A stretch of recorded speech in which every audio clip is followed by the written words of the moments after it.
Testing, testing. 1 2 1 2. Test, test. Is everything working? Are we live? We are so here. You are live. Hey! Hello, guys. Hello, Sumanai. Hello, Ayane. Hello, A2. Oh, hi, Lumi. Welcome to the stream.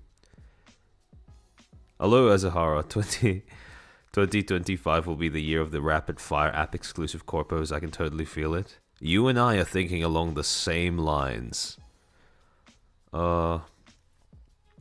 You know that empty feeling that you have after watching a good movie end? That's I suspect that's how a lot of the people tuning into this stream just now might feel. Murray, welcome to the stream. Finally catching one live again. It's good to have you here with us. This topic is right up your alleyway.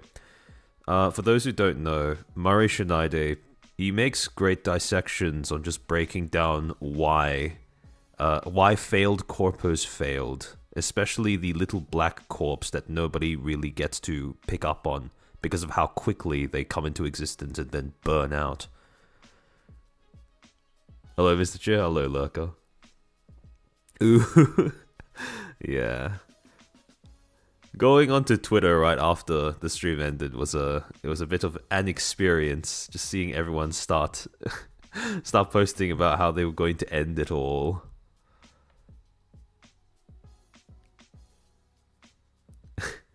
A lot of oohing in chat. Hello, hello, hello. We'll start in a little bit. I'm just going to yap for a little. Congratulations on your honorable mention in the Niji sister hit list. Yeah, no, I saw that. I feel ripped off. I was basically just a subnote to Rima's entry, which is a shame. I really should have tried harder, I suppose, last year. Although, I can't really complain, because Niji gave me a kickstart, so... Oh, Mercurius, thank you for the 5 gifted memberships. It's very kind of you. Welcome to the 5 new Footstools. I hope you enjoy the emotes. I understand now. So how many hours will it be? See, I learned my lesson from the last stream that I did, where I said it was only going to be like, 3, and then I actually said, oh, it's not going to be like 5 or anything. And it turned out to be around that length. So I'm not gonna promise a length. However, we only have 160 slides in total, so it shouldn't be that long. It's not Hollow live stream long, so I wasn't in there either. Gotta step up my game. True, Murray, true. I can't believe I watched most of those debuts. You are a stronger man than many people, Azahara. This year you'll have a bigger section for the new hit list. Man, I'm not going to lie. You'd have to be a certain type of creature to try making that document and posting it a second time by just taking a glance at some of the comments that ended up accruing on the original doc. At this point, if any other Niji sister tries to do that, they are actively causing the company more PR damage by doing so, which is quite hilarious. UTT only had a small section. Oh yeah, no. I saw. Unfortunately, I think my allergies have woken up on the wrong side of the bed, so I will be dipping in and out every now and then to just blow my nose or sneeze. By the way, is the audio good for you guys? It's not, the mic isn't peaking, the BGM's fine. So only 6 hours long to go, 07. You know me too well, Jedi Dusk. You know me too well. We literally guessed it would be 5 hours long. Oh yeah, no, I saw in the chat that you guys were guessing that. You guys are starting to understand how I stream more better than I can. I'm mad my memes about Luca leaking all over the place or Vox sucking a manager's pee-pee did not make it in. Sad. Good yapping takes time. True. Very true. We will wait for that sneeze slip. Surely, I swear there's been at least one VOD in the past where I have sneezed on stream. My depression speaking. Oh, Inaria. Inaria, welcome to the stream. We have a Nexus talented stream. Oh, look, Mom, I'm on TV. I'll wait until we start before I say something about that, but if you're a Nexus talent and you happen to be in this stream, don't worry. Even though I'm going to have some words to say about the people who started your corpo and the way that it was set up, you guys are fine. You guys are, you're none of the criticism I'm going to be leveling is going to be directed anywhere near you guys. So, nah, it was multiple VODs. Yeah, I am actually very curious to see if any other Nexus talents are here as well, or if it's just Inaria. Maybe we'll see. Maybe we'll see. A big fan of your work, Chair. I've watched you since your first video. Oh, that's really interesting. Okay, I really appreciate the compliment. I'm glad that you. I'm glad that you felt. I'm glad that you felt keen enough to show up here. I understand that it's a bit of a, for some people it can be a little daunting if the topic that I'm going to be talking about happens to be something that they've been involved in. As long as no one from management comes to try and defend themselves in chat, we should be fine. Look, I am very clear in terms of where my criticisms lie and what those criticisms are aimed at. And they're not aimed at the talents, so it should be fine. Nor is it aimed at any of the creators that partnered up with them to make those lectures that they gave to you guys as well. This is solely... My gripes are solely to do with the people who invested in the company and the person in charge of your company. Because I'm not going to lie, that person is a little... I don't think that person belongs in this industry. I think they're lost.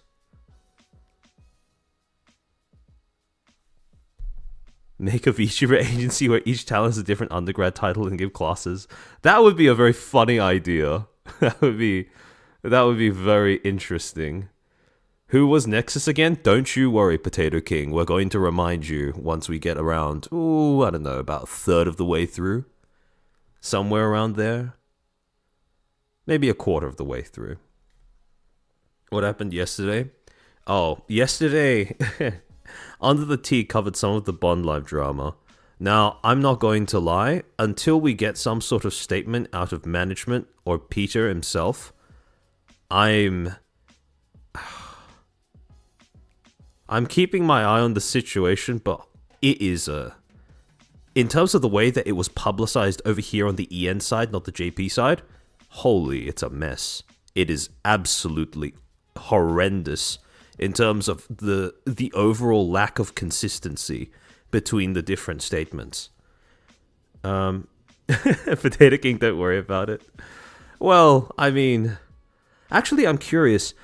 How are you planning on keeping Nexus in your name after January, Inaria? Or are you planning on just cutting that particular label loose? Are there any Nexus talents that are planning on retaining the Nexus in their name?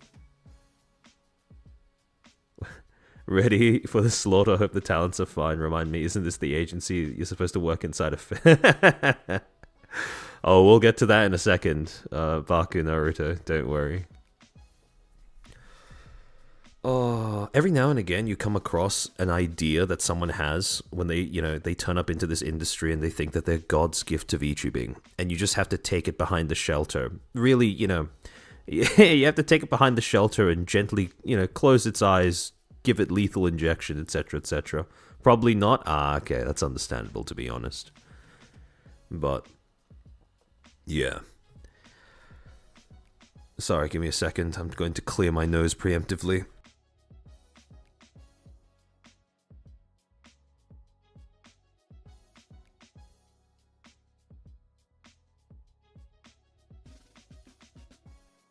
Oh, goodness. If I could be reincarnated without an awful immune system, I would take that above... Regardless of even if I ended up becoming a billionaire in this lifetime, I would still take that option. Alright, I think we can afford to get started. Hold on, let me just switch the scenes, make sure everything's working. There we go. Hello, guys. Think of the rabbits, Lenny.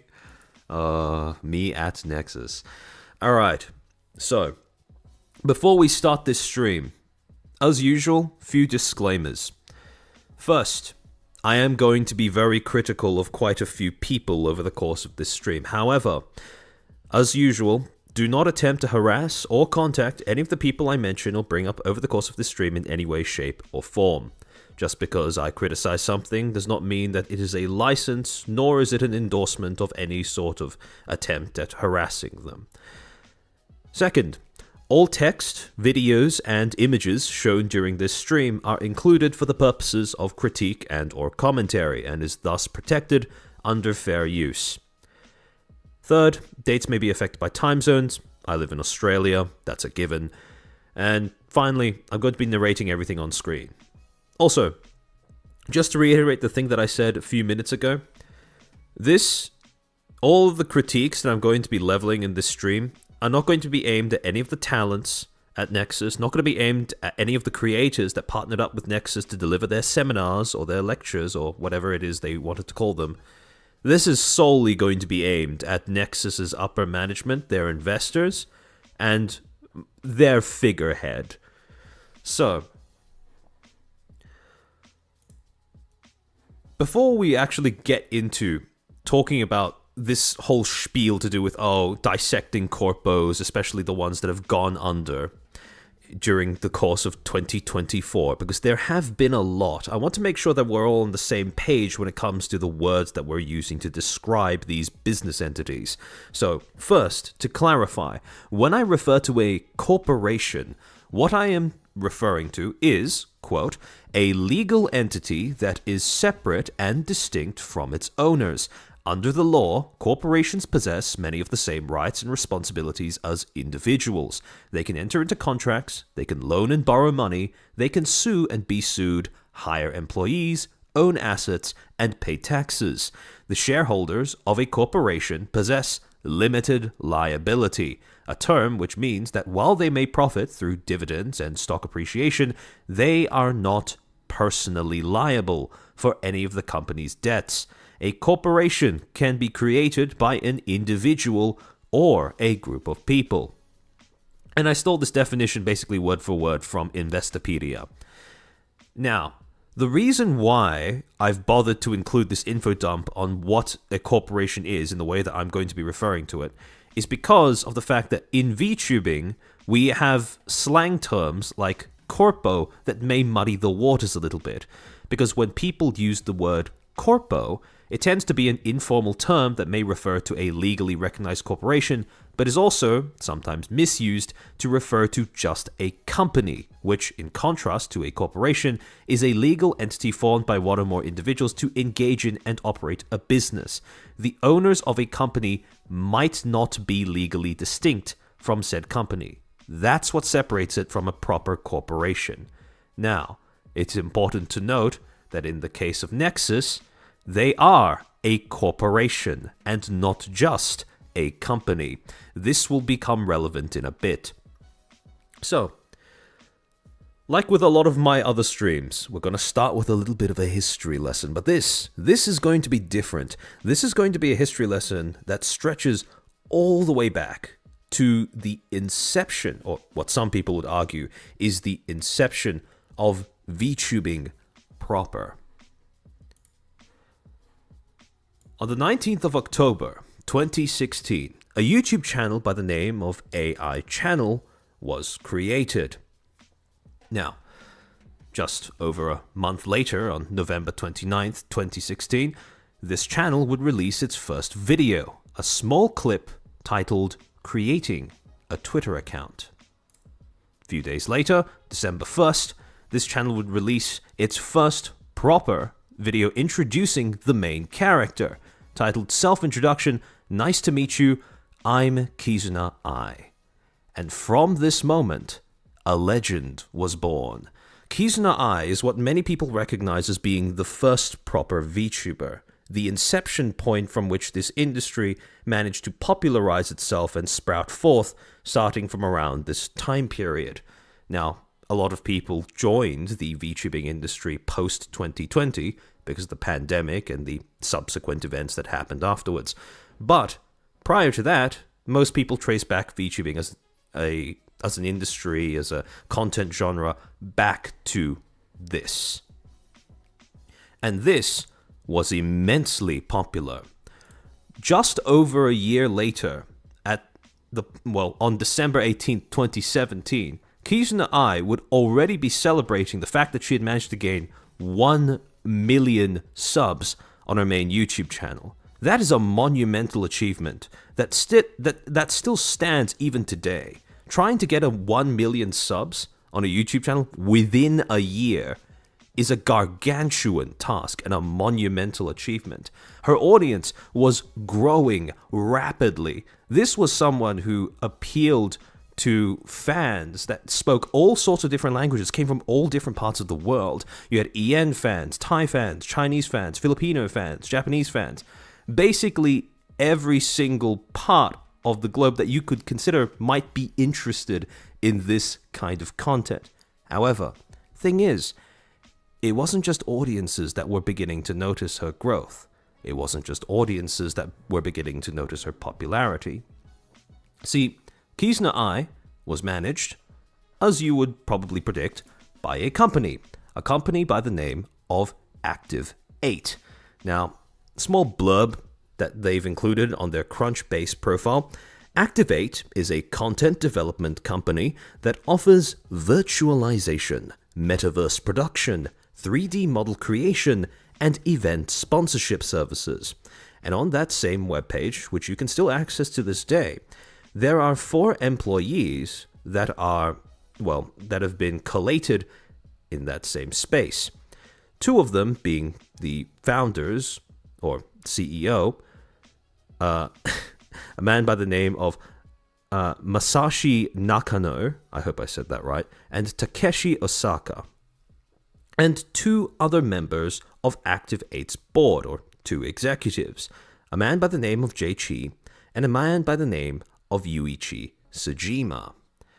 Now, the reason why I take pains to actually give a brief introduction to Active8 as well as outline some of the stuff is because some of this information is going to become very, very pertinent in a few minutes. Now, because of the fact that Kizuna Ai was managed by Active8 and because of Kizuna Ai's exploding popularity, Active8 became subject to quite a bit of scrutiny, and quite a bit of positive scrutiny at that, because on September 2nd, 2018, an article would be released by a Japanese publication by the name of Bridge, titled Active8 raises 5.4 million from Gumi Makers Fund, expands virtual YouTuber business. Active8 had managed to attract the attention of public investors in an attempt to raise more funds to enable further expansion. Now, Gumi, for those who don't know, is basically a company that was established in 2017 that specialized in the mobile online game business and the blockchain business. For all intents and purposes, they were basically a tech company / tech investment company. And Bridge, wait, wrong channel. Yeah, not that kind of bridge. And further on in this article, to quote, they give more details as to how this investment took place and what were the motivations behind it. Quote, Tokyo-based Active8, the Japanese startup behind the Update virtual YouTuber supporting project, announced on Tuesday, this was the 28th of August in that same year, that it had raised 600 million yen, about $5.4 million dollars US, in funding from Hong Kong-based Makers Fund and Tokyo-based gaming company Gumi. Details regarding the payment date and investment ratio were not disclosed. Active8 graduated from the 3rd batch of Tokyo XR startups, and this is the 3rd time it has raised outside funds. The company had previously received funds from a fund managed by Gumi, and the current capital stands at 695 million yen, about 6.3 million USD. The company employs 40 people. Now, funnily enough, people who watched my, 2 streams ago, who tuned into my content 2 streams ago, might be getting a little bit of deja vu upon hearing some of these terms and being reminded of what exactly was going down here. To quote further on in the article, since its launch back in September of 2016, Activate has been supporting original, quote, virtual talent, end quote, in the expanding field of, quote, virtual YouTubers, end quote. Kizuna Ai, an AI-powered virtual YouTuber backed by the company, is ranked most popular on User Local's ranking survey based on the number of fans and total number of views. Additionally, at the end of May, this company released the Update Virtual Support Platform. It provides support projects for virtual talent job matching and original goods sales after passing an examination conducted by the company. They have 25 registered talents and 26 registered YouTube channels. In Japan, this kind of project is preceded by the MCN, or Multi-Channel Network, developed by UUUM, and can be regarded as a derivation. Basically, it's a lot of gobbledygook to say that at this point, Activate was actively looking to expand its roster of virtual YouTuber talents, and as a result, this is the direction that it's taking, trying to raise venture capital so that it can pursue that expansion. Did it actually use AI? No, this was just supposed to be, to my understanding, it was just branding. According to Activate's CEO, Takeshi Osaka, one idea for future expansion includes developing an IP, intellectual property licensing business. Now, again, for those who tuned into the HoloLive stream, this might sound very familiar. For example, Marvel has produced not only individual titles, but has also combined them to form episodes under the main title of Avengers. So basically referencing how the way that this company was looking to evolve was to move from just talent management or content production to the IP business. Same thing as what Disney is now doing. Osaka remarked that one strength of virtual talent lies in being able to come into contact with it more frequently rather than, say, seeing a movie once a year. Moreover, compared to the period when global access was nearly half of what it is now, he noted the borderless feature of the market. Future plans include, give me a sec.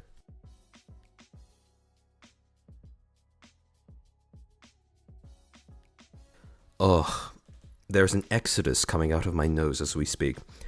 Future plans include increasing the main virtual talent to about 20 by the end of next year, and for Update 8, which is open for general use, the company has a goal of about 1,000 members for the platform as a whole. Now, I want you to keep that number in mind, that this company aims for 1,000 members on its platform as a whole. Because this is a goal that would be replicated multiple times throughout this industry, and not even by the same people. It's something of a plague in this space. Osaka says, quote, "In terms of judging, we are focusing on diversity. We value the culture of this market," end quote. With regards to registered talent, the company takes measures to make direct contact with the talent and confirm the safety. When a behavior concern arises, the corresponding virtual talent takes direct responsibility.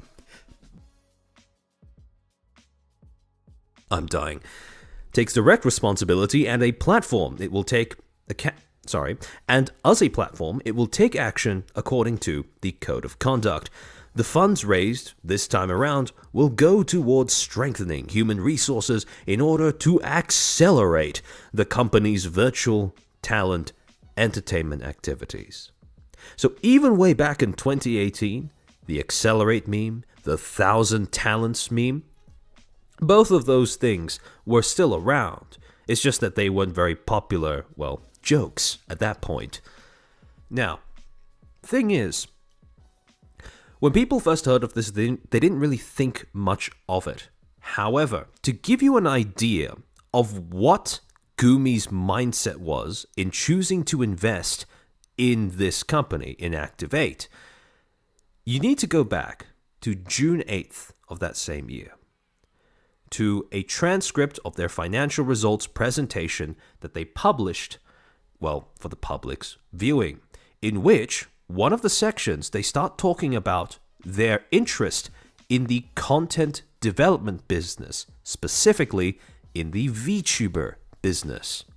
Quote, Oculus Go is a space that you can't walk around, but the killer content we are focusing on is virtual YouTubers. Including our incubation company, there are now nearly 10 virtual YouTubers that we are involved with.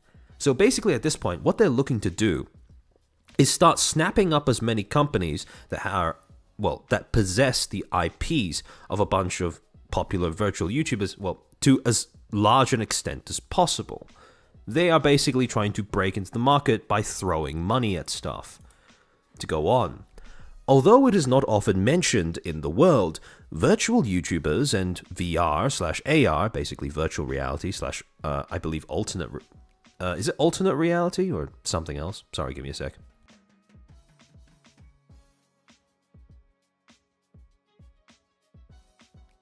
Having allergies is truly my least favorite disability. Although virtual YouTubers and VR/AR are quite closely related. In short, the reason why virtual YouTubers appeared at this time is because of VR sensors, motion capture suits, and VR, which have become much cheaper as more and more VR is coming out. Oh yeah, augmented reality, there we go, that's the word. I don't know why I thought alternate. I must be cooked in the head. Up until now, if you wanted to do motion capture, one set would cost hundreds of thousands of yen, but now it can be done for just 100,000 or 200,000 yen, which I think is a major breakthrough. Nowadays, virtual YouTubers are only moved by motion capture, so they can be made for just 30 minutes of a person's time. So, in that sense, I think the emergence of VR/AR technology has been a big part of the revolution. And this is where things start to get quite spicy. We've been doing this for a while now, and up until November of last year, there were only 2 virtual YouTubers. But over the past few months, the number has grown to over 4,000 in total. In other words, they'd noticed that the market was expanding, and they wanted to get in quick before it blew out even further. Of these 4,000, several hundred are smartphone virtual YouTubers. Kizuna Ai is a high-end virtual YouTuber who is controlled by sensors. Most of what's out now is on smartphones. In particular, the iPhone has been using cameras for AR, making it easy to move 3D and the like. I think this kind of content has been created by applying VR and AR sensor technology. We think that these virtual YouTubers are not just YouTubers, but will become killer content for VR in the future. So think about the way that people enjoy content, right? The way that they become attached to content, the way that they become interested in content. And then pass that through the lens of a Silicon Valley tech bro, well, someone with the mindset of a Silicon Valley tech bro that just sees, new medium, more dollar signs, larger audience, etc., etc., etc. When you see it in 2 dimensions, it feels like, well, that's true, but when you put on VR, it's right in front of you, and you can really go and meet them. You can do actions, you can see the concert up close, up close no matter where you are in the world, and maybe you'll even get some tips. So when you put on VR, it feels like you can meet the idol no matter where you are in the world, and that's a big thing. Now, an interesting trend that tends to crop up is whenever these Silicon Valley, these tech bro investment pilled type people talk about VTubing, it almost always, the conversation almost always centers around how global it is, around how it can bring audiences and the creator close together, but not in an emotional sense. No, more in a proximity sense, in the sense that you don't actually have to be anywhere near one another physically in order to interact, in order to, reach out as if you can touch them, type thing. That's a trend I want you to keep in the back of your mind. It's going to come up later. In terms of the business model, VTubers have a much higher profit margin than existing YouTubers. This is the real meat and potatoes behind the decision to start investing in Activate. In the case of existing YouTubers, the IP belongs to the individual, so the income that comes into the management agency is about 20% at best in the case of advertising, and about 80% goes back to the individual. In contrast, in this case, the IP belongs to the company, so almost 100% of the income goes to the company and the IP source. And in case you're wondering as to why for so many companies, IP generation is the holy grail of an entertainment-based business model, this is the underlying logic as to why that is.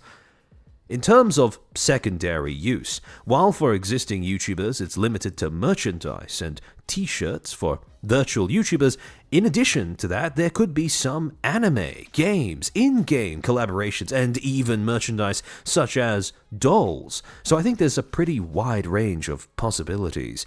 Even overseas expansion will be possible if we replace the people involved. Now, that is the beginnings of something awful. That last line, even overseas expansion will be possible if we replace the people involved. That is an issue when it comes to investors, public investors, especially ones well-oriented with the tech side of commerce and business. That's something that they very often end up saying, this idea that VTubers are just IPs with interchangeable talents. That fundamental disconnect between them believing that and how fans and talents think of VTubing is a problem that has existed since the inception of this industry. It's not new. It's flared up every now and often, periodically, from between, let's say, 2016 to now in 2025. But, well, I mean, this is a fundamental, at this point, I'm convinced, irreconcilable problem in terms of how different people view the same thing. You have these, corporate-minded business investors and the actual, talents and audiences that sustain the entire business, so. The Pandora's box is open? Indeed. That cost them? Oh, it did. Funless, thank you for the 5. Kizu is wound. Wound, Nai, negative I, equals love, Kizuna Ai, love that won't scar you. Ironic now, but not always so. Yeah, thanks for explaining that, by the way. I would have forgotten to, go through that particular part of the name if it wasn't for that super. Surely we can recast talents, right? Right? Anyways, to go on. In that sense, I think the business expansion and business structure are quite different compared to that of ordinary YouTubers. So I think the environment for VR is finally ready, and creating killer content that is unique to VR will be the best way to launch this market. We have been creating virtual YouTubers, MMORPGs, and open-world survival games as our killer content. Now, I want you to notice the way that they talk about virtual YouTubers in the way that they group them with other things that they are supposedly basing their investment on. Virtual YouTubers, MMORPGs, and open-world survival games. What do you notice about that particular grouping in terms of the things that VTubers are being associated with? Yeah, Dark Viking, they literally view the people behind the model as a resource? Exactly. See, the problem is, when they group VTubers in that manner, what that implies about the way that they think is that virtual YouTubers, VTubers, to them, is indistinguishable from another kind of virtual product, like a game, an MMORPG, or an open world game. To them, VTubers aren't talents, or at least talents are a kind of interchangeable, almost borderline irrelevant part of the VTuber. To them, it's just the IP and the model, which makes it basically tantamount to a product and or a technology. And while you can argue that a VTuber is indeed partially a technology and a content creator is partially a product, To eliminate the human aspects of them is to make a very grave error in terms of understanding the thing that you are fundamentally selling. This is a problem that, like I said before, has existed since the inception of this industry. Business-minded people, especially investors that come in from the outside, coming from the tech sector, and fundamentally misunderstand what it is this industry sells. You are not selling a product or an object, or even necessarily an idea, singular, to an audience. You are enlisting a talent to help you sell a service, and that service is a combination of a bunch of different things: entertainment, relaxation, habitualism, emotional connection, social interaction.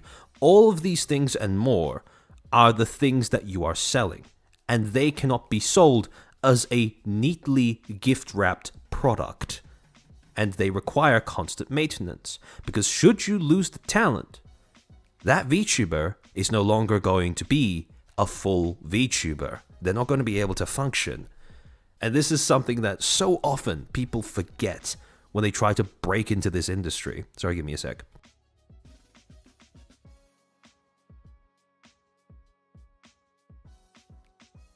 D-suffers, that's actually a good way of putting it, yeah.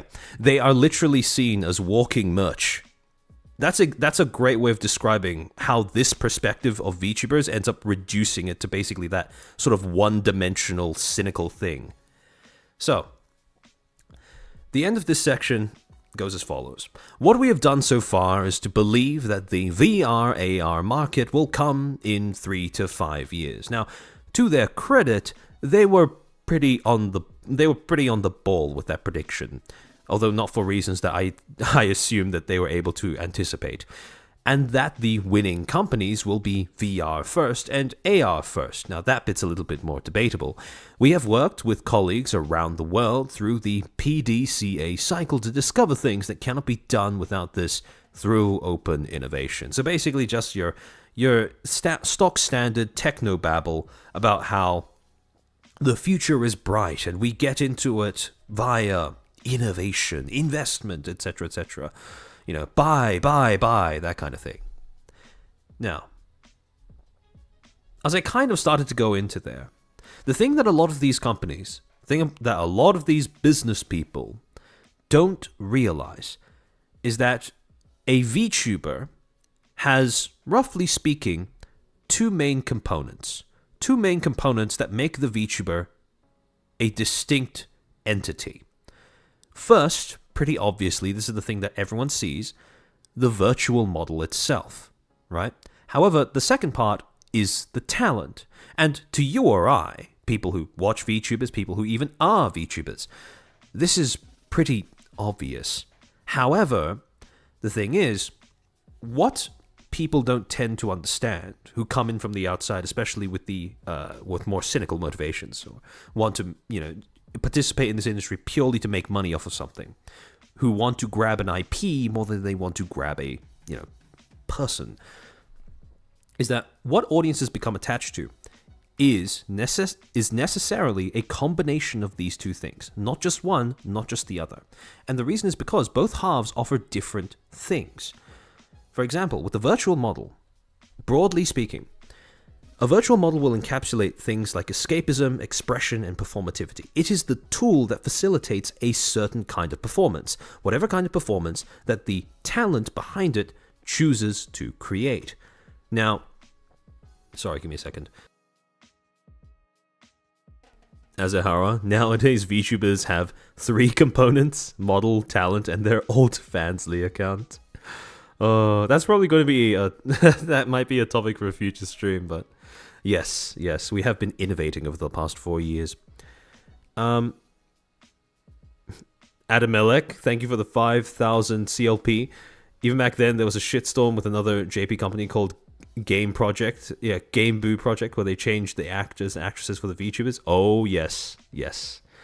That's slightly besides the That's slightly besides the main thing that we're going to be talking about here, but it is worth noting that was indeed a major controversy in this industry around that time. However, just as much as the virtual model itself facilitates those things, Oh, Lulu Lasso. Hello, welcome to the stream. Noah's sweep. Yes. Damn, I have two Nexus talents in my chat now. So just as the virtual model offers those functions, the talent also brings along aspects of their own. They bring in the concept of having dreams that actually shape the way that you interact with that medium, right? Creativity, the human quantity to the performance that you can't get by simply shoving in a machine or trying to get multiple people to simply follow a script. And then finally, they bring personality. This is, well, I mean, it's pretty obvious as to why this is necessary.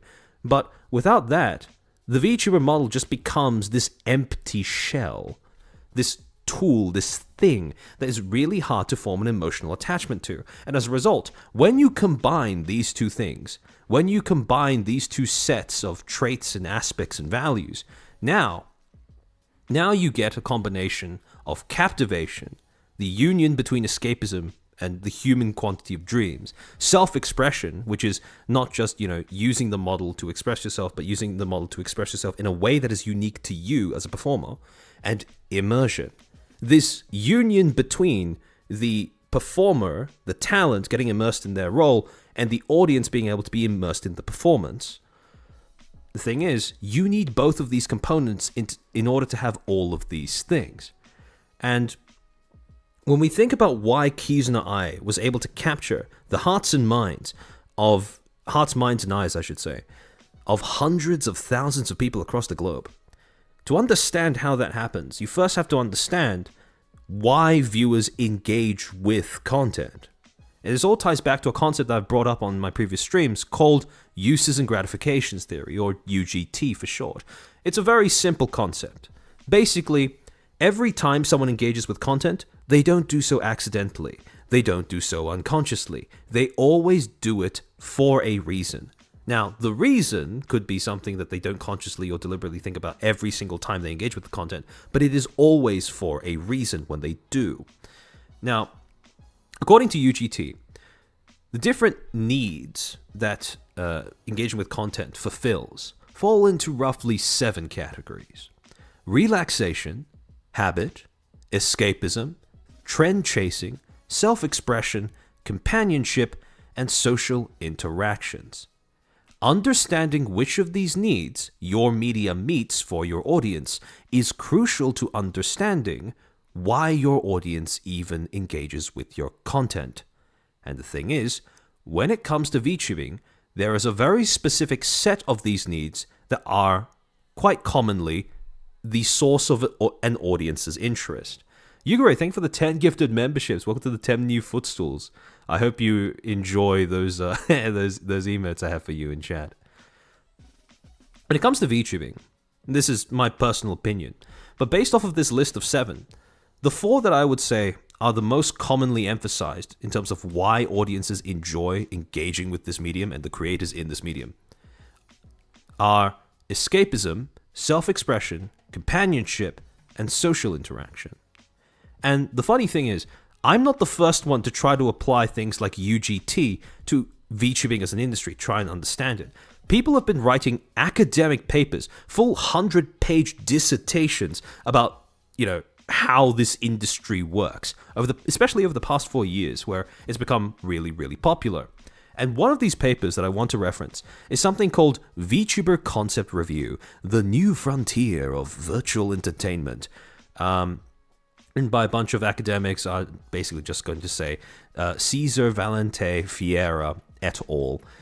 Published on here it says the date is 8th of April 2024. I believe the first time it was published is sometime in 2022. This should be a re-release of it in a different publication. However, there's one quote in particular that I wanted to sort of drag out of this paper and throw out to you guys, and that is this idea that VTuber content helps in the communication of individuals with difficulties in social interaction through a symbolic interactionism based on 3 concepts. Now, that's a lot of academic gobbledygook, but essentially what that means is VTubers, or VTubing as a medium, allows people who find it difficult to communicate with others IRL for whatever reason to communicate more effectively, because when you engage with a VTuber as an audience member, there is a sort of 3-component dialogue that is happening there that you don't necessarily have in real life, average, everyday conversation. And the 3 aspects that they've identified are: 1, the interpretation of the character; 2, the self-vision of the spectator; and 3, how these meanings are shaped by the people around them. Essentially, these correspond with the 3 needs that I talked, 3 of the 4 needs that I identified before. Self-expression, which is interpretation of the character, how the performer chooses to perform; companionship, basically how the spectator views themselves, and especially views themselves in relation to the person who's performing; and social interaction, how these meanings are shaped by the people around them. Basically, you aren't the experience of watching and engaging with a VTuber with other people as well. Sorry, give me a sec.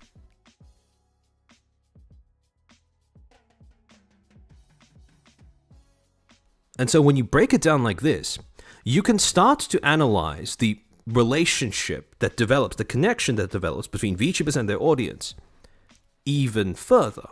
Because essentially, when you look at each of these different components, right, you can essentially sum up the relationship between VTuber and viewer as these 3 parts. First, you have the talent persona interplay, right, which is, again, how the VTuber chooses to express themselves using their model, using the medium. Oh, Kieran, thank you for the 2. Man, I miss Fauna. Don't we all? Second, you have the Oshi fan identification, which is when a viewer decides to form an attachment and picks up an identity for themselves as a result of it, right? So they go from just being a viewer to being a fan, and that person goes from just being a VTuber, a content creator, to being their Oshi. And this satisfies the companionship part of satisfying that need. And finally, you have the whole fandom/community aspect, where it satisfies the viewer's need for social interaction. These 3 components are some of the pillars of what makes VTubing different from, let's say, a game, or simply, calling up a family member using an app. This is something, a unique combination of traits to, well, I would say content creation, but I think VTubing does push it in a little bit of a unique direction because of the medium you use, which is a VTuber model. Sometimes designed by you, but other times designed by somebody else. And however, it's usually a model that's designed to fit some aspect of your personality, or your personality is cast based on fitting the design. In any case, there is that kind of synergy, that kind of uniqueness in terms of your expression that isn't quite there to the same degree in other genres of content, at least I would argue.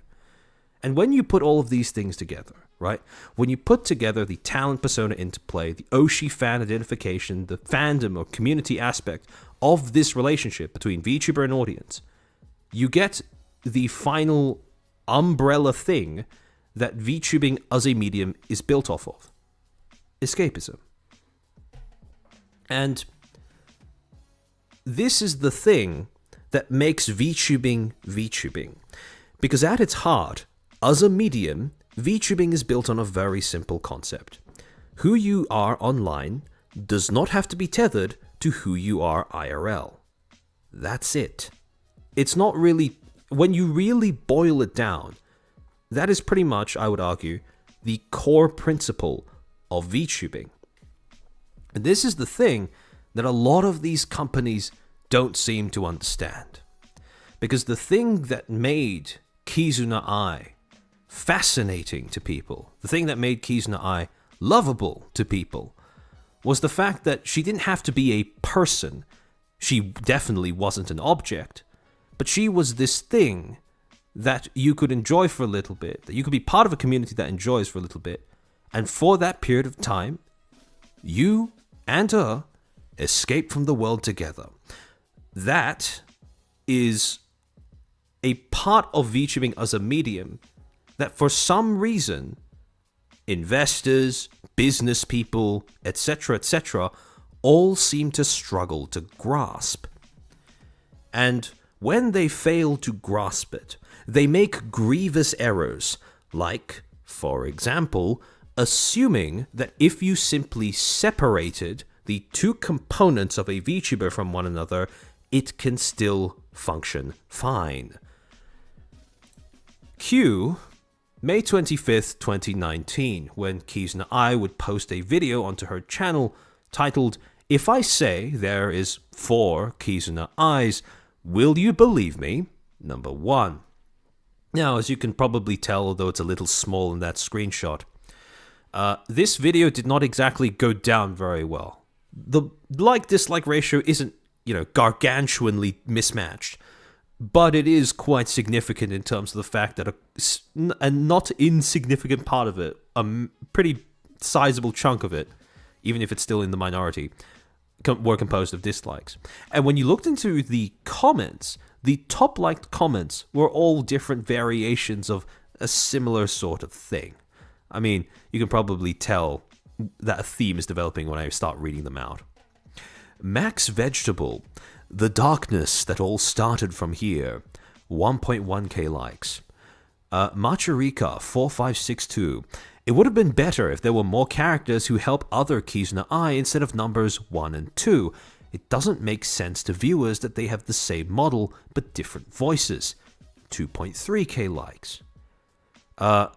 Japanese name that I can't read. I don't care if they sound similar. Please use number 1, which I have worked hard on so far. Please don't destroy what number 1 has created anymore. 803 likes. What people were picking up on, universally, was the same sort of idea. Something about this felt wrong. And what I suspect is that when you take away the character, when you take away the talent from that VTubing character, when you present it as this thing that can essentially be skinwalked by multiple different people, you lose all of the aspects of, the foundations for audience connection that you had previously built up there. See, when you read this particular comment at the bottom, I don't care if they sound similar, please use number 1, which I have worked hard on so far. That sounds like a translation quirk, but I think that there is something in the meaning of that is worth taking note of, which is the idea that when an audience becomes invested in that character, it's not just this thing that crops up nebulously out of nowhere. It is a commitment that is formed over the course of several repeated exposures and decisions to keep watching. It is, while not work in the sense that we would describe, an occupation, a 9 to 5 or whatever, it is still some form of work, some form of investment. Exactly. Time spent being familiar, Kirnoth. Sorry, give me a sec.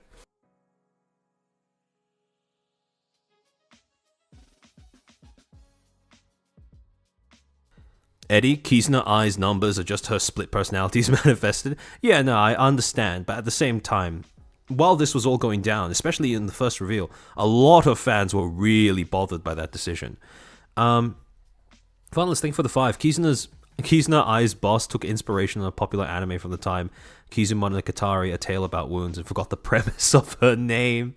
Yeah, that often happens. Billy Aoki, thank you for the 5. Overslept again, but may I humbly ask for feet reveal. Welcome back, Billy. Thank you for keeping the tradition alive. So, as you can imagine, this didn't exactly go down very well. However, for all intents and purposes, at this particular point in time, the fans weren't really catastrophizing all that much.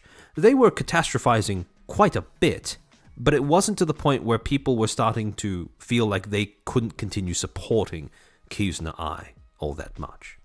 However, that would start to change come July, or near the tail end of July, specifically July 26th, when fans would start paying attention to the voice actor behind Kizuna Ai's personal Twitter, Nozomi Kasuga. In particular, this tweet that was posted on that date that said, and this is a translation that could have errors, but for the most part I think works to understand what she's saying. Says, quote, "There's so much, it's going to be difficult. I love ramen." And, you know, this she includes a photo of her eating out at a ramen place. But then, after that kind of lighthearted opening, she switches tone and goes, "All you can do is work with what you're given. All you can do is stretch out your arms as far as you can. But even so, I want to do my best, and it's important to me." I actually am dying. "But even so, I want to do my best, and it's important to me. So whatever happens, I'll keep going. I love ramen, ramen, ramen." Pretty cryptic, very much a vague post. But this was what started getting people to sort of prick their ears up and start looking concerned. Now, another rather disturbing coincidence for fans was the fact that this tweet coincided with the same day that, I believe, was it Kizuna Ai 3? Went live. Kizuna Ai 1, 2, or 3, I forget which one it was, went live for the first time on a live stream of her own, without the original voice actor there. And this coincidence, when fans started to draw connections between the two, caused them to start spiraling. They started going through some of her earlier songs, for example. Sky High, that was released only 4 days earlier. And when they started combing through these songs, they started looking at the lyrics, the subtitles in particular. And some of the subtitles for this song were, "The original sleeps before long, from that the inherited gene, and even if it was not me, that's fine." And when people started putting all of this together, Kizuna Ai's fans started to speculate that the original voice actor was subtly trying to send a message to her audience that something was wrong, that she was being replaced, or they were slowly being phased out of the role that everyone had come to love. Of course, this didn't get any better because the next day afterwards, Nozomi Kasuga would post out another tweet. Quote, "I don't want to lose and be swept aside by idiots or nasty grown-ups, nor do I want to stoop to their level. Trust in what you see and what you feel. You won't always do the right thing, but as long as you tried, trust in the ties between people. I'm going to do my best to hold on to myself and my content. I can do it. Yeah, I'll try the last one after I get into the office." And this is what really set people off.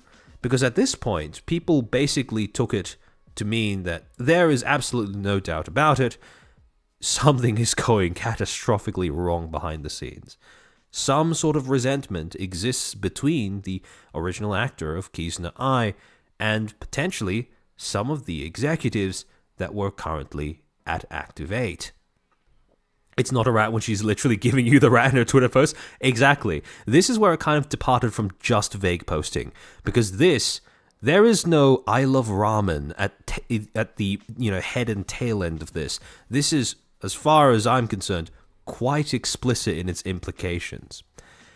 And when I was talking about some of the executives at Active 8, one of the ones that caught people's attention was Yuichi Tsujima, because fans started combing through his Facebook and they realized that on July 28th, only one day after Kasuga posted this tweet, Tsujima would post a pretty...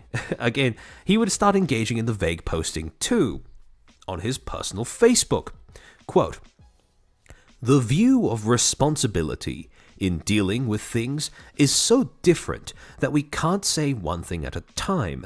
Although the other party is working very hard in the scope of their own responsibilities, but do not want to work overtime weekends and do not want to pay more than ordinary people want authority, but too high requirements are easy to be dissatisfied with the determination of return. Do not want to take risks, but also said that they will take responsibility, so they want to be in charge. This is not the way to blame people. This kind of person has a high appraisal of himself. He always feels very smart. There are too many examples. Although it's a headache to ignore, the person in charge is at risk. If you want a salary of the same level, it's better for the working class." Now, The problem is, this is a combination of machine translation, but also probably the use of, pretty vague use of proverbs and sayings. However, generally speaking, if we unravel all of that, it sounds like what he's saying is some sort of a dig at this mysterious other party, supposedly in his company, that keeps making demands but doesn't seem to be living up to their side of the deal. Who wants more money, wants to make more decisions, but supposedly doesn't want more responsibility. Sorry, give me a sec.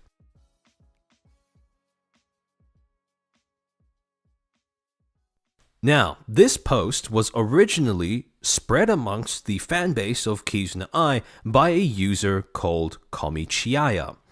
And when people saw this, they instantly assumed that the person who he was referring to was Kasuga.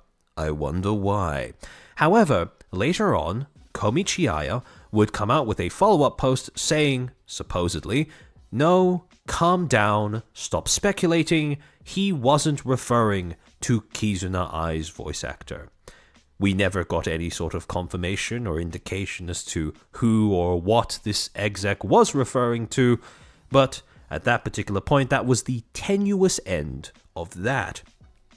However, this was sort of the catalyst for fans becoming extraordinarily pissed off at Active 8, because, I mean, at this point it's pretty confirmed. Something was going down behind the scenes that the fans could not support, and it all came to a head on August 8th, when the company behind Kizuna Ai would finally release a formal statement to the fans, and Ai herself would end up, reposting it, promoting it to her fans over on their Bilibili.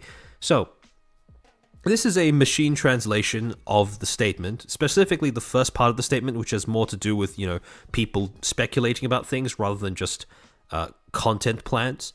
However, while there may be some inaccuracies, bear in mind this is a machine translation. I think it's mostly accurate in capturing what they were trying to say. Quote, statement on recent online rumors. In response to the recent information and false statements circulating on the internet, the assistant has collected, sorted, and verified them and released some information to everyone who cares, hoping that everyone can look at the problem rationally. Yeah, this was in Mandarin, which explains why the translation is grammatically a little fucky. First, personal speculation. Mr. Fushima. Now, this is basically the machine's translation of Sejima, so replace Fushima with Sejima, is indeed a director of Active 8, but he is not the so-called producer of Kizuna Ai as rumored on the internet, and he does not participate in the planning and production of the Kizuna Ai project video. We reserve the right to pursue the behavior of diverting concepts, taking advantage of language barriers and vague, misleading translation. Please read rationally. Now, that sentence, we reserve the right to pursue the behavior, basically, I'm assuming that means they're threatening legal action against people who engage in things like, diverting concepts, or I think better translation would be misinformation, or taking advantage of language barriers, etc., etc. 2. Some groups have made excessive speculations about many employees and fans who are not related to the incident, and exposed the addresses and personal phone numbers of their relatives. Please stop this irrational and illegal behavior in time. So essentially, at this point, fans were starting to go haywire, and people who were involved in Active 8 started to get doxxed. And then it ends the entire thing with, quote, I hope everyone can look at it rationally and make self-judgments based on accurate information. Thank you for your support and love of Ai-chan. At the same time, we have also reflected and alerted and will help everyone establish a more benign communication and feedback channel, hoping to convey a closer connection with everyone. Please also believe that we cherish and protect every child born with everyone's efforts. While protecting this important thing for everyone, be a good Santa Claus. Now, again, because it's in Chinese, or originally in Mandarin, towards the end, the machine translation started struggling a little bit to capture the essence of what they were saying. But it's basically a whole message that boils down to, please calm down. The people who you are focusing on are not actually responsible for the changes you're unhappy about. Move on. Thank you. Yeah, Alan, this is a Niji-coded statement. Yeah, kind of. So, as you can probably imagine, this really didn't do that much to calm down the fans because, well, sure, they've essentially said, okay, so we got the wrong guy, maybe. You've just told us he's a director, not a producer. Doesn't mean he doesn't still have power over this decision to go with multiple eyes. So at this point, that's the taint of having multiple different creators or talents sort of skinwalking the same model. That still lingered. People still weren't over that. And because of the fact that Activate hadn't really addressed it that well, this would end up costing them big time. Because come January 27th of the next year, 2020,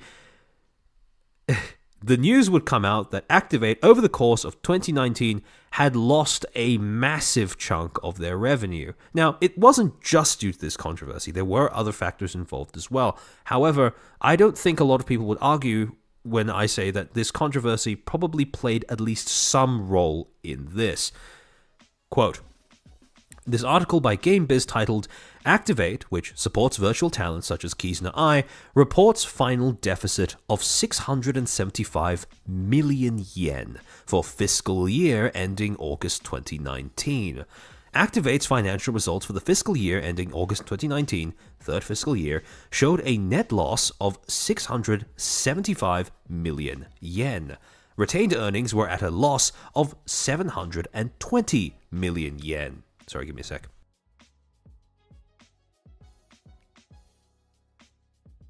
For those keeping count, that's a massive hole in their overall budgets and funding.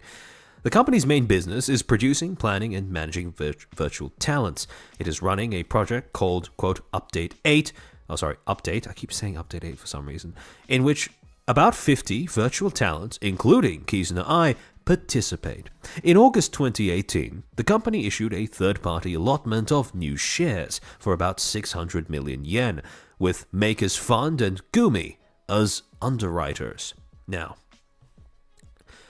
if you want to see how this story of Kizuna Ai ends, I recommend going to check out two of Depressed Nasagi's videos that he's made about it. I think they're quite good summaries of how this story finished.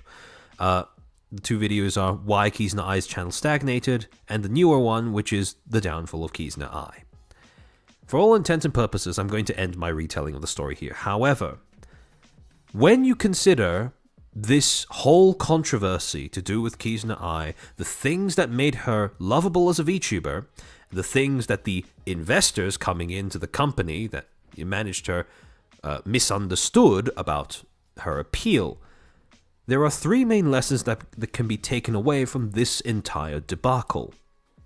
1. Audiences ultimately get to dictate the nature of a product/service. And when I say its nature, I'm referring to its branding, its marketing, its premise, etc.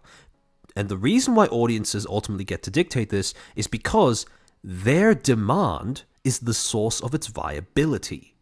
If you want something to be viable, you have to make sure that audiences will actually want it. Second, audiences purposefully engage with products or services to satisfy their own needs and wants in ways that cannot always be quantified. Like I said before, there is a certain sense of, for want of a better word, magic that comes along with that connection between creator and audience, VTuber and community, Oshi and idol, that you cannot encapsulate with just numbers and stats. That just doesn't work. And so your success metrics as a result, when you are running a business in this industry, has to revolve around factors that you can't just put on paper. Factors like, for example, the happiness and satisfaction of your talents, the happiness and satisfaction of your audience, and the overall feeling of excitement and fulfillment whenever you start announcing something new. All of those things, you can try to sum them up with numbers and stats, but you're not going to be able to encompass the entire thing using numbers and stats. And all too often, what we have seen time and time again, as more and more corporate actors try to shove their way into this space, is that people seem to miss this crucial fact about simply running an entertainment business. We're not just selling talents, we're not just selling IPs, we're selling things like emotional connection, we're selling things like escapism, we're selling things like habitual entertainment, relaxation and comfort, and you can't sum all of those things up with just numbers. And finally, VTubing is fundamentally a talent-centered industry, and the viability and sustainability of talent-centered content is fundamentally rooted in human connection. Not just the connection between audience and creator, although that's the most obvious and I would argue the most important one, but also the connection between management and talent. You need to stop your talents from burning out. You need to look after your talents. You shouldn't be shoving tasks onto your talents to the point where they're too busy with administrative busy work to the point where they can't stream sustainably as well. Again, your main resource is human, and so you're going to have to look after them as such. Very simple concept, for some reason very easily missed by corpos entering this space. And this, sorry, give me a sec.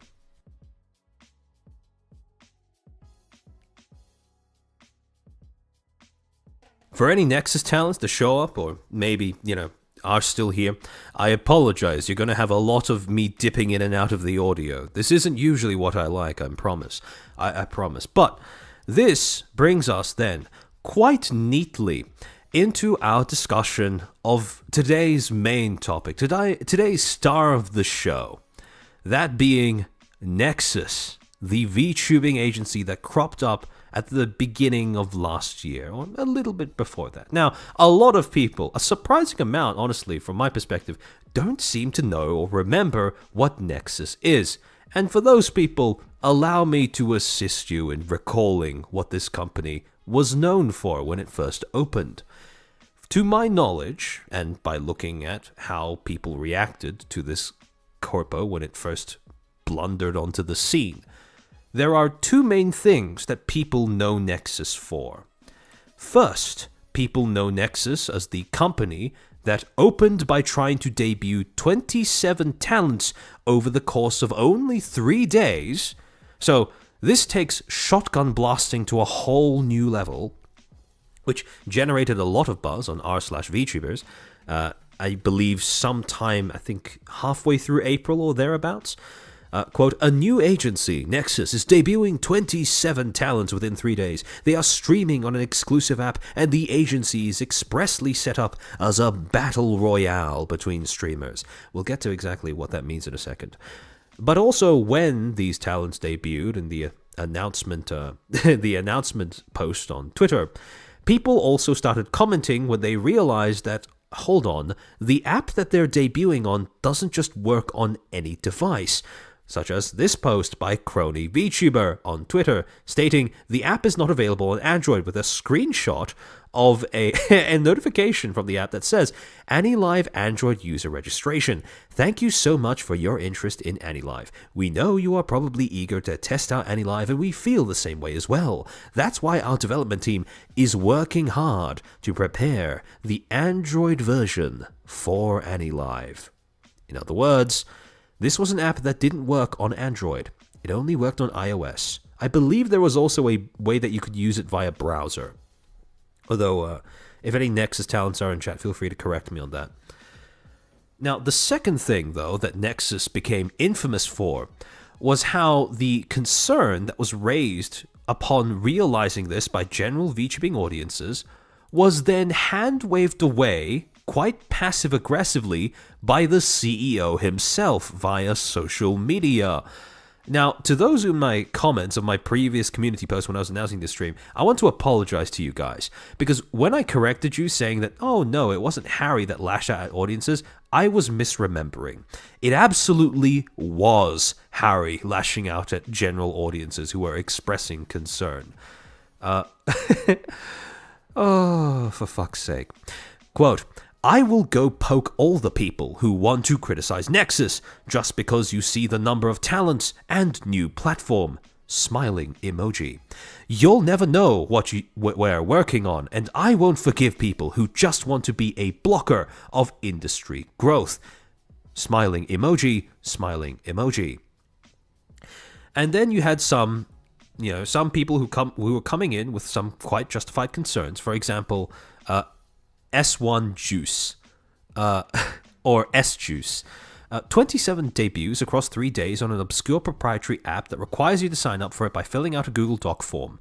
I've seen much better business plans fail horribly. This is cruel. 1K likes. And to this, one of Harry's replies was, quote, "Thank you for your amazing plan. Good luck with your business." Probably not the kind of response that you want to go with if what people are expressing is a quite understandable and reasonable concern. Because, just like we've all been pointing out, VTubers are not just numbers on a spreadsheet. They need human connection in order to actually have any source of viability. But when you blast out 27 talents across 3 days, how the fuck are you supposed to get people to become attached to these talents in a way that doesn't end up causing individual talents to start cannibalizing each other's audience? Oh, AJ Shell, there was never a way to use Adding Life on the browser. Reality and Irium also can't be used on the app, even if you want to view it. Thanks. Okay, so yeah, this was just an iOS app then. Which makes this even more absurd when you start reading this in hindsight. Sorry, give me a sec.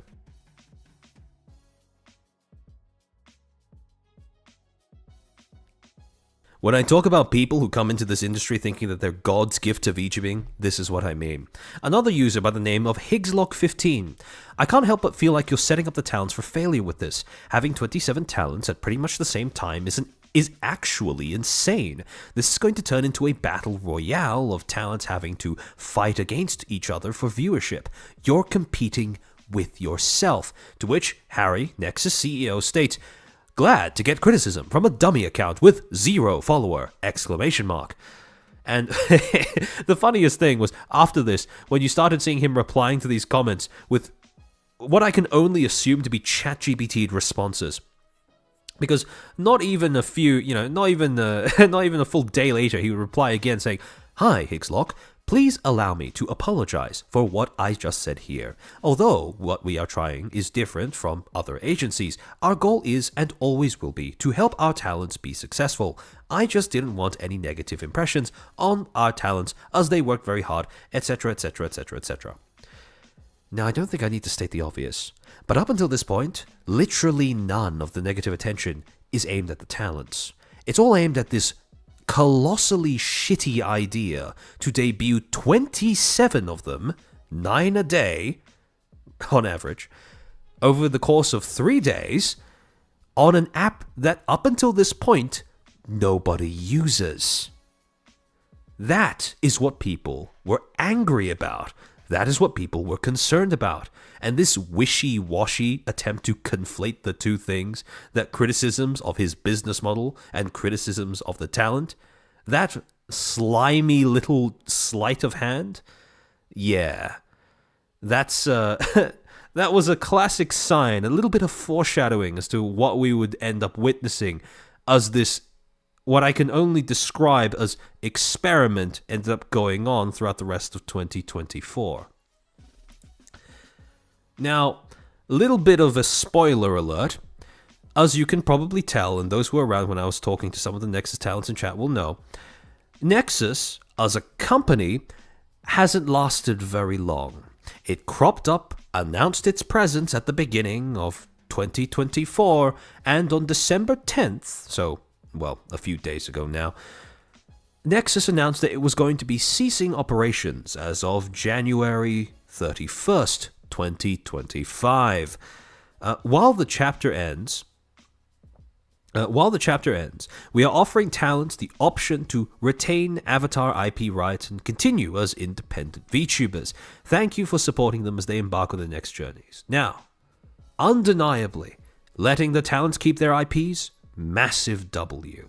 However, that being said, with everything that I've now seen from the company and about the company, I'm convinced that that's the least that they could give the talents on their way out of this this interesting attempt at entering the industry. Now, the statement itself pretty much reiterates very similar things. Basically, thanks the community, the supporters, the talents for sticking around while it still lasted. Basically saying how the talents are going to be going forth to become indies during a transition period between December and January. And the final thing, though, this is what I actually want to touch on, is a personal note from the founder, from Mr. Harry himself. Nexus was born from a belief that we could build a platform where more VTubers could succeed. In an industry where many agencies struggle, we aimed to take bold steps and explore uncharted strategies and to create opportunities for talents. While those efforts didn't bear fruit as we hoped, I am immensely proud of our team and what we accomplished together in such a short time. There is no word that carries this statement as hard as the word we in that sentence. To our talents and fans, I want to express my deepest apologies for not being able to fulfill the long-term vision many of you believed in. However, I am truly grateful.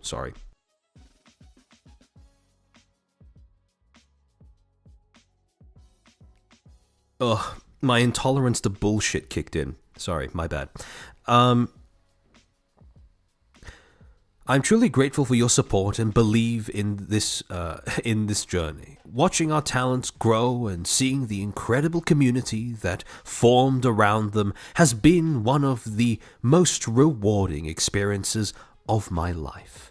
Though Nexus Academy will close, my passion for the industry remains unwavering. I am committed to funding new ways to support creators and build something meaningful in the future. As we approach our final weeks, I encourage everyone to celebrate the incredible moments we've shared with our talents. This is not the end of their journeys. It's the beginning of new chapters for each of them. Thank you for everything, Harry, founder, Nexus. Now, from this statement, you would assume that he's taking this pretty hard, right? This is something he's real cut up about. He's really disappointed in himself. He feels for the talents that have essentially been cut loose because, well, the agency that he promised them could not last even a year. I want you to keep that in the back of your mind, because this impression may not last until the end of this stream. Now, before we actually start digging into Nexus proper, I'm going to do something quite unusual for the way that the way that I normally present these streams and concepts and ideas and whatever. I'm going to start by slapping you in the face with my overall assessment of Nexus as a business that I reached at the end of doing all of my research. And then we'll see, over the course of the stream, if you come to agree with me or not, assuming that you start off disagreeing with me. This may sound harsh, but when I look at Nexus, in retrospect, as a post-mortem, knowing everything that I know about it now, everything that is available to the public, by the way, Nexus is a company, or was a company, that was founded by someone who didn't understand VTubing, who was funded by investors who don't understand VTubing, and targeted, and this is me putting it lightly, I was tempted to say preyed upon, people who weren't that familiar with VTubing specifically as an industry/profession. The reasons why I say this will hopefully become clear over the course of this stream. However, to start, the inception of Nexus, how it became a thing. On September 27th or somewhere thereabouts in 2023, a website was created for the For Creators company, For Creators, PTE Ltd. Now, the website is still up. You can still go to it. But this is a website that doesn't have any hyperlinks. So for all intents and purposes, this is basically a glorified digital business card. However, on October 17th, 2023, For Creators PTE Ltd. would be formally and legally incorporated. in Singapore. From this moment onwards, it would operate as an actual corporation, and we can refer to it as such starting from this date. And, well, the funny thing about this particular profile is that when Harry was coming up with designating what genre of business this was supposed to be, what kind of thing that they were specializing in, the principal activity that he wrote down was management consultancy services. Yeah. As we go forward and we start talking about Nexus a little bit more, management consultancy will start to sound very, very funny. Somewhere between October and December 2023, a formal website was created for Nexus proper. And the website would have, start off with an about page. Pretty simple, right? Nexus. We are Nexus. Your gateway to a radiant talent journey begins here. Forge bonds, harness your unique strength and embark on your transformative virtual talent career with Nexus. We are the academia for undiscovered potential. Ready to shine? And they would also include an about section for Harry himself. Here at 4Creators, we have a clear vision to evolve the world of virtual entertainment. We support creators of all kinds, fostering a community that's as engaging as it is inspiring. Sorry, give me a second.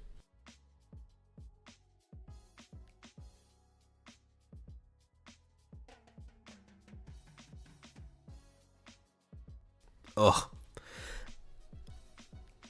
Our goal is simple, yet ambitious, to be the launchpad where passionate creators find their spark and become the stars of a new digital era.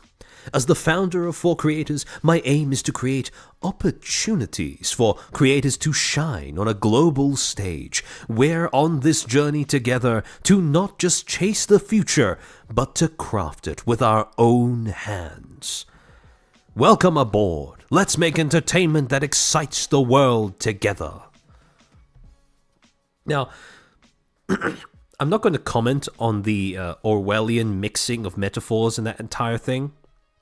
I'm not going to comment on how let's make entertainment that excites the world together is eerily reminiscent of Cover Corp's main slogan as well. However, already you can start to see that this is, pretty stock standard stuff, right? We're going to change the world. We're going to reach out across the world. And you will notice that, quite interestingly, in a manner very reminiscent of how the investors were talking about, the investors at Gumi, before they, injected funds into Activate, something similar about the way that they also describe the appeal of VTubing. There's a lot of focus on fostering community that extends across the globe. This idea of using VTubing as some sort of launch pad, some sort of thing that they can use to spread across a bunch of different audiences. Find audiences, like I said, across the globe. Expansion is a major theme here. Sleazy corpos prey on EN VTubers because they know they're desperate people who will sign anything. That is depressingly common, yeah. It reads as bland and bad as that whole live new mission statement, yeah. Oh, Atari Yo channel, thank you for the 5. Oh, hey, caught you live, love what you do, keep up the awesome work, rip Nexus, I feel bad for the folks who are just trying to do their thing. Oh, absolutely. And again, just to, hold on, let me check. Yeah, just to reiterate, the criticisms I have of the company, purely aimed at the founder, upper management, and investors. Talents, well, worst thing I can say about them is they were caught in a little bit of somebody else's experiment. But to continue, if you go onto the Harry's LinkedIn page, because when it comes to understanding the mindset of the person who created this 27 talents in 3 days debut type corpo, I wanted to start off by first looking at what he had been doing with his life before he decided to try and blunder his way into this industry. So I went to his LinkedIn, and according to his LinkedIn, there are 4 main bits of experience that he's felt worthy of flexing to people. Obviously, at the top, the most recent one, CEO of 4Creators, Nexus, etc., etc. However, the other 3 are more interesting. He started off his career with an internship at Takumi Innovators. Then he moved on to, I don't know how to read that in Japanese, but the name I'll read out in a second when the logo is included in a bigger size later down in the presentation. And then the third, right before he became CEO of 4Creators, he acted as the associate director of the CEO's office of a company called 17 Live Inc. Now, after this point, I started combing through each of these individual companies to try and get a better idea of what exactly he was accustomed to before he decided to create this agency. Starting off with Takumi Innovators. Now, Takumi Innovators, according to their LinkedIn profile, is a business consulting and services corporation.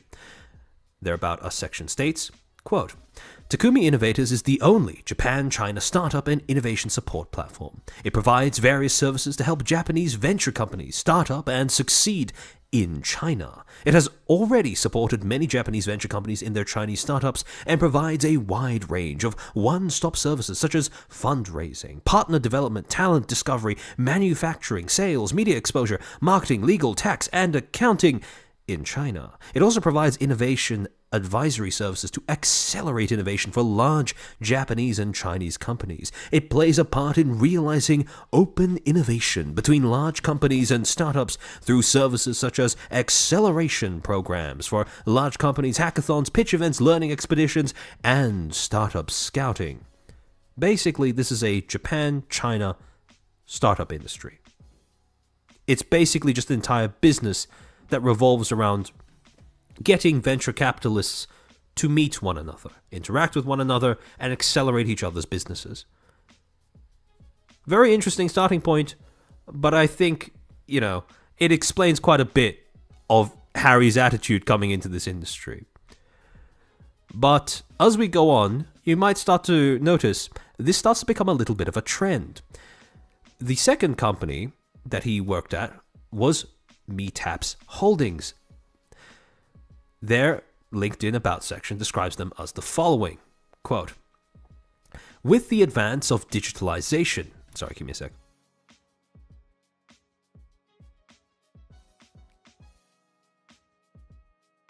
My allergy to silicon is kicking in as well.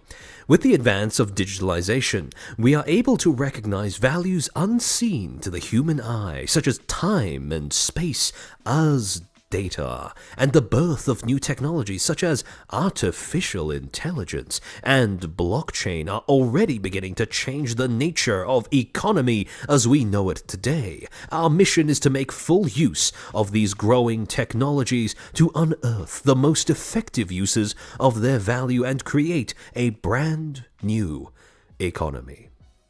Basically just another venture capitalist techno corp that, well, had quite a little bit of the Silicon Valley-esque stereotype associated with it. So already, a little bit of a coincidence, right?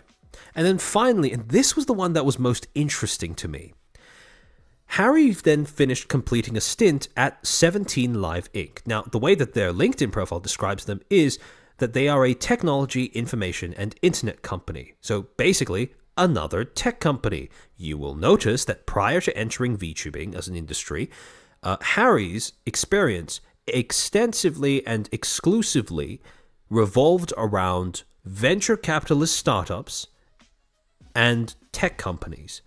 That was his background. That was where he all came. That was the environment that shaped him before he entered this space. Now, the overview that 17 Live gives of themselves states the following, quote, 17 Live Group provides a brand new mode of communication. No matter who you are or which corner of the world you reside in, you can connect with anyone through 17 Live's media platform to showcase your talents and passions, realize your dreams, and construct your own infinitely wonderful life. Oh, Morlington, welcome to the stream. Tech Bro Hate, amen, brother. So, because this was the last permanent job that Harry had, I wanted to do a bit more digging into what this company actually does, so I went to their website as well. And on their website, their About section describes them in a little bit greater detail. About 17 Live. 17 Live's mission is to empower human connection. Yeah, Mr. Hughes, thank you for the 2. Hearing these buzzwords hurts my ears. You and me both, buddy, you and me both. Life takes place in real time, and that is what makes it exciting, unscripted, unpredictable. 17 Live is committed to fostering human connections in real time and creating a close community for our users in any form. We believe in building a safe and close environment where users can be their most authentic selves, and we provide support to help our users achieve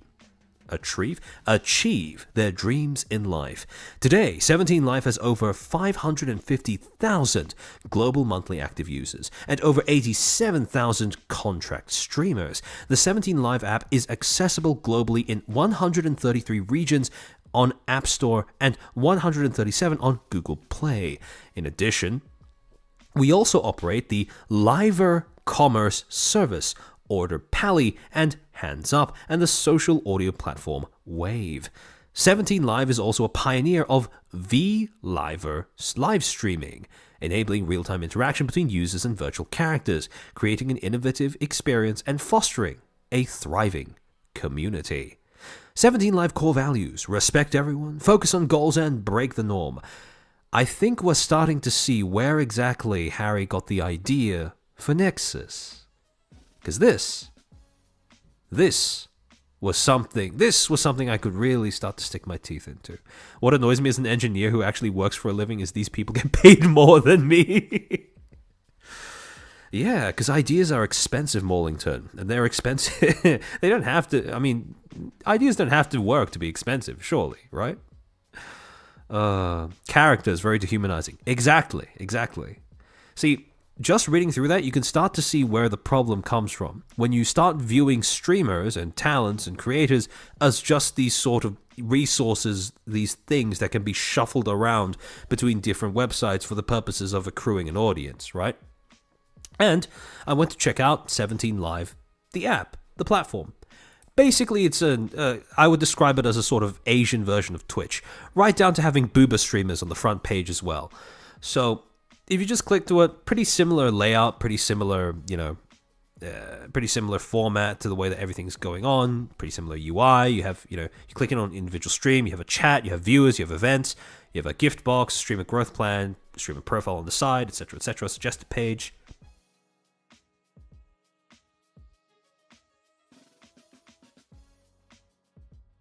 Ugh. Sorry, allergy to the makeup.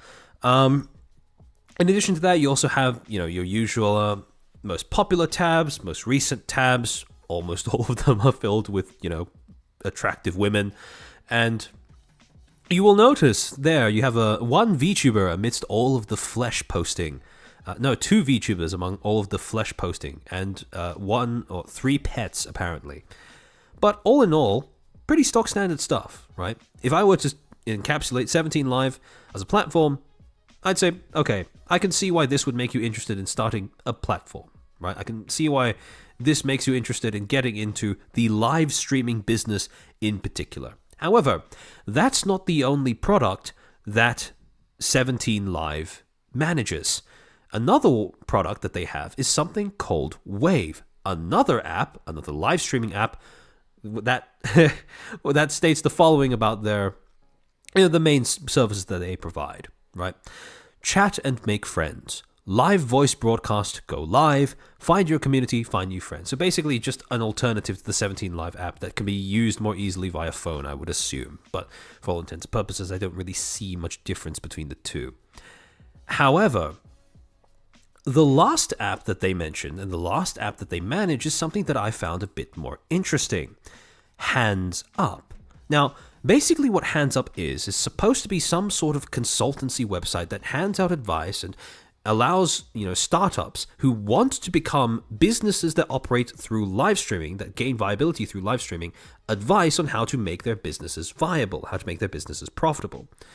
So if you were to go to their About page, they would say, they would describe their mission as the following. How to succeed in live commerce. We will introduce the necessary elements for generating sales through live commerce and how to proceed to be successful. Elements necessary in generating sales revenue through live commerce. The live channel has the advantage that users spend far more time on it than other social media platforms. Taking advantage of this advantage, yeah, this is definitely, this was, if you can't tell, this was machine translated. It is important to focus on building strong engagement. However, what is even more interesting is the kind of advice that they end up plugging, because some of it is actually quite good. For example, 4 challenges that companies introducing live commerce inevitably encounter. Live commerce cannot be successful by just introducing tools. Very based, very brave, very stunning. The 3 that they encapsulate here are knowledge issues. For example, I don't know how to communicate in live commerce, lack of know-how as to how to attract viewers, and I don't know how to generate sales. And the 4th issue being organizational challenges, meaning that there is a lack of internal understanding of how live commerce operates and what its KPIs should be. Lulu Lasso, reach for the sky. Yes. Oh, actually, yeah, now that you point that out, I'm surprised that... Okay, to be honest, for those who haven't seen Lulu's model before, it's pretty good. It's a pretty gorgeous model, but I'm surprised now that knowing that this is something that Harry once worked at, that he didn't think about making your model have a sort of bluish greenish color scheme. Although I do think that would be a little weird for a cowgirl in retrospect. Actually, yeah, no, ignore that. That was a reflexive idea, probably not a good one. Makuras, thank you for the 2. Hands up because Stand and Deliver was taken. This is clearly a racket. Oh, you haven't seen the end of it, Mollington. Because there is another page where they hand out a little bit of free advice to sort of orient you on the kind of mindset that they teach their employees to impart upon their clients. And that is this particular webpage. Not just introducing tools, but also providing solutions to problems. Bear in mind, and this is something I want you to keep in the back of your mind as we go through this, what is said on this page, because this is supposed to be a solution to the problem of how to create a financially, commercially viable live streaming platform, right? Live commerce cannot be successful by just introducing tools. It is necessary to aim for a system that can be fully operated while solving both knowledge and organizational issues. This is where it starts to get really interesting. It is necessary to select a partner that can support both sides of these 2 issues. To make commerce successful, you need a solution that solves the following 2 challenges. 1. Organizational issues. It will be introduced but not be fully operational. And 2. Knowledge-based tasks. I don't know how to generate sales. Now, in case it isn't obvious, this split basically encapsulates tools/apps/platforms and the human side. Content creators, talent. And the mindset that this organization that Harry presumably had a hand in, since he was the assistant of the CEO or whatever during this time period, this was the approach that they advocated for if you wanted to make a platform viable. You needed a partnership that could encapsulate both of these things, both the operational, tool-based side and the creative, human-based side. And that brings us quite neatly into Nexus proper. Specifically, the very first thing that Nexus ever posted onto their website's news tab. On December 14th, 2023, Nexus's official website would release an article called 4 Creators Completed Angel Round Funding and Launches Virtual Talent Academia. Nexus. Give me a sec.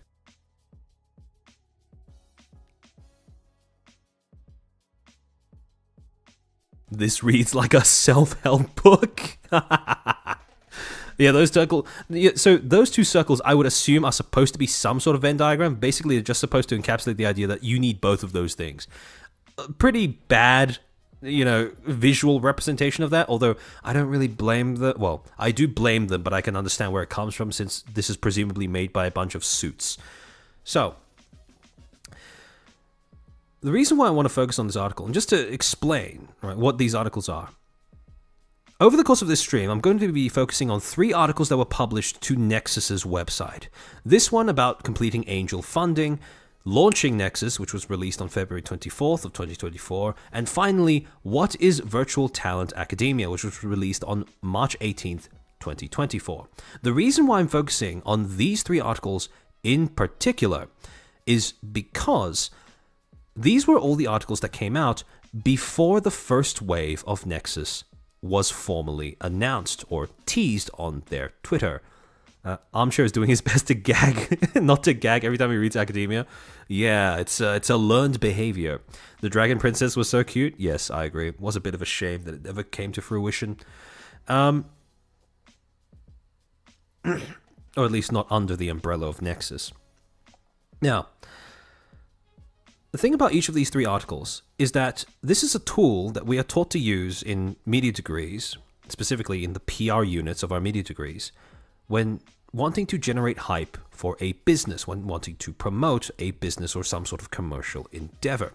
And you can split up each of these 3 articles into one of 2 categories. One being a media release and 2 being a backgrounder. Now, essentially, both of these are different genres of articles that you want to release into the general public in order to build anticipation for something that you're doing or to give the public a better idea of what you're doing. Now, the media release is something that most people will have some sort of knowledge about, right? Basically, this is just an article that provides information about, really obvious, observable things that are going on at the business, especially something that happened recently. It promotes the company via highlighting specific achievements or accomplishments and or developments. And then finally, it's usually written in news style, but with a tone that leans towards advertisement by attempting to generate anticipation and excitement. Oh, hold on. Give me a second. Let me just make sure. I need to grab more tissues.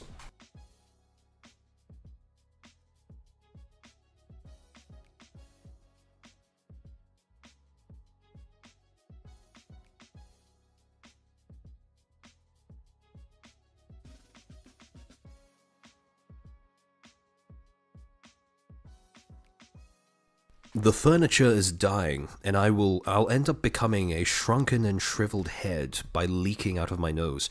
But in any case, so think of it as a news article, but purely for the purposes of, for want of a better way of phrasing it, shilling and filleting the company. Everything is positive. Everything is exciting. Everything is something that is worthy of praise. And this is usually what most newspapers will just blanket ignore, because this is being sent out to every news publication you can imagine by every single business that wants to introduce themselves. The more interesting document, though, at least in my opinion, and this is the one that doesn't often get talked about, is the backgrounder. Now, a backgrounder article, while it's something that's less common than the media release, is something that is designed to function in tandem with a media release once it has already come out. So, in contrast to a media release, a backgrounder provides contextual information about the factors that surround the business and its operation. Basically, after you've introduced the audience to the concept of your business, a backgrounder is supposed to flesh out why that business even exists. The second thing that it does is it promotes the company through, hopefully, demonstrating the organization's prior research into its industry/niche. This is where the founders, or the people running the organization, get to sort of flex to the reader, to show off the fact that they know their stuff, that they've done their homework and they aren't going to fail.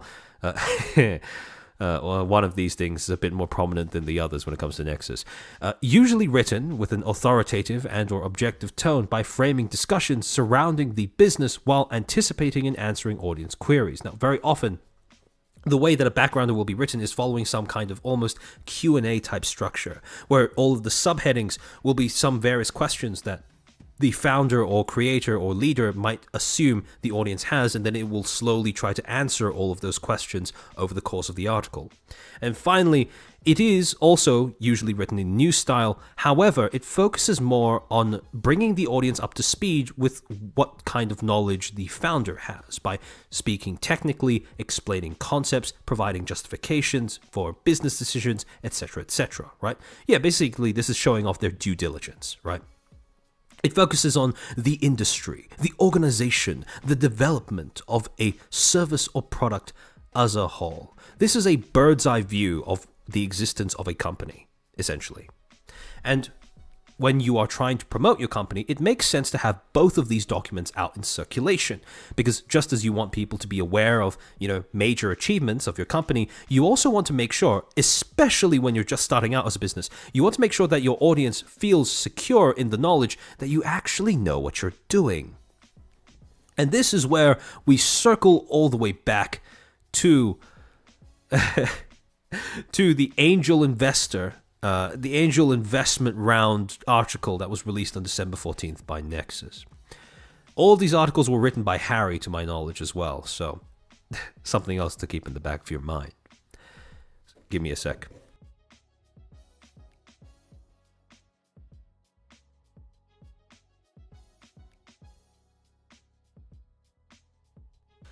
I Want to Die. Quote, For creators, PTE Ltd, CEO Harry So, hereinafter referred to as For Creators, a company operating the virtual talent academia Nexus in North America, has successfully raised funds from 9 investors in its angel round. For those who don't know what an angel round is, or what an angel investor is, it's basically investors that inject money into your company without really having strict expectations that the money is going to have a return made on it. This is basically, not quite giving the founder carte blanche, but giving them a sort of a more forgiving loan than would otherwise be common. Well, the best way to convince them that you know what you're doing is to confuse them with confusing business jargon that they don't understand. Looks like you do, though. Let's go with it. Yeah, that's the kind of thing that I want my audience to start cutting through, because nothing irritates me as much as reading technobabble that comes out of a thesaurus. So, 9 angel investors. That's another detail that I want you to keep track of. The fact that in this article, it is explicitly stated that there are 9 different angel investors that were the inception for Creators, and by extension for Nexus. Creators is a creator economy virtual entertainment company dedicated to amplifying the world of anime and VTubers by supporting a diverse range of creators. The company's initial goal is to focus on the operations of the virtual talent academia Nexus in the North American market. Grounded in the rich tapestry of anime culture, Creators is set to craft ventures that deliver excitement to otakus around the world, creating experiences that resonate with fans across diverse regions and backgrounds. Yet again, a recurring theme that you immediately start seeing off the bat is this idea of expansion, of global entertainment, of reaching diverse audiences around the world. When Harry tries to describe what about VTubing makes it great, he always ties it back to it's something that's so all-encompassing. It's a global form of entertainment. And that about sums it up. Also, take note of the fact that every single time VTubing is mentioned, at least throughout this point of the article, although this ends up becoming a trend later on as well, anime is almost always mentioned in the same breath as well. It's almost impossible for Harry to separate the two in terms of concepts, or in terms of being different mediums. However, to go on, this funding round saw participation from prominent angel investors, including early investors of Any Color Inc., the operator of Niji Sanji, and Cover Corp, the operator of HoloLive, as well as contributors from the early days of the VTuber industry, whose insights and experiences are vital to the burgeoning field. And below this, it lists what some of these investors are. The robust group of investors, in no particular order, includes Yuzuru Honda, founder of Freakout Holdings Inc., Takahiro Hayashi, CEO of Heroes Inc., Yuichi Sejima, founder of Well Played Resist Inc., Kazuhide Hashida, founder of Peraichi Inc., Shinichiro Sada, CMO of Awe Inc., and, funnily enough, a little bit of a formatting error, Takumi Okoshi, CEO of Angel Round Inc. Now, this may sound a little petty, but if you're checking out a new startup's webpage and they have as obvious a mistake as that, that is a red flag. Mostly because of the fact that it proves that they don't really care about the way that they come across. This is their promotional material. This is going to be quite a lot of people's first impression of them. And if they're going to have a mistake like this, no matter how small it is, but they don't fix it, because, mind you, I checked the website yesterday, this mistake is still there. If they don't think to fix that within, let's say, a week or two, that's a sign that this is not a website that's designed to be looked at, which is a problem. Now, thing is about these articles, right, this press release, is that they're usually designed to be sent out to media agencies, so those media agencies can write articles based off of them and promote your business that way. In this particular case, that's exactly what happened, because, well, Harry sent this out to VTuber News Drop, which ended up publishing an article that had pretty much the same title. Upcoming VTuber agency Nexus launched, and talked about the angel investors. Now, in this particular article, the writer, Jay Agavoni, I hope I said his name right, Jay Agavoni, clarified that the investors that actually had ties to Any Color or Cover, respectively, are Honda and Hayashi, the first two that are listed here. Sorry to be clear, what was the mistake? I missed it. It was this, the last entry in the list. Angel Round Inc. and the name of the CEO have been switched compared to the other entries.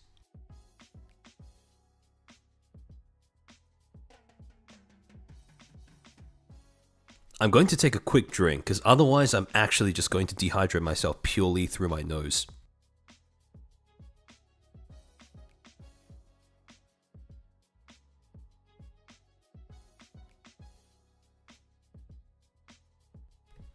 Now, there are two things upon seeing this list that, in my opinion, immediately stick out. First is the fact that, if you will remember, he stated that they have 9 total angel investors, and yet he only names 6 of them. He states, and much more. Take note of the fact that he only names 6 of the individual angel investors in this article. Second thing, are there any names that stick out to you? Because if you actually start looking through the individual angel investors, you start to realize that there are quite a few red flags here. Can anybody spot the odd one out that, in theory, should immediately stick out to somebody who is an experienced VTuber fan?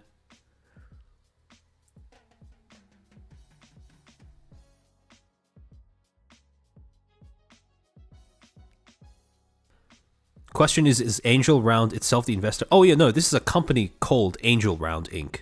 That's the actual name of the company. It just coincides the fact that this was during the angel investment round as well for the company. Yeah, Yuichi Sejima.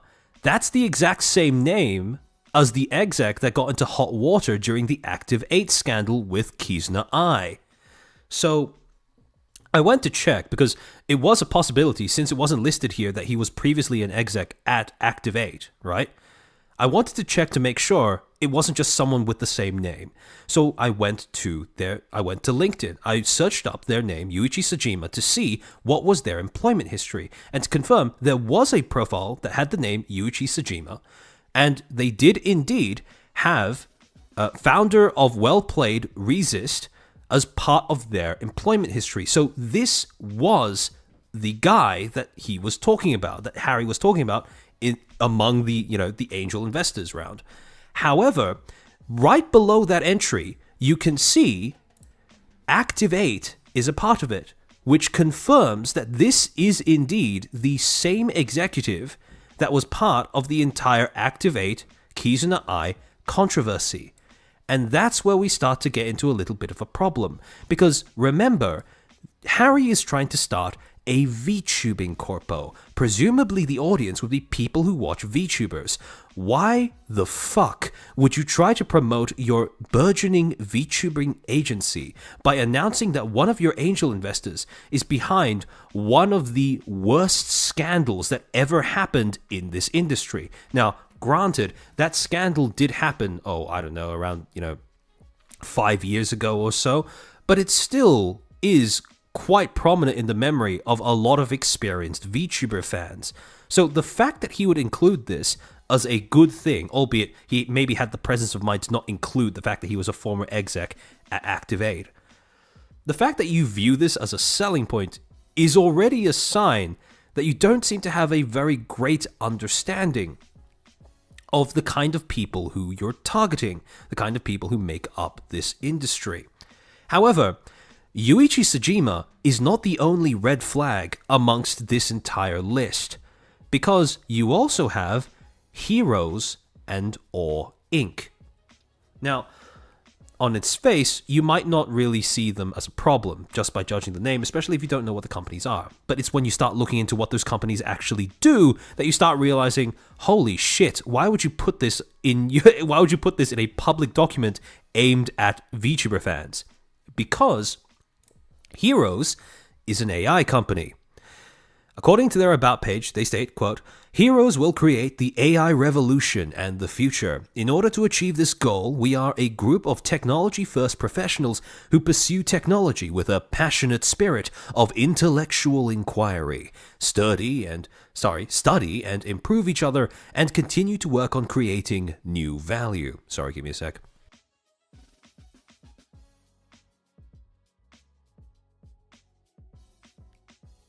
The rest of it is basically just dedicated to really hammering home the whole idea about, AI is the future, etc., etc., etc.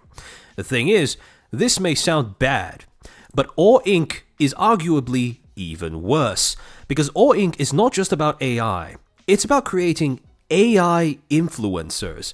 Or Inc. is a virtual human ex-AI company reimagining the future of storytelling, unleashing human potential with the power of virtual, the next generation of humans. That doesn't sound dystopic at all.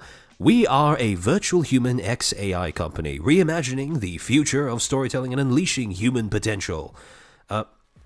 We named ourselves Or Inc. in the hopes to keep producing something that engages people's imagination and makes them feel in awe. Our mission is to create new concepts that can be a part of culture, even if it's a little twisted.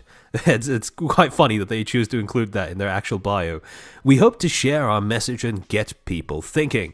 After 10 years of research in human movement and facial expression, Or is a leader in creating and producing humans in the virtual realm. For those who don't know what that means, it's techno-speak for saying that we make fake people on the internet. In addition to our superior development and technology, we have total creativity in all aspects of creating a virtual human, including production, direction, and storytelling. With the evolution of artificial intelligence, we are researching and developing new technologies to make interaction with virtual humans more natural and realistic. By combining speech recognition, large-scale language modeling, speech synthesis, and text-to-motion with our own CG models, we have succeeded in realizing photorealistic virtual humans. In case it's not obvious, this is an entire company dedicated to creating fake influencers. Artificial influencers. Not artificial in the sense of performative, not artificial in the sense of being, not genuine in terms of portraying who you are as a person. No, not even a person. This is just a bunch of code. And if you are wondering how do they monetize this, what is their primary way of generating revenue with this business premise? The answer is IP and ads. They have an entire section on their webpage dedicated to listing all of the different individual companies that have borrowed the use of their virtual creators as part of a branding or marketing campaign. And these are some real heavy hitters among that list. Disney, IKEA, Adidas, Sly, Burberry, Valentino, Bazaar, Vogue, Yahoo, Hypebae. This is an extensive list.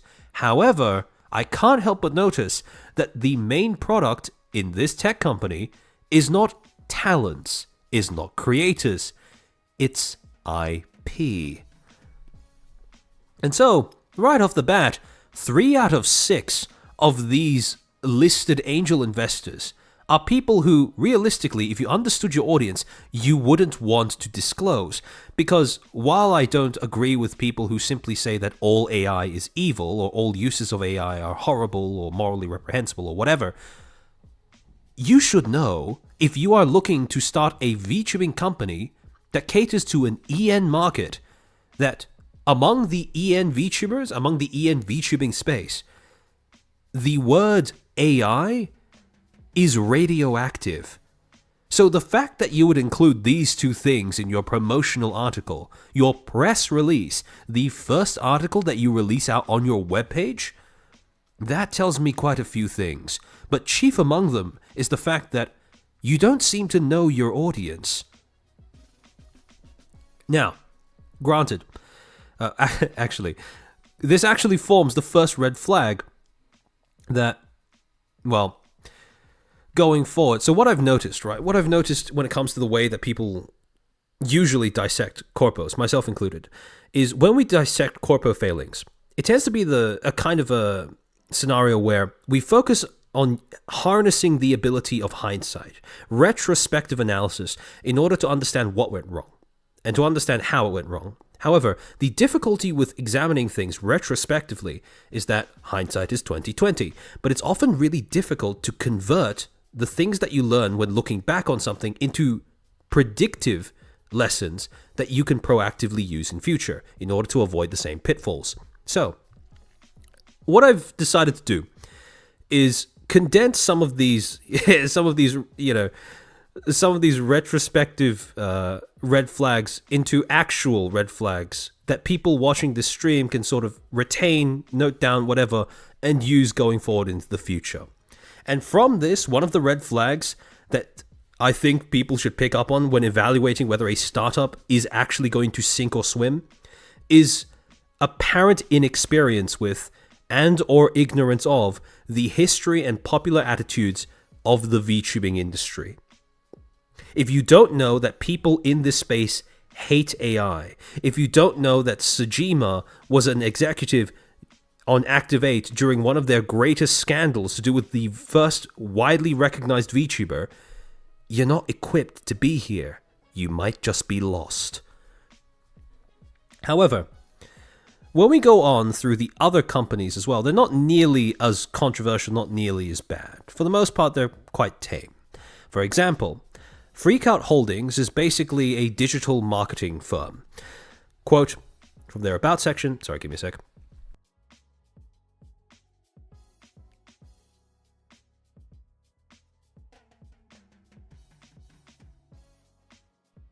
Freakout Holdings is a global technology solutions group headquartered in Tokyo, Japan.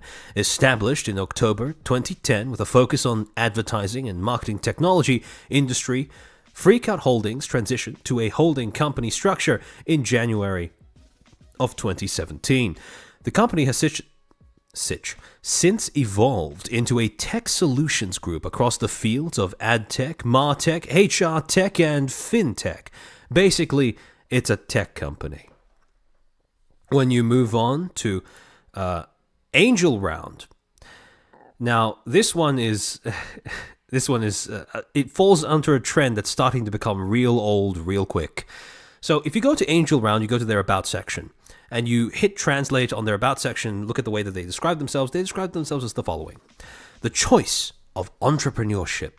Make the choice to be an entrepreneur more commonplace. Illuminate the future. Support the potential of entrepreneurs. Japan needs more startups in the future.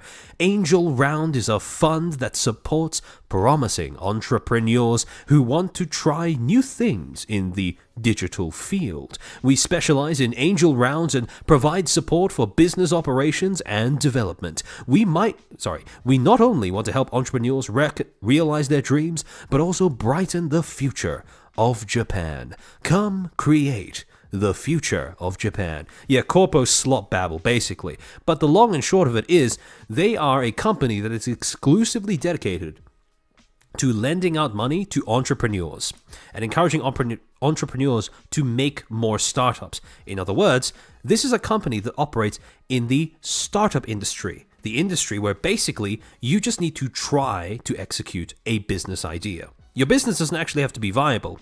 You just need to have an interesting idea for one.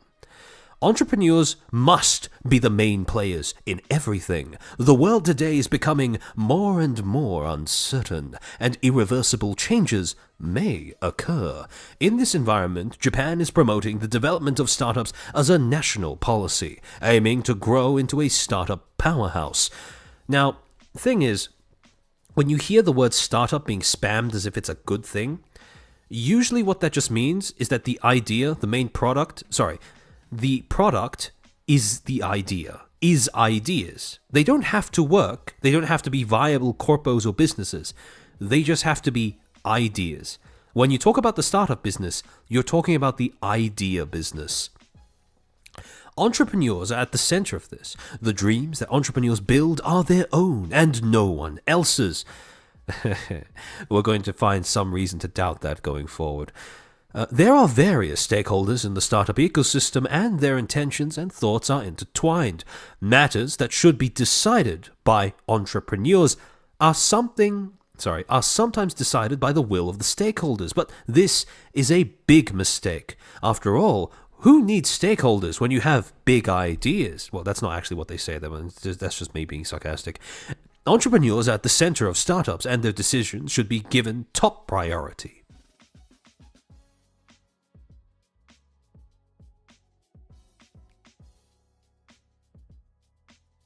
Sorry, I had to exorcise a snot demon that was reacting to the stupidity of what I just read.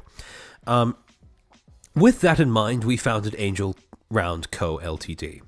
Now, this is a startup company or startup fund that explicitly states entrepreneurs are at the center of everything. You come up with the ideas. No one cares if that idea actually has, a demographic, an audience, a consumer base. Nah, who cares about little things like that?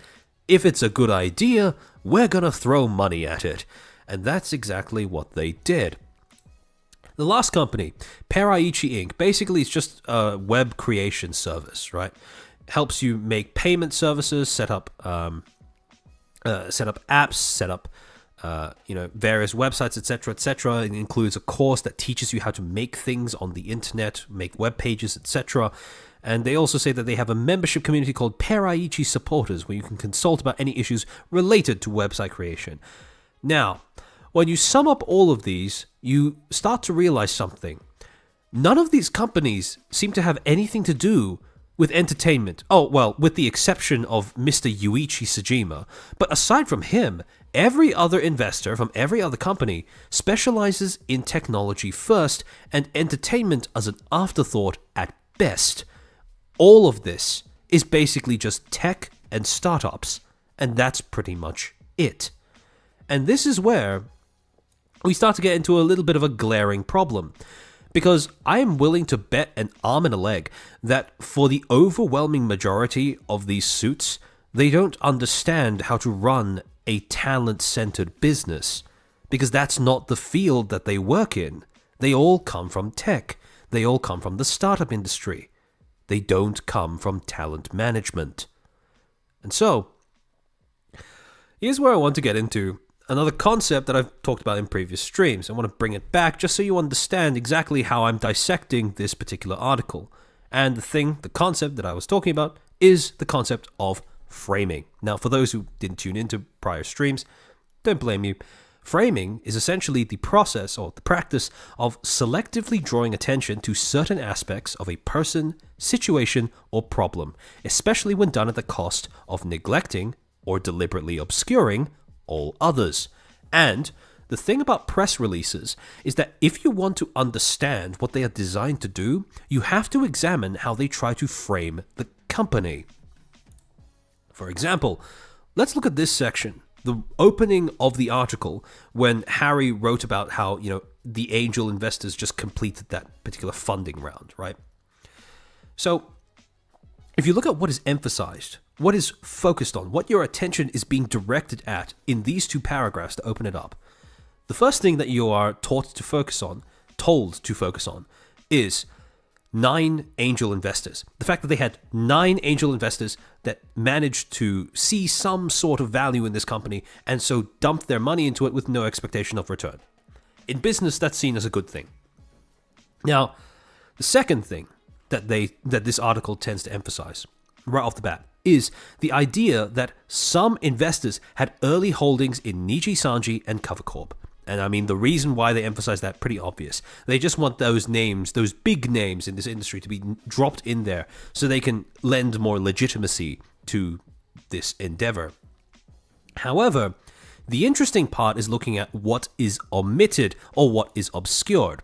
Because the 3 things that immediately stood out to me as being things that are conspicuously not mentioned. First, only 2 of the 9 angel investors actually have holdings in Niji Sanji or Cover Corp. Sorry.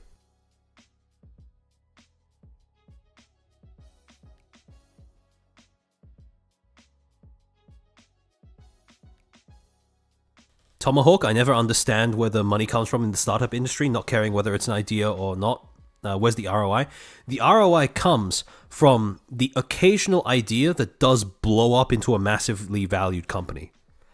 Essentially, it's the funnily enough, the startup industry is almost an exact reflection of what Nexus ended up being, in that it revolves around the premise that if you invest in enough things, eventually one of them is going to blow up big time, to the point where they can not only give you a return on investment that makes up for the other things that didn't make a return, but that it will also give you enough funds to continue the cycle over and over again. That's essentially what the startup business is, and it's quite interesting that this is the exact same premise that Harry ended up running with for Nexus. Now, second thing that's quite conspicuously missing from this article, the investors include executives and or former executives from a combination of Active 8 during the Kizuna Ai scandal and AI companies. And finally, and this is the thing that will become quite important going forward at some point near the end of the stream, the other 3 investors. He said that there are 9 investors, but he only named 6.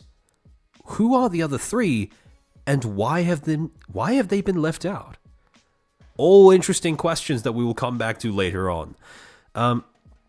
It's still an investment, so if the company is successful, the angel investors' shares will become valuable. Exactly. It's gambling. Yeah, it's basically just gambling. It's educated gambling. But yeah. Now, moving on to the next section. So after that specific part where he lists out who the angel investors are, he also includes some quotes from some of the shareholders that he just mentioned. Now, first quote from Yuzuru Honda, founder of Freakout Holdings, Inc. Quote, "I've always been keen on investing in entrepreneurs with a global mindset, especially in the business domains like VTuber, where the potential to build significant businesses worldwide using Japanese strengths has been proven. When I was introduced to Harry, I quickly made the decision to invest, seeing the promise of a venture that could achieve great success, starting in North America and then expanding across the globe." Second quote, Takahiro Hayashi, CEO at Heroes Inc. "When Harry approached me with the vision..." Sorry, give me a second.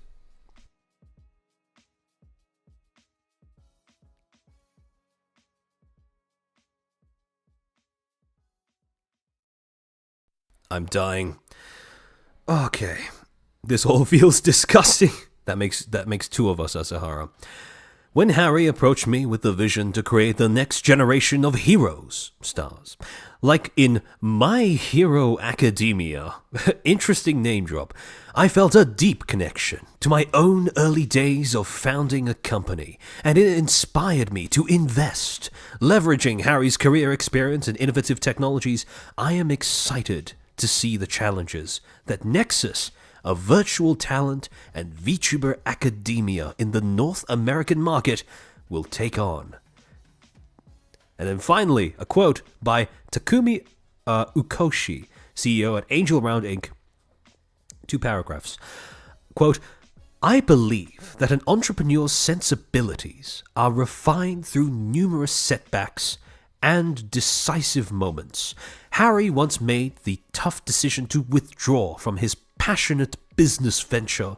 When he shared his decision to me, I was struck by his reflection and belief that a business is worthless if it does not win. That is certainly one of the mindsets of all time. Along with a strong passion, Harry's new venture, taking on the, quote, anime and VTuber domain, end quote, from day one on a global scale, may indeed be a formidable challenge. However, I have faith in his ability to stay ahead based on his experiences and deep understanding of this field. Life brings a mix of good and bad each day, but let's keep this dialogue open and continue to courageously face the future. I'm wholeheartedly rooting for you. In this entire statement, VTubers are brought up 3 times. 2 out of those 3 times, it is directly tied to either a specific anime series, My Hero Academia, we'll get into why in a second, or just anime as a genre in general. Overall, you're not making me very confident that these investors actually understand what the fuck VTubing is, but applying the principle of framing to an analysis of these comments. What is being emphasized? Well, 4 things. First, the potential for global expansion and worldwide appeal. Again, that same appeal to worldwide entertainment, global entertainment. VTubing is good because it can spread across the globe. Aged like milk, yeah. Second thing, they keep reiterating that Harry has vision, that he has skills and experiences as an entrepreneur. They also emphasize that Harry has an ability to take on challenges, that he has a winning attitude, that he cares about winning. And finally, they keep coming back to anime or My Hero Academia. I never understood why there was never a superhero gen for one of these companies, given how popular cave shit is. That's a good question, actually. Actually, if there are any Nexus talents in chat, I forget. Did you guys ever have a superhero VTuber? Because I don't remember. Admittedly, there are only a few designs that I can recall off the top of my head. Most of them from Gen 1, funnily enough. But I don't think you guys had a superhero VTuber. Although maybe you could have. Maybe you could have. But in any case, what's more interesting though are the things that they omit from this particular section of the article. First, the idea that there's any experience with talent management or human resources. That particular talking point, that particular concept, completely absent from all of these comments. Second, when they're trying to praise Harry, when they're trying to say what he has as a person, what attributes he possesses that makes him a good leader, they don't talk about any qualities that might build interpersonal relationships. They don't talk about anything to do with compassion, empathy, patience, etc., etc. And the reasons why that is important is because this is a talent management business. It's not just, asset management. It's not just startup. It's not just tech. If you don't know how to work with people, you're fucked. Third, there is no explanation as to where the passion for VTubing specifically comes from. Almost every single time that VTubing is mentioned over the course of this article, it's always tied back to a passion for anime, never VTubing in and of itself.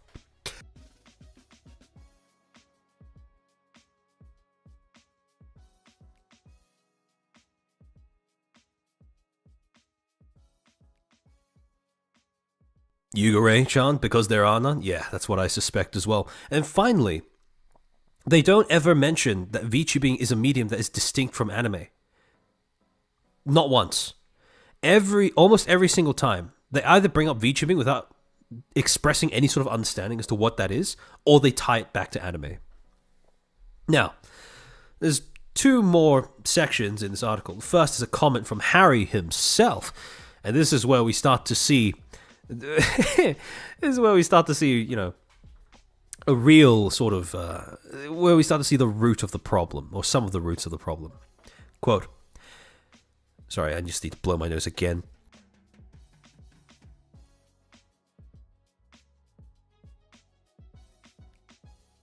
For fuck's sake. My body always tends to just slap me in the face whenever I'm dealing with the most interesting topics, in my personal opinion. But in any case, quote, anime is rapidly becoming a universal language across the globe. There's that phrase again, across the globe. This year, by attending various anime cons worldwide and engaging with anime fans from different countries, I realized that anime transcends language, culture, race, and even religion, connecting people universally. That's great, Harry. Where does VTuber come in? With the intention of bridging Japan's proud anime-based entertainment culture to the world, I founded our company. Watching anime has become commonplace worldwide, and as the anime fanbase expands rapidly, there's an increasingly number of fans who aspire to become virtual talents. So, to clarify, we're about 1.5 paragraphs in. He hasn't mentioned the word VTuber once. It's all been about anime. Embodying the essence of their favorite characters. Nexus, drawing inspiration from My Hero Academia, aims to be the launchpad for unearthing raw talent and propelling them into the next generation of stars. Our vision at Nexus to widely support wonderful creators from various backgrounds building new career paths in the realm of virtual talent. Again, I'm not seeing the word VTuber in the comments about your VTuber company 2 paragraphs in to a 3-paragraph comment. We have otaku team members and talents gathering from across the world, especially from the United States and Canada. By the way, if any of the Nexus talents are Canadian, I'm sorry for your loss. It's an honor and a challenge to undertake this global venture in our beloved anime and virtual entertainment company. We are committed to captivating anime fans worldwide and will continue to work hard towards this endeavor. Yeah, it's all anime. It's all My Hero Academia. There is no mention of VTubers by name. The closest they get is virtual talents, and that's about it. So, in summary, what is emphasized? Anime. What is omitted? Funnily enough, for the VTubing company, VTubing. He doesn't mention VTubers, at least not by name. And here's the thing. This is a little bit of friendly advice to all prospective CEOs or their ilk that may come across this VOD by some sort of sheer coincidence or happenstance. Sorry, give me a second to blow my nose before I pop off.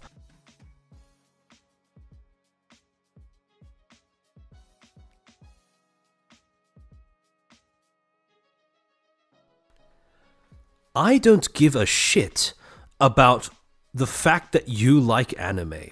I don't give a shit about how you suddenly realized that VTubing was the future after attending a few anime cons. I don't give a shit as to your dreams about expanding a business worldwide. Don't tell me that. Tell me who your Oshi is. Tell me why you want to get into this industry. Tell me what drew you into this industry, what helped you develop a passion for this industry. Tell me something that's specific to VTubing as a medium that the other mediums, even though they may aesthetically look similar, don't have. Tell me why you're here, besides just the fact that you have supposedly observed an unoccupied niche that you would like to stick your proverbial corporate cock in. Give me something more to your motivations than this technobabble corpo gobbledygook. And the trend continues in the final section of the statement, by the way, because this founder's profile that Harry includes, it's just more slop about his personal past. Born to Japanese-Taiwanese family in 1995 and raised in Japan, graduated from the University of Tokyo with a degree in economics, began a career at 17 Live, one of Asia's largest live streaming platforms, playing a pivotal role in leading the global CEO office. Post-independence developed a community app and a web game and provided marketing support to multiple companies, culminating in the founding of 4Creators PTE Ltd. Again, what is emphasized? Entrepreneurship, tech commerce background, startup experience, prior involvement with live streaming, but what is omitted? Why VTubing? Why VTubers?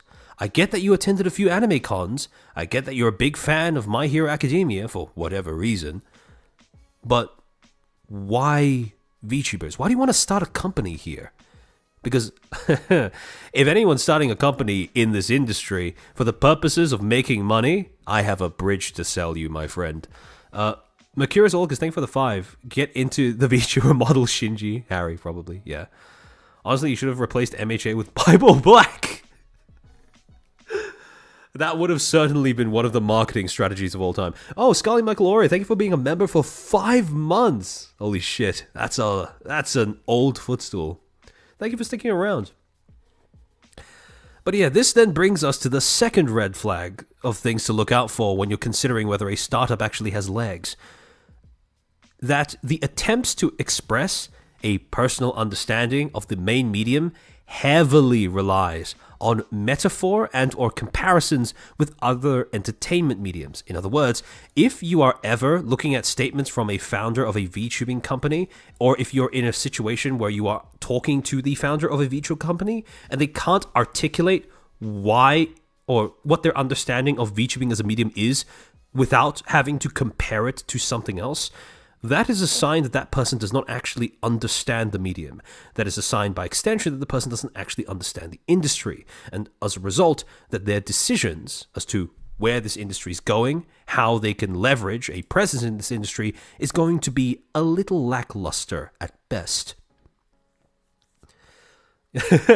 About 24 people decided making a VTuber company would be an easy way to make money this year. True. And also, throughout this entire thing, you start to see that there's a little bit of a problem. A fundamental problem that a lot of people who enter this space looking to create a business or looking to make a startup don't seem to realize. And that is that the qualities that come along with being a member of the startup sector, member of the tech sector, do not automatically correlate with the ability to effectively run a VTubing agency. Harry was walking in with an understanding of the tech behind VTubing, with a background in commerce and entrepreneurship. But the problem is, neither of those two things translate over into understanding how to actually run a VTubing agency, and also talent management and human resources. Both of these are essential to actually making sure that your agency doesn't just up and die. Because this is a human-centered business, a talent-centered industry. If you don't have the ability if you don't have these skills, talent management and human resources, you're fucked. No matter how talented you are at making a startup, or no matter how sharp a business person you are, you're still fucked. Because this industry cares about people. Speed on. I think one of the most important parts of being a VTuber CEO is making sure that they can articulate who their Oshi is and why. If they don't, they cannot be trusted. This is partially a joke. Now, I'd take that one step further. I'd say that's not a joke. If someone wants to start a VTubing company, they should have an Oshi. They should be able to articulate who that Oshi is and why that Oshi. Because that is a basic, fundamental litmus test for seeing if they actually understand the appeal of the entertainment industry that they're trying to break into. If they can't even say that, what the fuck are they supposed to do when it comes to actually trying to make you, a bunch of creators, appealing to other people in this industry. How are they going to support you on that if they don't even understand what makes this industry appealing in the first place? And so, if I go around to a VTuber CEO and I have no clue who their Oshi is, and they don't seem to have any clue what an Oshi even is as a concept, immediately they are a tourist. They are a tourist that is ill-suited to operating in this industry. I mean, I'm pretty sure in the big three, each of their CEOs has, Big Two and Face Connect, each of their CEOs has an Oshi, I'm pretty sure. We know that Sakana's is Marine. I forget exactly whose Yagu's and Gunrun's are, but again, it might sound silly, but that is a very basic litmus test that any person trying to break into this industry should be able to articulate. If they can't, they're a tourist. And the tourist should not be in a position of power when they are trying to enter a space. Sorry, give me a second.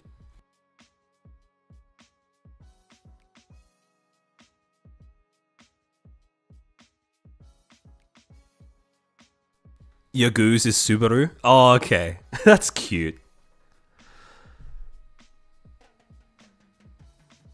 I wonder who Gunruns is. Maybe Iron Mouse or one of the Vishoujo talents, I would assume. I need to do some digging. I need to find that out. But in any case, this about encapsulates why the very first document that was released, the very first article that was released on Nexus's webpage was a little bit of multiple red flags there. As far as a media release goes, a press release goes, not the best. However, then we get to the other two, starting with February 23rd, when Harry would put out an article called Launching Nexus, accompanied with this very interesting graphic, which is basically just a whited out, faded out MHA still that had black bars over all of the individual characters' eyes. Nexus equals academia for virtual talents. Fun. So, to start off, quote, "Hello, VTuber fans. I'm Harry, the CEO at 4Creators and the headmaster of Nexus." Cute. A virtual talent academia. As we embark on launching Nexus, I want to share the thoughts and backstory that have shaped this journey through a blog post. Topics about me, what's Nexus, moving forward. This is what gives away that it's supposed to act as a backgrounder because of the fact that it's been laid out in this manner, where supposedly he's anticipating all the different questions, whether they be spoken or unspoken. Who are you? What's Nexus? What is your plan? And then trying to structure it in a way where each section is designed to answer one of those questions. Master N, now that I think about it, I think you're my Oshi armchair. You're the one who streams that I catch the most. That is an honor. That's Thank you for saying that. I need to decide on an Oshi mark. Actually, now that you bring that up, I'll do a poll after this stream in my community tab, because I have two options for an Oshi mark. Currently, what I'm thinking is the actual arm and then chair, or the chair and the nerd emoji. One of those two combinations. But yeah, I'll include a poll in the community tab, so keep an eye on that after the stream ends. Oh, by the way, since we're talking about that, if you're watching the stream, so far it seems enjoyable, so far it seems entertaining, so far it seems somewhat informative. Please. If you're not subscribed, also consider doing that as well. It helps out the channel a lot. But yeah, liking does the most. It's the easiest thing to do, so I would ask that you do it because it helps out the channel a lot. XYZ, YouTube, yada yada. So, hold on. I scrolled past them. Yeah, Reindeer, is that even a legal use of MHA without licensing? That's the fun part. I don't think it is.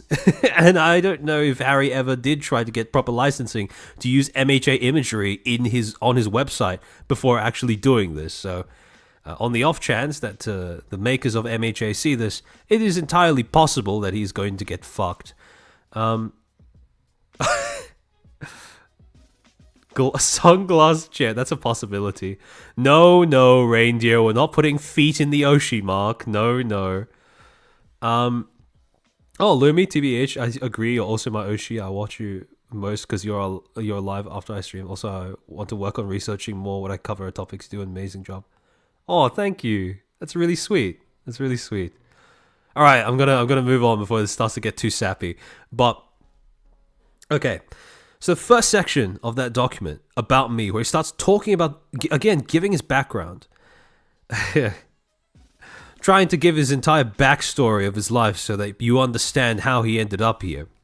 Quote, I was born a Japanese-Taiwanese mix. We don't claim him. Spending most of my time in Japan. From a young age, I've been enamored with anime. Our family dinners often accompanied by the 7 p.m. anime shows on TV.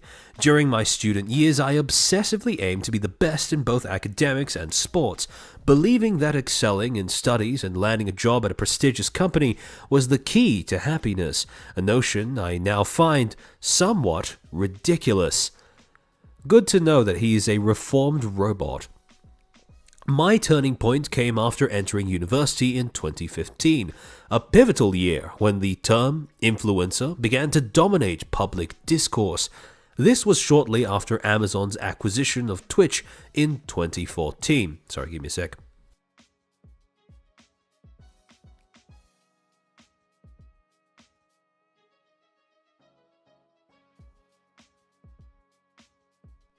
Thank you for the 2 scarling, Michael.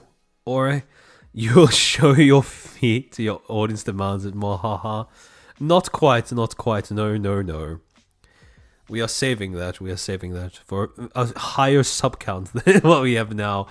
Hold on. I need to remind myself what I said in terms of that sub count. But in any case, while earnestly dedicating myself to my studies, I couldn't help but be irked by influencers who seem to effortlessly gain fame and fortune through playing games or creating whimsical videos. I know everyone has thought similarly once. It's a stark contrast to my disciplined approach, and admittedly I found it hard to swallow their success with a smile, yet at the same time I found myself drawn into this world, creating random shorts on TikTok with friends and managing an Instagram account to introduce beer bars in Tokyo, realizing that this unstoppable wave of personal passion and creativity was shaping the future. Again, this is all great, this is all nice, I'm sure you had a great journey of self-development, but who the fuck is your Oshi? Who do you watch? What VTubers do you actually enjoy? Literally give me anything about your interest in this industry, instead of just telling me generic internet slop and lore about how you grew up over the course of your uni life. Just give me something, for fuck's sake, something that tells me you belong here in this space, that you are interested in it beyond just a cynical, business-minded commercial endeavor. Sorry, to go on. After graduating, I joined 17 Live, a company running a leading live streaming platform in Japan, Taiwan, and Hong Kong, similar to a mobile version of Twitch. It was a place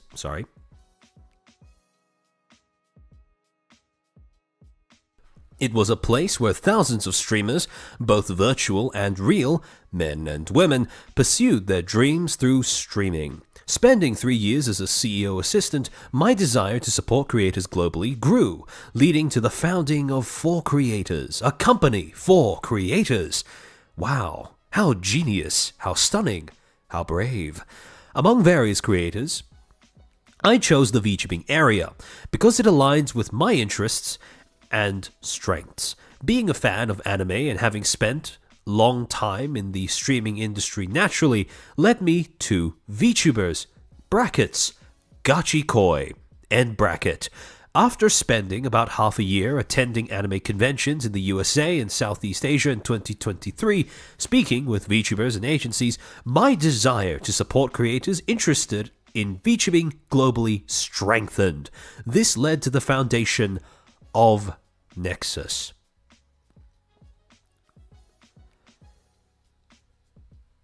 Holy tourist. So, first thing that immediately crops up, gachikoi. The term gachikoi, borrowing from VTuber Wiki admittedly, refers to fans that are in love with a VTuber as well as the state of being in love with one.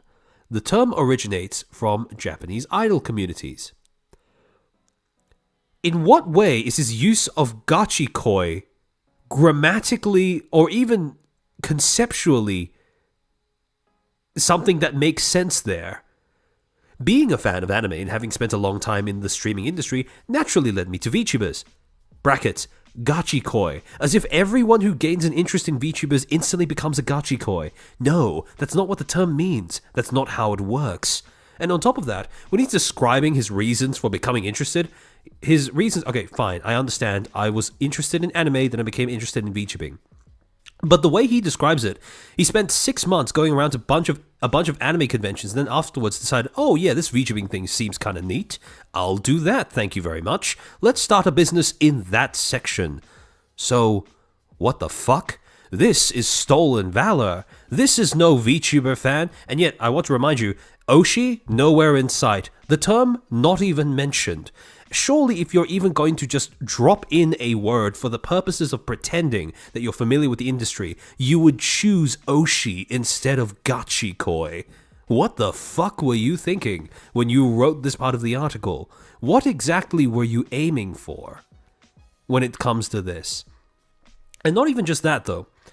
Every time he talks about VTubers, yet again, he's either tying it back to anime as a medium, or he's referring to VTubers as a generalized collective. And this is where we get into the third red flag that Nexus exhibited in its first two statements, or first two articles that were put onto its webpage. VTubers are referred to as a generalized collective rather than as individuals or individual talents. Whenever Harry tries to describe a personal attachment to VTubers or VTubing, it also occurs in a similarly vague manner.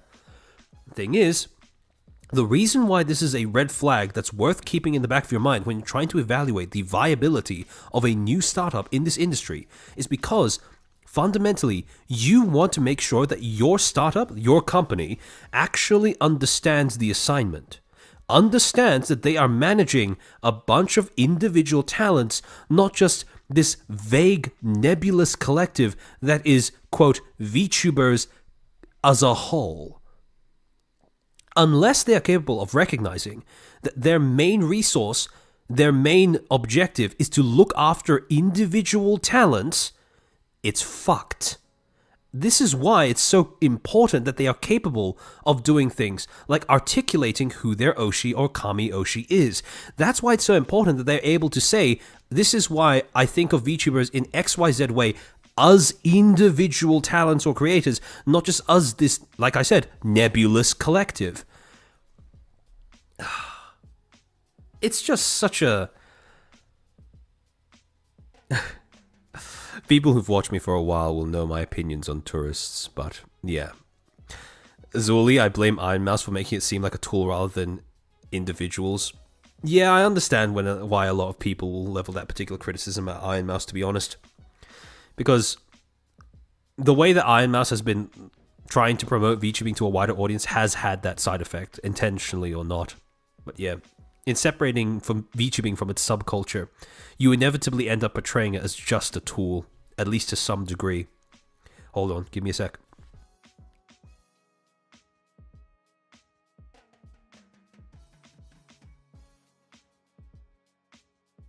But wait, it gets worse, because in case you were already thinking, wow, this guy doesn't seem to understand that VTubers are individuals.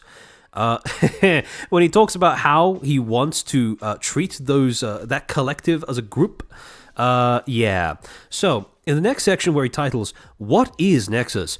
He states, quote, Nexus aims to be a quote-unquote academia, end quote, for talents aspiring to become the next generation of virtual stars, much like virtual talent version of the famous Hero Academy. Instantly, anyone who's never watched My Hero Academia, never heard of My Hero Academia, no clue what the fuck he's on about. But let's indulge him for a second.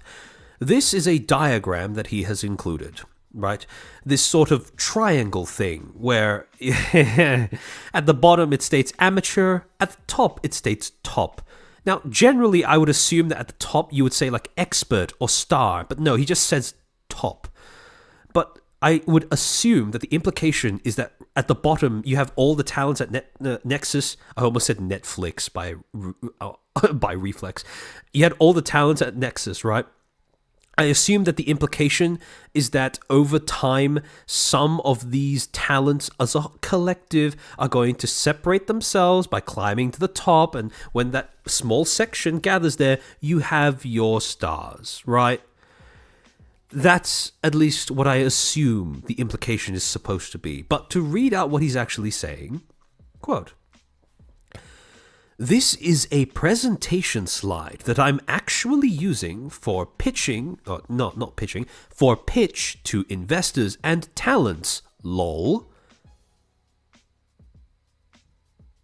Bro just bragged about recycling a corpo presentation slide as a graphic, as a promotional graphic for his talent agency. What? To go on. "It's designed for those who are serious about achieving their dreams. It's a fucking triangle. A triangle with 3 words, 1 logo, an arrow, and a stolen screenshot from an anime.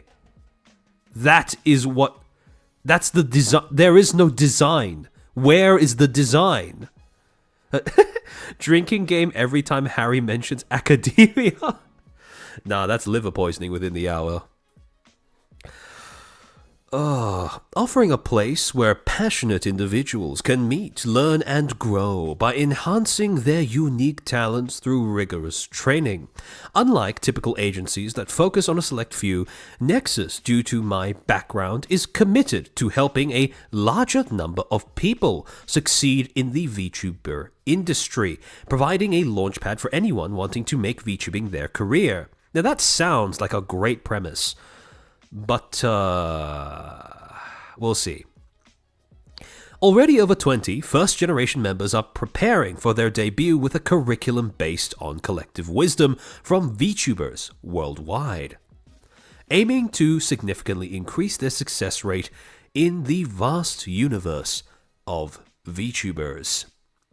Sorry, give me a second.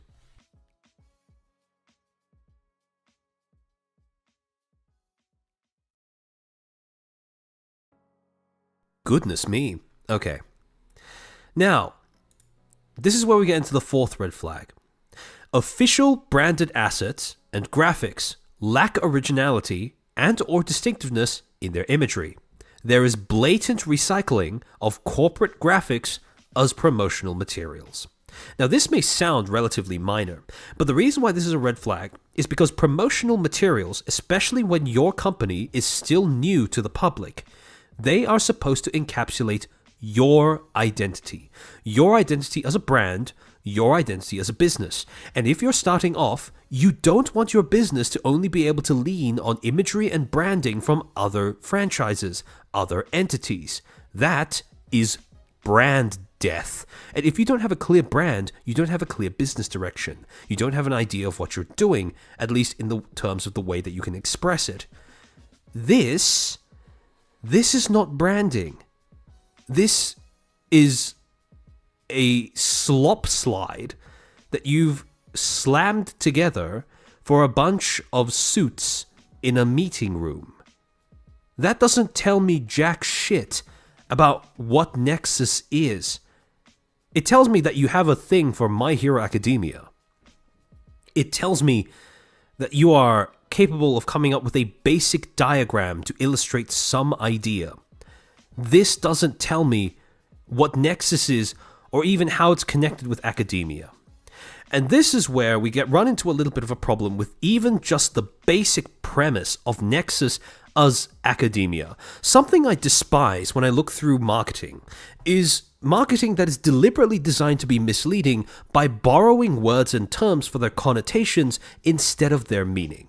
Thing is, he wants Nexus to be thought of as an as a form of academia. He wants every talent that applies, every talent that makes it their way in, to think, oh, okay, if I'm part of Nexus, it works the same way that, let's say, university or college might work.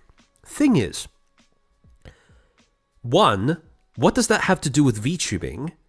Again, who's your Oshi bro? And two, that doesn't even work as a metaphor. Because the way he's phrased it here is as if Nexus is going to be this really hyper-competitive thing where only some people are going to be able to make it to the top, only some people are going to be able to reach a certain level of success. Problem is, that's not how academia works.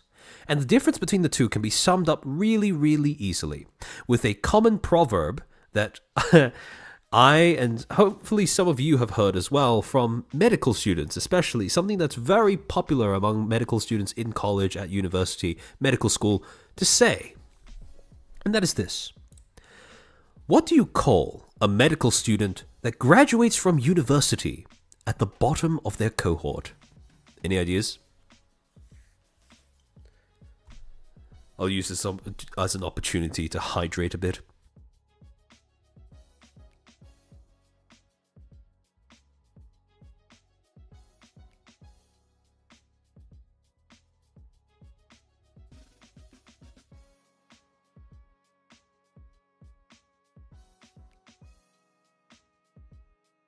A2? Exactly. You call them a doctor. And fundamentally, that's the difference between what Nexus is proposing and what academia actually is. That's why their use of academia as a marketing concept is extraordinarily misleading. Because the way that academia usually works is that you have a typical academic cohort, right?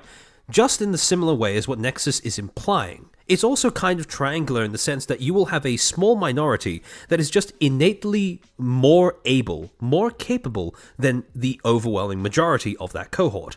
However, the thing is, with academia, usually, regardless of where you land in that triangle, you still have a chance at graduating. You still manage to reach recognition and certified success. It doesn't matter if you all get past that finish line at the same time or not. Regardless of how low you are in your relative ranking to your cohort, you still have a chance. The same thing does not apply to what Nexus is suggesting here, because this is a static triangle. This is a static hierarchy, where there are going to be some people that are just at the bottom, some people who are close to the top, and only a tiny minority that actually manages to breach into some form of widespread recognition or certifiable success. That is the problem. This is an awful idea for a company, a talent management company, an entertainment company. Because if you treat your talents like this, guess what? The overwhelming majority of your talents are going to go under, if not completely absent of support. Like, what is this idea? What is this cook? Yeah, C's get degrees, exactly. Problem is, there is no C when it comes to content creation. Because, well, if you're not supporting your talents to grow, what are you doing? You're just sort of setting them loose and hoping that they somehow find their own success while being under your umbrella. And that's not exactly what I would call agency support. But, in fairness to Harry, this is something that he tries to address in the next section of his document. In a section called Moving Forward, he says, quote, "To nurture over 10 talents is already a significant challenge. But our ambition at Nexus,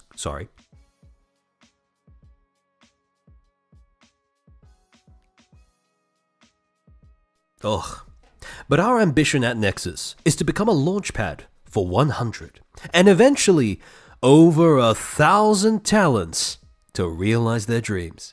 Now, where have we seen that number before? Oh yeah, that's right. Active 8, when they were talking about how they wanted, what was the name of their thing again? Their VTubing platform to reach over 1,000 talents. Even the goals are not very original. The goals have also been stolen from something prior, assuming, of course, that he was even aware that this has been tried before, that this is a commitment, a dream that other business people in this space have had before. A dream that they failed at miserably because of the fact that it's just not fucking possible. Yeah, forget shotgun approach. This is a fucking minigun approach.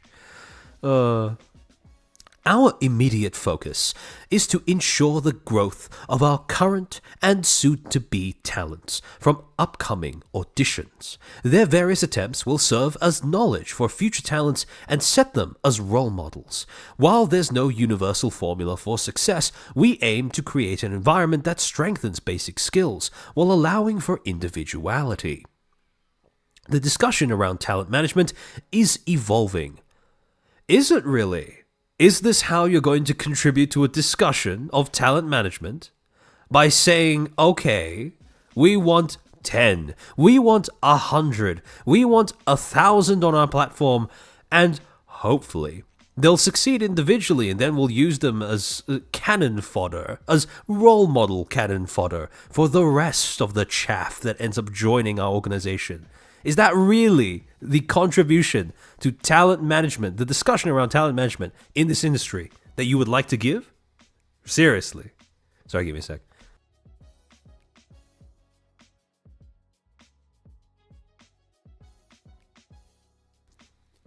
Remember when I talked about in the Vishojo stream the value of having management that's on the ball because they can help carry lessons over in between different generations of talent? How they can make sure that talents don't always have to learn their lessons face first? That's exactly what Harry is referring to, but he's saying, oh yeah, we don't need to worry about that. The talents can just learn on their own, and when the first wave of talents has learned their lessons, well, the second wave has it much better then. Without any sort of idea about, management learning something, but just general research into the industry and then hopefully imparting what lessons they glean to that first gen of talent, instead of just using them as test subjects. They could have done that, but no, we need to do something new. We need to try to manage in a way that has never been managed before. At Nexus, we believe in advancing the traditional methods to foster a supportive relationship between the company and the talents. Now, here's where we run into a little bit of an interesting contradiction, because when he talks about, various attempts of the first wave of talents will serve as knowledge for future talents, what that sounds like is this. What that sounds like is they're going to take a first wave of talents, make sure they're all over the finish line, and then use the lessons learned from that bunch of talents to inform the next bunch of talents when they reload the chamber and are shot out accordingly. However, like we pointed out, they are not going with this model. They are committing to this, which is what makes that inherently a little weird in terms of self-contradicting.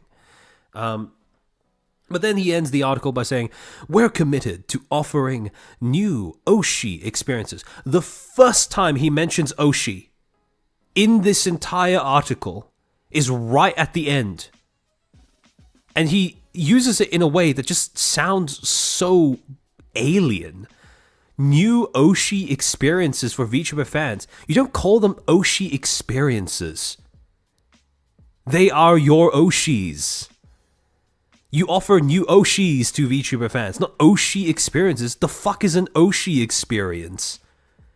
Oishi experience? What do you mean? What are you cooking? Sir? Does this man know anything about VTubing jargon? I've been around here for slightly over a year now. And this is knowledge that I've come to gather. Although admittedly, he has only been associated with VTubing as an industry for 6 months up to the point where he started doing this. So maybe we should cut him a little bit of slack. Yeah, I misread that as OSHA, exactly. The guy doesn't watch VTubers? Yeah. The more I read of the stuff he writes, the more I'm convinced that he has never watched a stream. He's, at best, spoken to a VTuber that happened to be at a convention. And that would be it. That's my assumption, based purely off of reading what he has chosen to use to market his, let me remind you, VTuber agency. But to go on. We are also committed to offering a new career path for aspiring VTubers. Stay tuned for what's next. It's your turn, Nexus founder Harry. Shirona's slave, to be fair on your part, he has millions of dollars and you don't. Yeah, kind of amazing that, isn't it?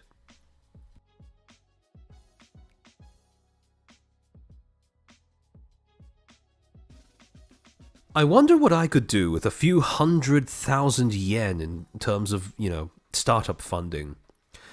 Probably something that is, well, I'm not exactly an entrepreneur. I wouldn't call myself an entrepreneur in that sense. But I think, I like to think that at the very least, I'd be able to do something better with my marketing budget than this. And this leads us into the next red flag, the fifth one. If you ever see in any of a startup corpo's promotional material, any of their advertising, any of their stated goals, any of their statements from their founders, that there is any sort of mid to long-term numerical quota for the total number of talents under an agency, if they use the total number of talents as a goal or metric of success, that's a great sign to get the fuck out. For exactly the same reason as the last one. Because, well, you need to be able to see, understand, perceive your talents as people. And if your goals revolve around attaining a number, sorry, it's fucked. There's no way you are going to get off the ground with that. That shallow, cold, cynical understanding of this industry. That's not going to fly. AJ, 100,000 yen is 636. See, you say that 636 USD, which is not much, but I'm an Australian. That's like 1k plus or somewhere thereabouts to me. So that's quite a bit of money. But yeah, I mean,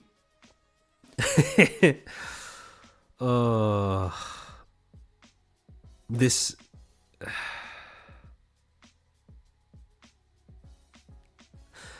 If you ever see a VTubing startup say that they want to eventually have 1,000 talents or 1,000 talents on their platform or whatever, run for the hills.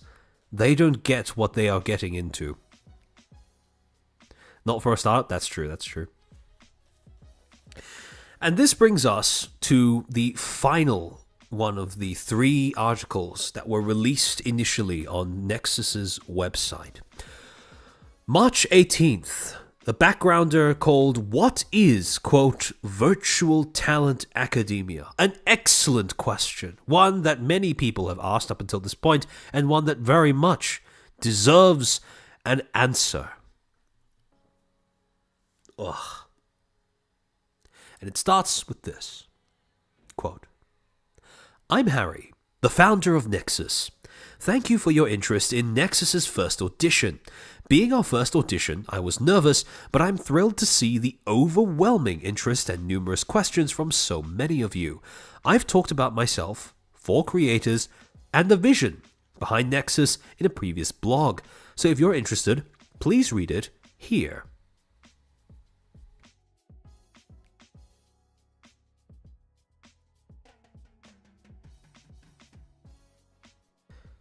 This time, I want to address a frequently asked question. Quote, "What does Nexus equals Virtual Talent Academia mean in detail? Please bear with me as it's a lengthy explanation. Table of contents. Current analysis. The EN VTuber market is at a turning point. The existing VTuber agency model is becoming unsustainable. Our answers. Winning on a new platform. Update on an agency model. 3. What does winning on a new platform mean? Why AniLive? And 4. What is our vision for the agency? What does Nexus being in academia mean? And 5. Creating a new career path as a company." Followed by 6, which is just a summary. Now, it's important to note that in terms of their official promotional material, as listed on their website, March 18th of 2024 is the first time that AniLive is explicitly mentioned. Now, I'm curious, are there any Nexus talents that are in chat at the moment still? Because if you are, and don't break NDA for this or anything, but if it's okay, I wonder if it's possible for any of you to tell me at what point on you were told that you were supposed to be streaming on AniLive. Like, when, in terms of dates, was it mentioned to you? And especially if you knew before March, or if you were told before March. Oh, hello, Anaria. Nice to see that you're still around. Yeah, is that something you're able to answer?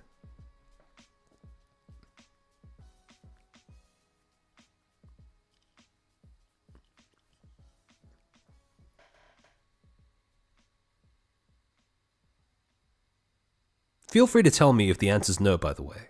That's perfectly understandable if that's the case. Yeah, don't break NDA for this.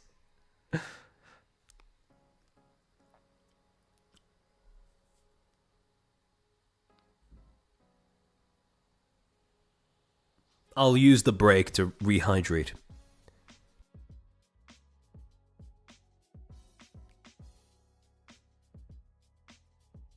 Oh, Inaria. Can't answer, but later than you would think. I think that tells me everything I need to know. Thank you, Inaria. Okay, so, with that in mind, he starts off this article by trying to explain, and remember when I talked about how background as part of their function is supposed to demonstrate to your audience that you've done your homework. You understand the industry that you are trying to, set up shop in, right? That's what a backgrounder is supposed to do. So when we read through this, I want you to keep that purpose, that objective in the back of your mind. What Harry is supposed to demonstrate in this article is that he knows what is going on in the VTubing industry. Quote, I believe that content platforms, such as YouTube and Instagram, repeat the same cycle. Very roughly, when a platform is created, it follows the following growth cycle. 1. A superstar is born to represent the platform. Already, we're kind of fucked. Because that's not how YouTube became YouTube. That's not how it became what it is today. It did not crop up because a superstar was born there. Quite the opposite, in fact, but we'll get into that in a second. 2. Many firms see these stars and entertain the market, looking for business opportunities. 3. Mass production of individual talents who do not belong to a firm and small to medium-sized firms that cannot scale.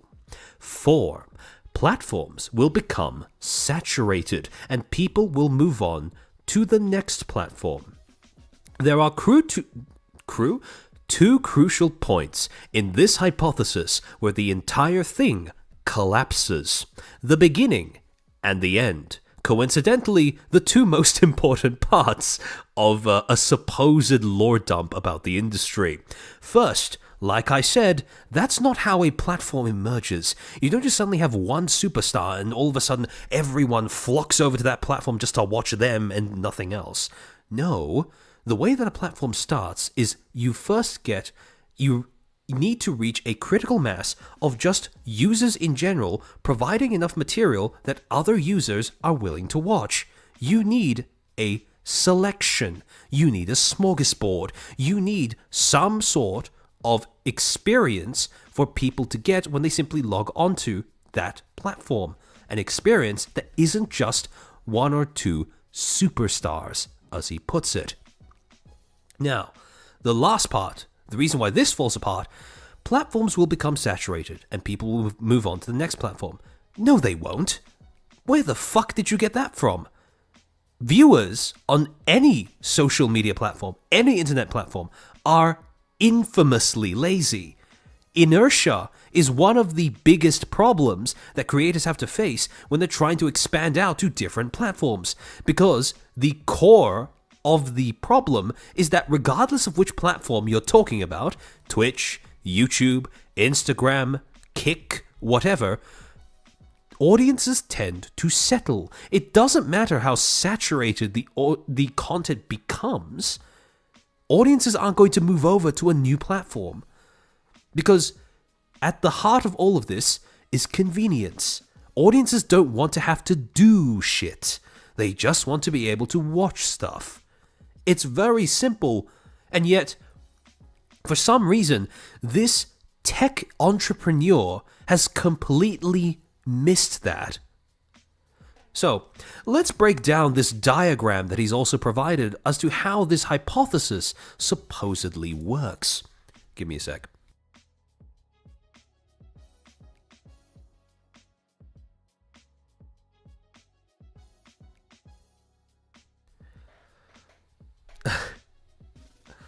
As long as it doesn't die, that's true. But again, in order for a platform to essentially kill its own viability, it needs to make the experience worse for all of its viewers. That's the only way it can possibly succeed. Yeah, Mephistus, you've seen it already. Transition of the content platform. Stage 1, platform formed. YouTube, Twitch, as examples. Platform put huge budget to acquire creators and benefit creators. Okay, sure, I can let that slide. A little simplistic, but sure. Second, big stars born. Kizuna Ai, Golgura. Bro misspelled what is possibly the largest EN-speaking corpo talent in this industry for the last 4 years. You had one job, my guy. How the fuck do you even make that mistake? Look at your keyboards and look at where L and R are in relation to one another. Look at the distance between L and G as well. Because let's assume that he was just typing Gura afterwards. How do you make that typo? And how do you not correct that? Pecora, Kuzuha. Big stars who could earn big money and popularity show up. 3. Big agencies born. Hololive, Vishoujo, Niji Sanji. Many agencies follow the stars and try to replicate them. Now, other people have pointed this flaw out before upon examining this diagram. But, yeah, I don't think Golgura was an indie before. I don't think Golgura existed before Hololive. And the fact that he's using Gargura as an example of your archetypical superstar VTuber, we'll get to that in a second as to why the way that he's presenting this is ass backwards. But for now, the way that he's presenting this has one core issue. It makes it so that the premise here is that platforms spring up around individual talents.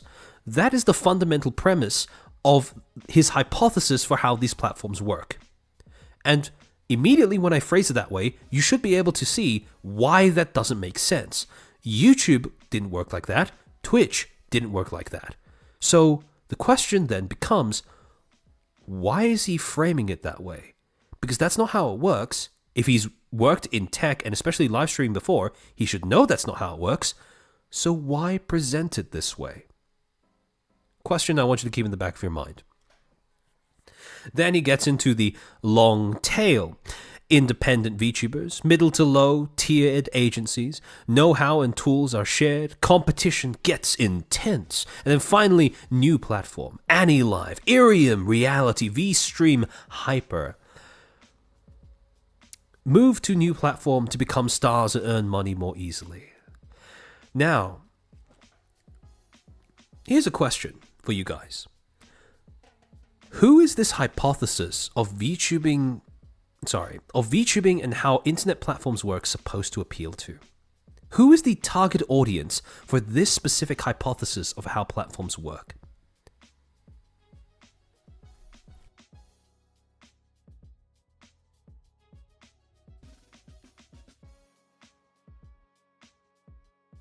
None of the new platforms mentioned have taken off? Exactly. Yeah. Finalist, thank you for the 5. Golguldi. Yes, Golguldis. Akira's, thank you for the 2. Golguras is oh shit.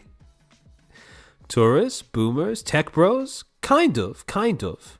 Well, I wouldn't say tech bros because in theory they would know. I wouldn't say investors either because they would also know. especially if they invest in tech. No, it's not them. It's not necessarily just investors. It's another demographic as well. Think about it. Why present it as if stars are the core of these platforms, and that these platforms live and die based off of the stars, the superstars that crop up based on them? Who would that myth about how platforms work appeal to in theory? You can invest in these. Newbies, you're getting close. You're getting close. Parents? No, not quite. Normies? Not quite, no. Not quite. Not tourists. Aspiring talents. There we go. Sharona Slave. Exactly. When you arrange this entire thing as if platforms have to emerge around individual talents, this is a myth that's fundamentally designed to try and make prospective talents think, oh, okay, there's potential that I could create an entire platform's viability myself, or alongside other talents. Problem is, that's not how it works. That is a very flawed premise. And the thing is, you're starting to see a trend where there is a deliberate attempt over the course of how he's describing his idea for how Nexus is going to work. There is a very deliberate attempt by Harry to try and convince prospective talents who are signing up, oh, yeah, you are, you're a superstar, just waiting to be discovered. We can make you beautiful. If only you sign up with us, we're going to be able to create an entirely new platform with just you and me, baby. That's pretty much it. That's the selling point. That's the sales pitch. Now, he's not saying that directly, but in terms of the way that he's trying to frame this entire concept, that is very much what he's implying. And when he tries to use Gargura, right, this hypothesis could only ever make sense if the implication is that these platforms exist around the VTubers that, use them. Platform that revolves around VTubers.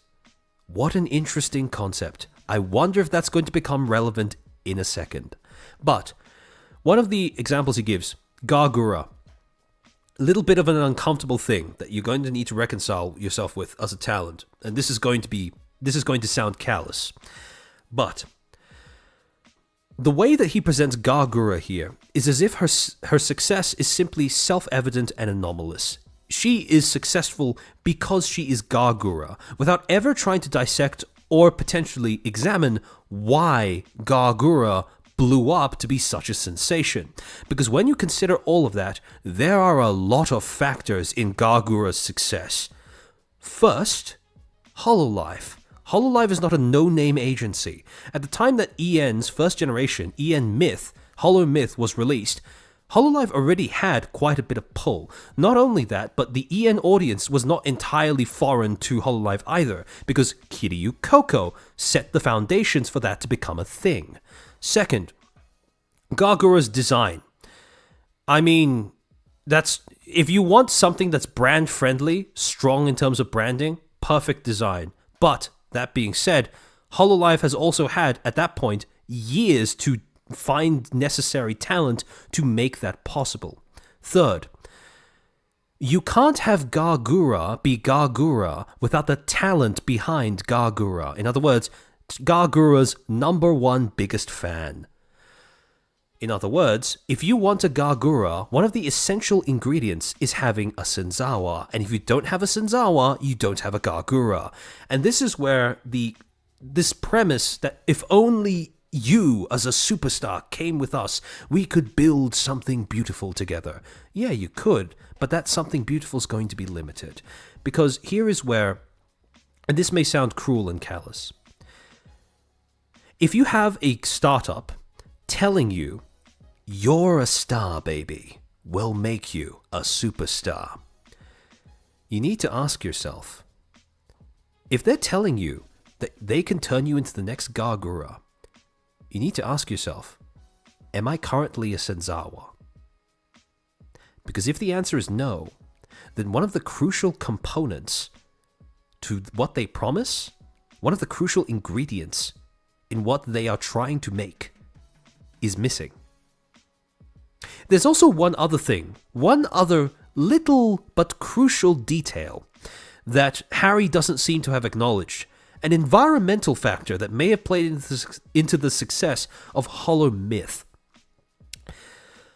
Unless you're suddenly, somehow, capable of forcing millions, tens of millions, billions of people around the globe to stay inside their houses for weeks or months on end, you're not going to be able to create a second Gargura. That little tiny environmental factor that fed into Gargura's stardom is something that Harry never acknowledges. And you will notice that it might just become a little bit of a trend, where he doesn't seem to acknowledge all of the individual, those pesky little details like environmental factors that feed into why a talent becomes a superstar.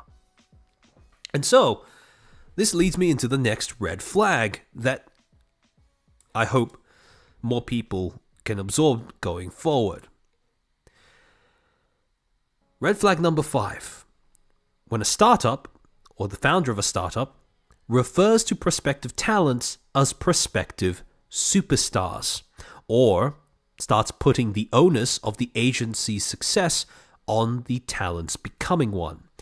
This should become more suspicious the more egalitarian the recruitment process is. And the reason why I say that is because the more easy they make it for just anyone to apply, the less requirements and stipulations they have, the more the idea that they can turn anybody into a superstar becomes suspicious. Becomes, I would go so far as to say, a lie. Because, thing is, you can turn anybody into a successful talent so long as you find some way of making them work with their character. But to say that you're going to be able to turn them into a big enough star to sustain an entire platform on themselves, on their own? First, no, you're not. That's not how platforms work. And 2, you're lying. That's not how this works. You have to realize that, more often than not, when Hololive brought on its talents, especially on the EN side and early on, they brought on some real heavy hitters. They brought on people that had large pre-existing fan bases, and essentially just gave them a new identity that had, well, essentially branding on steroids. That's what Hololive did. They combined the abilities of a talent that had already accrued a pretty sizable following, plus extraordinarily powerful corporate branding, and smushed them together into one. Problem is, Nexus is a completely new agency. It doesn't have that branding power. So to say that they're going to be able to pull that off, that's a very generous lie. I would say bordering on delusional. And so, as a talent, if you ever get somebody trying to convince you that you're a star, trying to feed into your ego, don't fall for it. Because I guarantee you, when they call you a star, when they say they're going to turn you into a superstar, they don't mean that in a good way. They mean that in the sense of, oh, you're going to carry us on your back kind of way. Because that's what they're hoping for at the end of the day. It's a spray and pray type business model that revolves around preying on people's dreams. Sorry, give me a sec.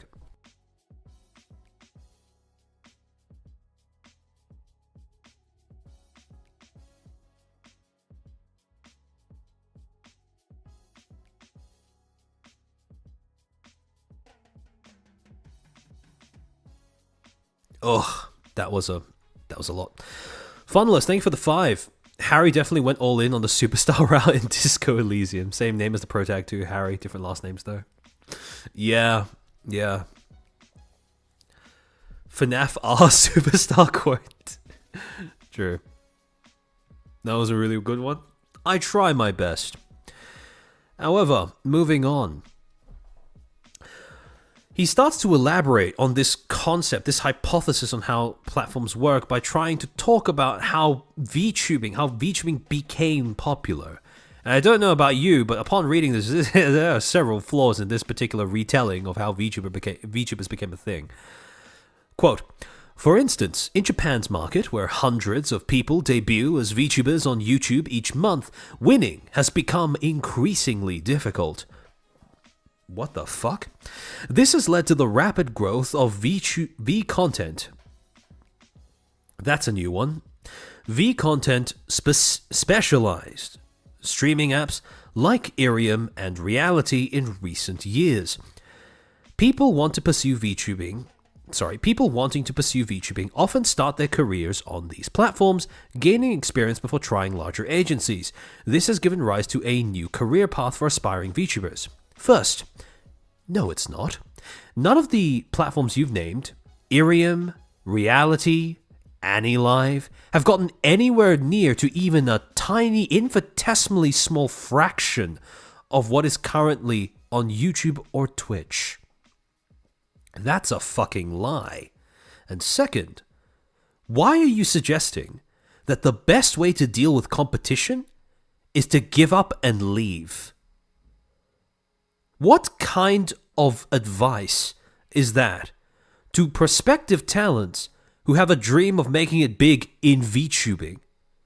Are you really going to tell them, oh, there's too much competition on this website, so instead of helping you rise above that competition, instead of helping to promote you, give you some sort of unique selling point, nah, fuck it, just move to another one. We'll make a whole new separate space just for you. Sit at the kids' table. You don't need to worry about talking with the adults. What the fuck kind of rhetoric is this?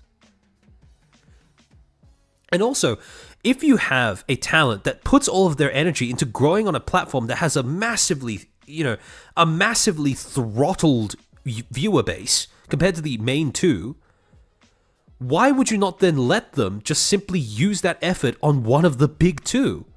The result is the same, but with the benefit of the fact that they don't have to force viewers to migrate. Because as we've established before, internet users are infamously lazy.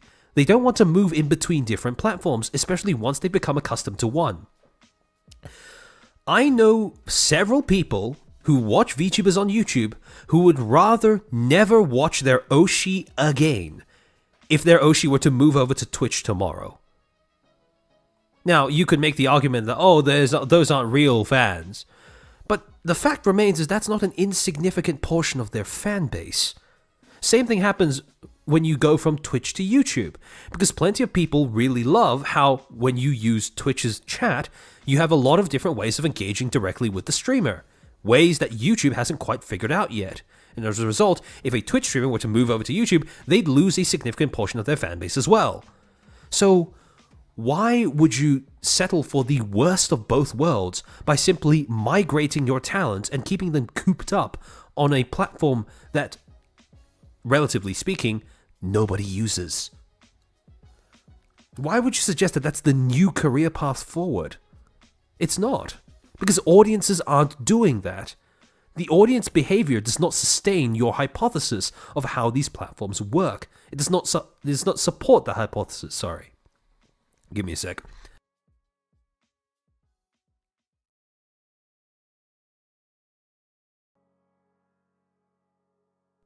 Alright. To go on, I think the EN VTuber market is also at the turning point. Clear winners on platforms like YouTube and Twitch have emerged, where top talents draw the majority of viewership, leaving new entrants struggling to monetize even after 1 to 2 years of streaming. Harry, you poor naive fool. What the fuck do you mean by winning? And how does one talent winning prevent another one from doing the same? The way that he phrases it is that it's some sort of zero-sum game, where if one talent succeeds, another one must fail. And yes, that is true, but only if those two talents are forced to share the same audience. I wonder in what circumstances would that possibly be a problem? It's certainly not that much of a problem on YouTube or Twitch, because those platforms have big enough user bases to make it so that's not the problem. But now, funny that you point out that that is something that VTubers should avoid, because surely your solution isn't going to make that problem worse. To go on, brands like HoloLive and VShojo have quickly dominated the VTuber space within these existing platforms. Behind their success, one wonders how many companies have to withdraw, as the demand to become a VTuber rises, but the agency slots remain limited. Where should these aspiring VTubers go? Now,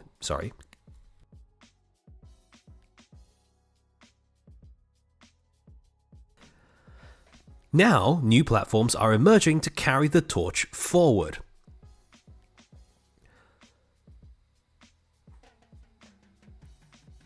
In a kind of morbid comfort to that specific concern, there will never really run out of corpo spots for people who want to be part of a corpo to apply to. Now, getting in is a separate matter, but if they want to apply somewhere, there will almost always, be at least somewhere where people can apply. Because there will always be startups like this that want to absorb VTubers for whatever reason. However, he does raise a valid point. What if you want to be a corpo VTuber, but the number of VTubers is rising while the number of corporate slots remain limited? What is the solution then? Well, you'd have to ask some more basic questions, like, for example, why do you want to be an agency VTuber? What about being an agency VTuber appeals to you as a content creator? Is it the companionship? Is it the camaraderie? Is it the managerial support? Is it the branding? Is it, the clout? The promotional potential? It always has to be some of those things, some combination of those factors. And I would make the argument that so long as the individual talent finds something that satisfies those fundamental individual desires, it doesn't matter whether that something is a corpo or not. Because at the end of the day, it all boils down to needs and wants. The problem is, Harry is approaching this from the perspective that the platform or the corpo is the end in and of itself. Right? It's the ultimate goal in and of itself. Never mind what a corpo could provide to you. I mean, if he realized that, he probably wouldn't have arranged Nexus the way that he did.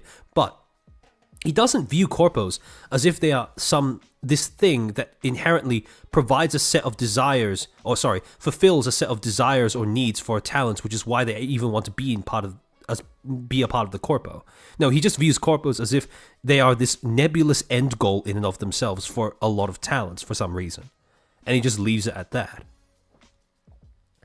To continue, Nexus bets on this transition, aiming to secure a dominant position on these emerging platforms, elevating stars from our ranks into the mainstream. As the VTuber community, there it is. He says the VTuber community, unironically, fuck's sake, and market expand. We believe it's crucial. Sorry, give me a sec.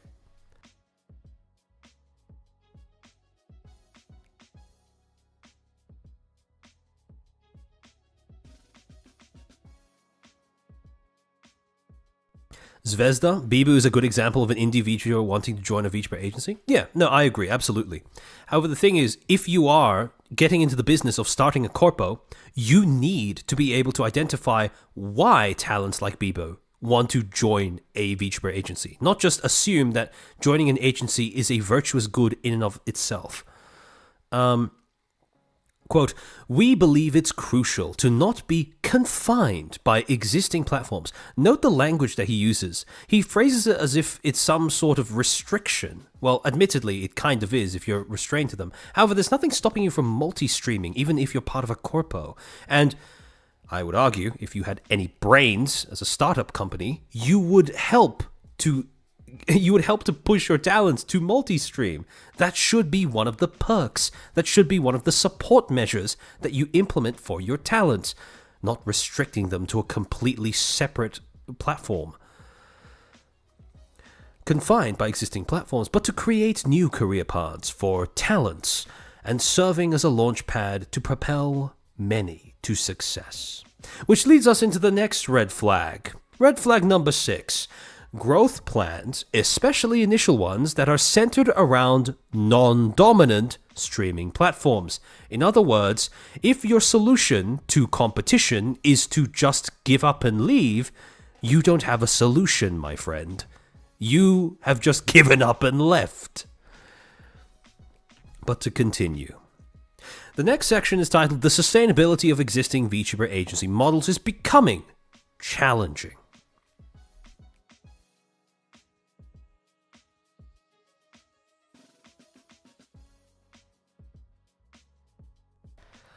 As mentioned above, the market is becoming increasingly competitive, which has led to an increase in individuals wanting to become VTubers. While the number of agencies has grown, you might already know many have not succeeded. Pot, kettle, leading to numerous graduations or companies folding. In the business, this is what we call foreshadowing. Why is this happening? Simply put, agencies can no longer provide the level of support talents expect. What that boils down to, what that sentence basically means, industry standards are too low. Bear in the back of your mind, that's the problem that he's identified here, that industry standards are too low. I wonder what his solution to that problem is. To continue. Becoming a VTuber can be achievable with some investment, but to grow as a talent, one must continuously create content set by major agencies, such as top-notch creativity, 3D live performances, and super cute avatars. Really? Really? You're gonna tell me that in order to have an audience, you need all of these 3 things? A top-notch creativity, 3D live performances, and super cute avatars? Really? My avatars are fucking PNG of a chair and sunglasses that I downloaded off of Envato Elements and put together within the span of less than 10 minutes. The fuck do you mean you need all of these 3 things? No, you don't. Just support your talents in terms of what they do, what they are, what they are already suited to pursuing. Like, top-notch creativity? Okay, yeah, fine. Him and I, we are in agreement on that. 3D live performances and super cute avatars, though? What? What do you mean? I mean, sure, if you're an agency, it's good to have that as a goal in the long term. But in the short term, if all your goal is to create talents that are capable of streaming full-time, that build a brand, that have an audience that is actively growing, you don't need these 3 things. And to say that talents are expecting that, I'd say that's very disingenuous. I'm sure quite a lot of talents dream of that kind of thing, but they don't expect it. And I certainly don't think that they expect it, well, for the most part, I certainly don't think that most VTubers will expect that of an agency right out of the gate. Because that's not how it works. The main content isn't 3D live performances. It's streams.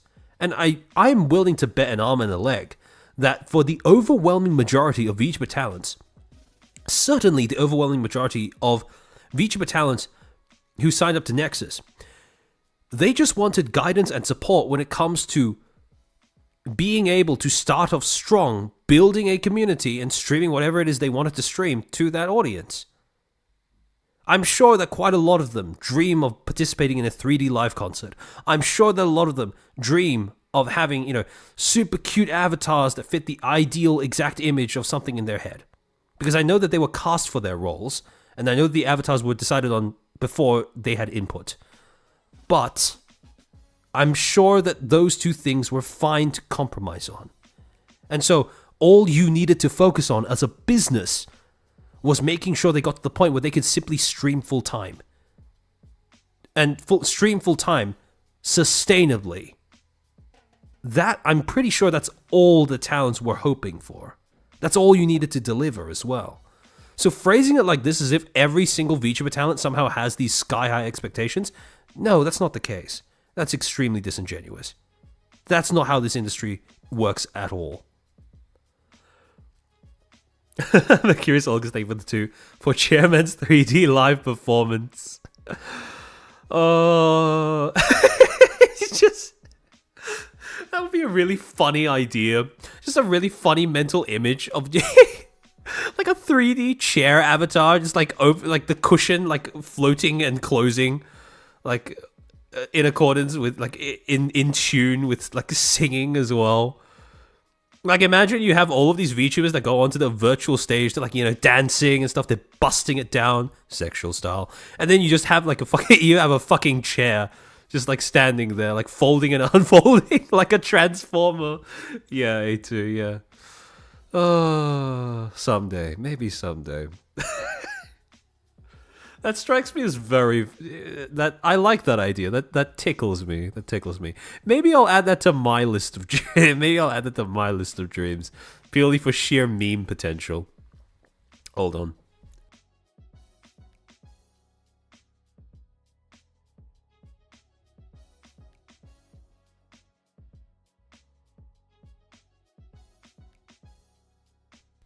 Alex's Volk, you would have to crawl on all fours to not break the model. I have no clue how anybody would try to sing on all fours, I'm not going to lie. That sounds like a miserable experience. But that would be very funny if that was the price I had to pay in order to have the avatar I do. But yeah, in order to continue. Talents join dreaming of achieving such quality, but small and medium enterprises with limited investment can't produce content of that caliber. Again, he phrases it as if that's a requirement rather than a luxury. Meanwhile, fans accustomed to high-quality content... What do you mean, fans accustomed to high-quality content? When people turn up to streams, they're not expecting every single stream to be some sort of, you know, high-quality karaoke session. I'm not expecting every single stream to be something like HoloLive's Spelling Bee, Ame's Spelling Bee. It's, for the most part, so long as you're able to find an audience that, you know, so long as you're able to help your talents find an audience that likes them and make content that has their own unique spin on it, help them make that sustainably, that's all you really need. You just need a formula, you need a niche, you just need something that you are comfortable and happy to do repeatedly, and just do that. I've lost count of how many VTubers currently have a career because they just spent their streams reacting to shit. And that works.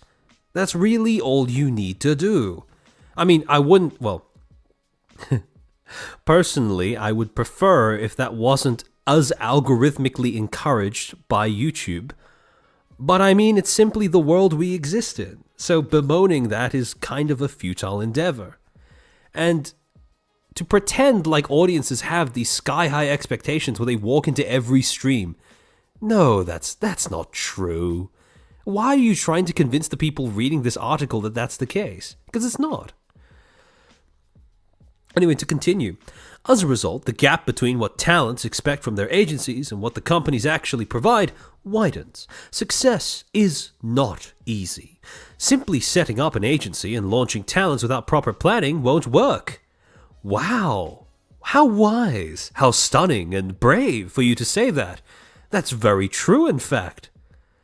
What a shame that that's exactly how Nexus ended up being launched into the public. Therefore, the traditional model of investing all effort into a few talents and waiting for them to grow on platforms like YouTube or Twitch is becoming unsustainable for companies. He says that as if the thing that's causing companies to collapse isn't shitty management.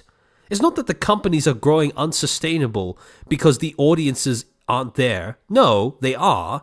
It's just that the companies either expand way too quickly without being able to support that expansion, or their management just becomes stupid. Their management loses touch, whether that be from with the audience or with the talents. And that's how they break down. All of the individual small corpos that died over the course of 2024, the overwhelming majority of them didn't die just because, for some reason their audience was too small or whatever. No, that's not quite the reason. The reason was because their management failed to have a cohesive vision for the company, provide sufficient support to the talents, allowed there to be petty squabbling and or favoritism or a toxic work environment to emerge, or simply didn't understand the audience that they were supposed to be catering to. Those reasons are why companies fail. To phrase it as if platforms themselves are somehow inherently unsustainable for companies, that is extraordinarily misleading.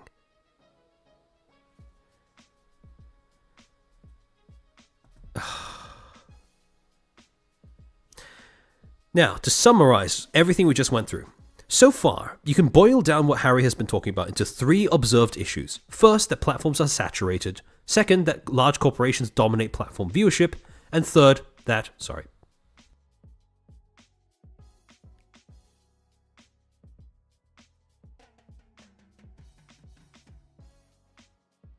Third, that newer agencies especially cannot meet talent expectations when it comes to support. However, you can condense these even further.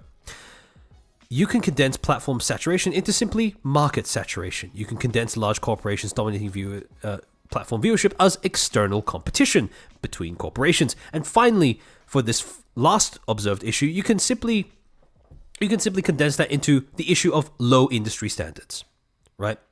These are the 3 observed issues that Harry, at this point in time, is running with. So, I wonder, what is his proposed solution to these 3 issues? Well, let's see. Based on this analysis, our answers at 4Creators and Nexus are 1. To dominate new platforms, and 2. To construct a new agency model. What exactly does he mean by that? Well, the first is AniLive. Quote, winning on new platforms.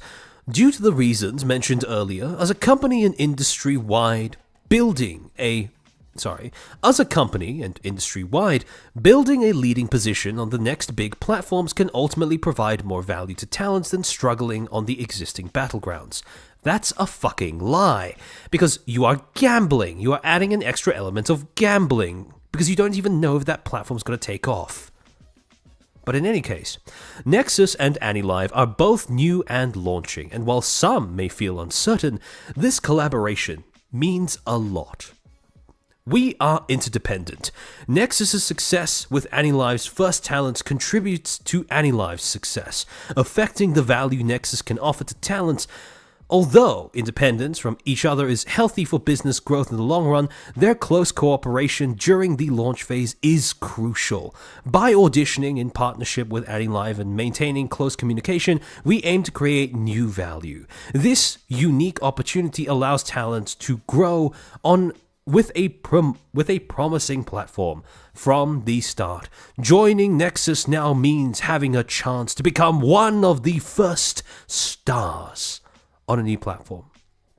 All of a sudden, Harry's prior hypothesis about how platforms revolve around talents instead of the other way around starts to make a lot of sense if this was what he was driving at this entire time. However, a question does emerge when you consider what he's saying here. Why? Why is it that AniLive is presented as being so intimately important to Nexus? And for that matter, if all you want is to stream on an alternative platform, why AniLive? Why not Irium? Why not Wave? Why not 17 Live? Why AniLive? And all of these are questions that Harry doesn't really answer because he presents it as if it's self-evident, right? Of course you'd want to grow alongside AniLive. Of course this is the platform we're going to go with because, I mean, what others are there? And the reasons that he gives, you know, you just want a new platform. You want to start on a new platform, right? So you have a chance to grow into a superstar. That's bollocks. So there has to be some underlying reason. But as of right now, reading through this document, we don't really have much to go off of as to what that reason might be. So I love how the solution Again, the solution to the problem of too much external competition, his supposed solution is just to leave. Just leave behind the other two platforms, the big two, and just go to AniLive. Here's the thing, right?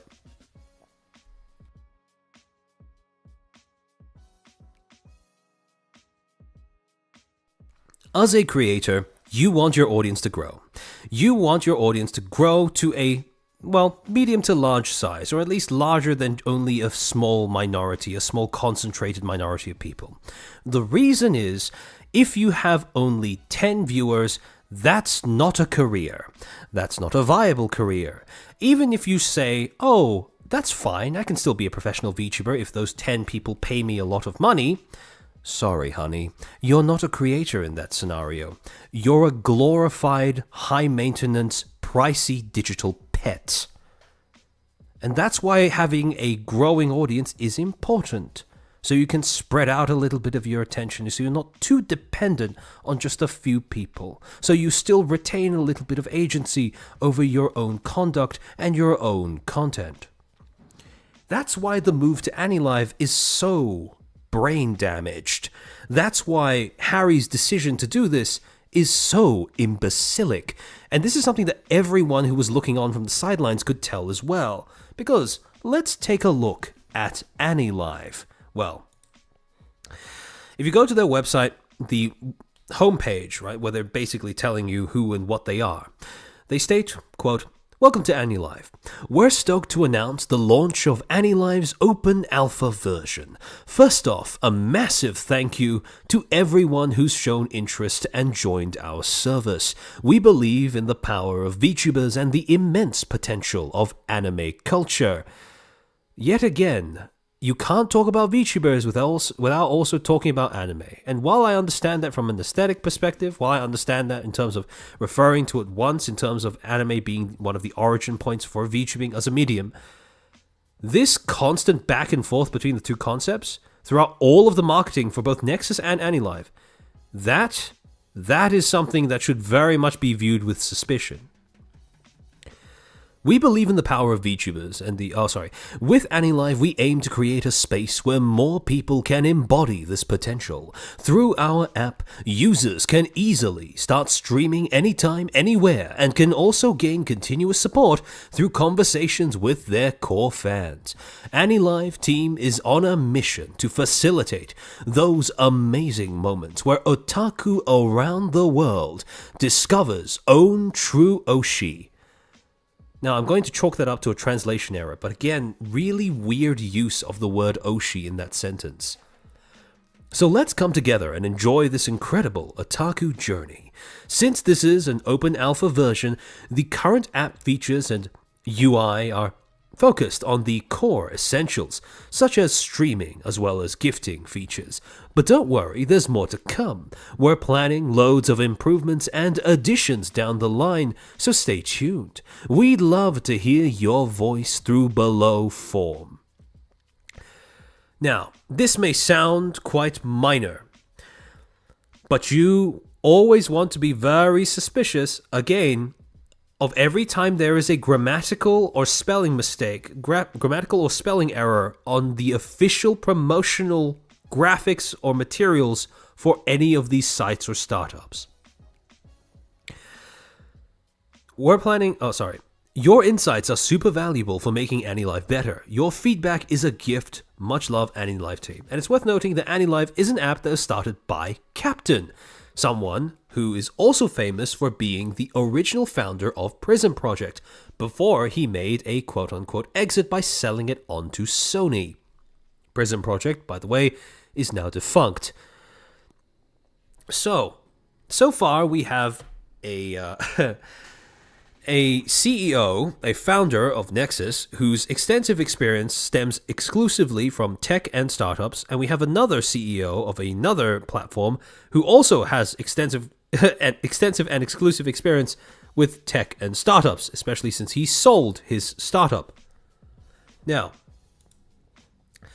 spoiler alert, AniLive isn't doing that well either, because despite the fact that they were first announcing their partnership with 4Creators and Nexus on their official socials on March 9th of 2024. Currently, AniLive is in a bit of a tough spot because they are essentially going on the platform version of a hiatus starting from February 1st of this year, 2025.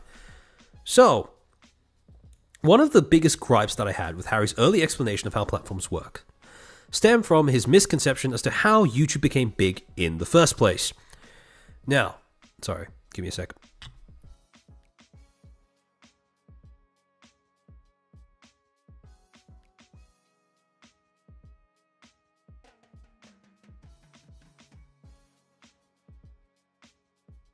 I liked Prism. Oh yeah, no, I had one or two talents that I liked from Prism as well. I just think it's a shame that it got sold to a company that I'm convinced did not ultimately know what to do with them and simply viewed them as a hype purchase. However, when it comes to understanding the way that these platforms crop up, I'm going to reiterate one of the explanations that I went with a few months ago when I was explaining how these platforms monetize themselves to begin with. And it starts with the basics of the social media business model. Essentially, a social media platform's business model stems off of three fundamental pillars. First, users. Second, engagement. And third, user-generated content, or UGC. Now, essentially what ends up happening is when a platform exists for a certain amount of time, and it exists for the purposes of allowing users to post content onto somewhere where they know people will see it, essentially what they initiate is a type of positive feedback loop where you have users that end up uploading content because they know that other users will see it. That content gets seen by other users, those users engage with that content, and this engagement encourages the original creators of that content to make more content, so on and so forth, and this ends up growing in a positive spiral. Now, the larger the platform grows, the better position it is in to start feeding into this process with additional resources as well. For example, things like creator programs, things like funding, things like ad revenue. And as a result, eventually you get this closed system that's constantly growing itself that creates one fundamental product: visibility. And visibility is an extraordinarily precious commodity, because this, when you package this entire closed system up between creators and audiences, you essentially get something that in media theory, we refer to as an attention economy. Basically, the main resource that is spent and exchanged is not money, but attention, engagement of some variety. And when you have this closed system all neatly wrapped up, you can then use this as a way of gaining more actual funding. You sell this attention to advertisers. This is how you keep your business running. Now, some of the advertising revenue is going to be reinvested directly, injected directly back into this ecosystem, whether it be through sponsorships, whether it be through ad revenue paid out, etc., etc. However, most of the ad revenue goes directly into the corporation that's running the platform, and this corporation may then choose to reinvest in the platform through things like maintenance, adding new features, etc., etc. Now, this is basically how YouTube got big. It got big because it existed as a platform. People uploaded content onto it with the expectation that it would be watched by other people, and over time this gradually created a trend where more and more people would engage in this behavior until the platform itself gained enough consistent viewership to start leveraging the engagement that it harvested from its users as a resource that could be bought and sold. Now, what separates YouTube back in, let's say the early 2000s from AniLive? Any ideas? Two big differences.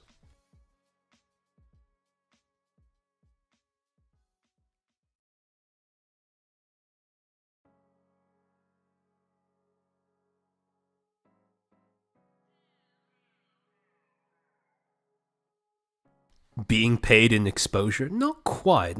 Both platforms arguably pay you, at least to some extent, with exposure.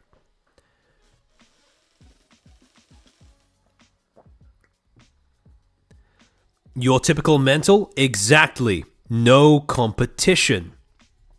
The thing that separates YouTube from when it first became a big platform, the reason why YouTube could become a big platform was because at the stage in time where it started gaining most of its momentum and popularity, there wasn't any major competition.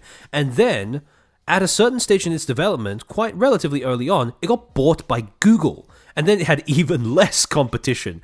If it had no or little competition before, after Google purchased it, it basically had zero. Because Google had, for all intents and purposes, infinite money to invest into that platform. And it ended up growing at a completely mind-boggling rate. As a result, YouTube is now an undeniable titan that has all the backing of one of the world's biggest companies ever behind it. It's not going to fail in the conceivable future because of the fact that it is now so large. Problem is, AniLive is not in that position of privilege. There are way too many competitors for AniLive to be able to pull off the same thing. AniLive has to compete with YouTube, has to compete with Twitch, has to compete with Kick, has to compete with Rumble, has to compete with Insta, Facebook, TikTok, in addition to other virtual streaming apps like Irium, for example, or 17 Live. It really has its work cut out for it as an app if it wants to succeed or even have a chance at succeeding. However, the second thing is variance in content, range and diversity of content. On YouTube, you basically have infinite diversity of content because it's free to upload and because the user base is so wide, global, and growing. AniLive, completely different. All of the content is going to be something VTuber related, and as a result of that, as a result of the fact that, as I am aware, I believe that the Nexus talents also had a requirement in terms of how often they needed to stream on AniLive, at least at the beginning of their careers. You tend to start looking for easy streaming ideas. Problem is, easy streaming ideas tend to get quite... There are only a few easy streaming ideas that are both easy to use, require minimal prep, and something that you won't want to, for all intents and purposes, as a joke in Minecraft, want to end your own life over, having to do over and over. And as a result, the content tends to become a little repetitive. So, in terms of the things that made YouTube capable of blowing up, first, it wasn't the individual superstars on the platform, but second, it was a combination of environmental factors and also the way that the platform itself was built. And both of those things are things that AniLive doesn't have access to. Not anymore. Because had AniLive cropped up in 2002, yeah, sure. But 2024, good luck with that. It's starting to sound like Holodecks, but with extra steps. Yeah, exactly. Because basically that's what it is. Sorry.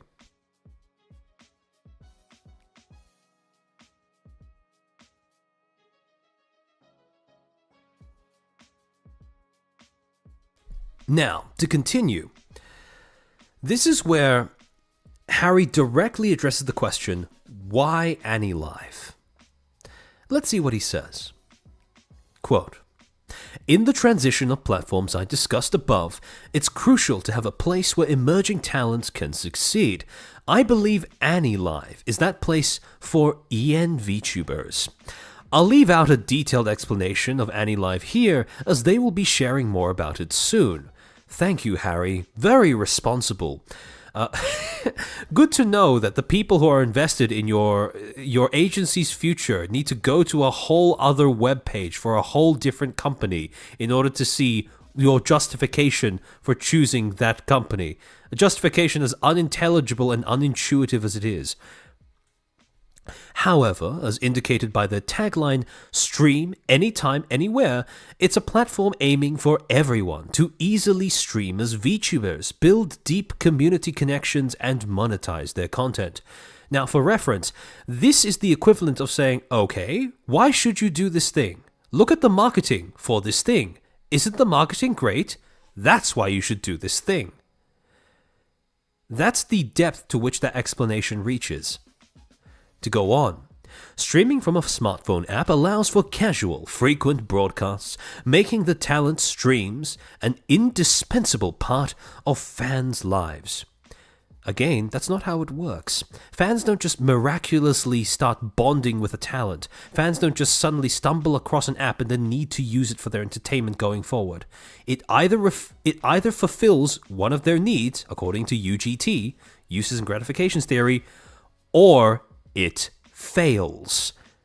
You don't start with a goal, you don't start with a premise and then expect a fan base to emerge around that. No, you first surveil the environment, the industry, to see what demands exist, and then you craft your premise to fit that. I'm amazed that this seems to be something that evades him, despite the fact that he is a multi-startup entrepreneur. Sorry, give me a sec.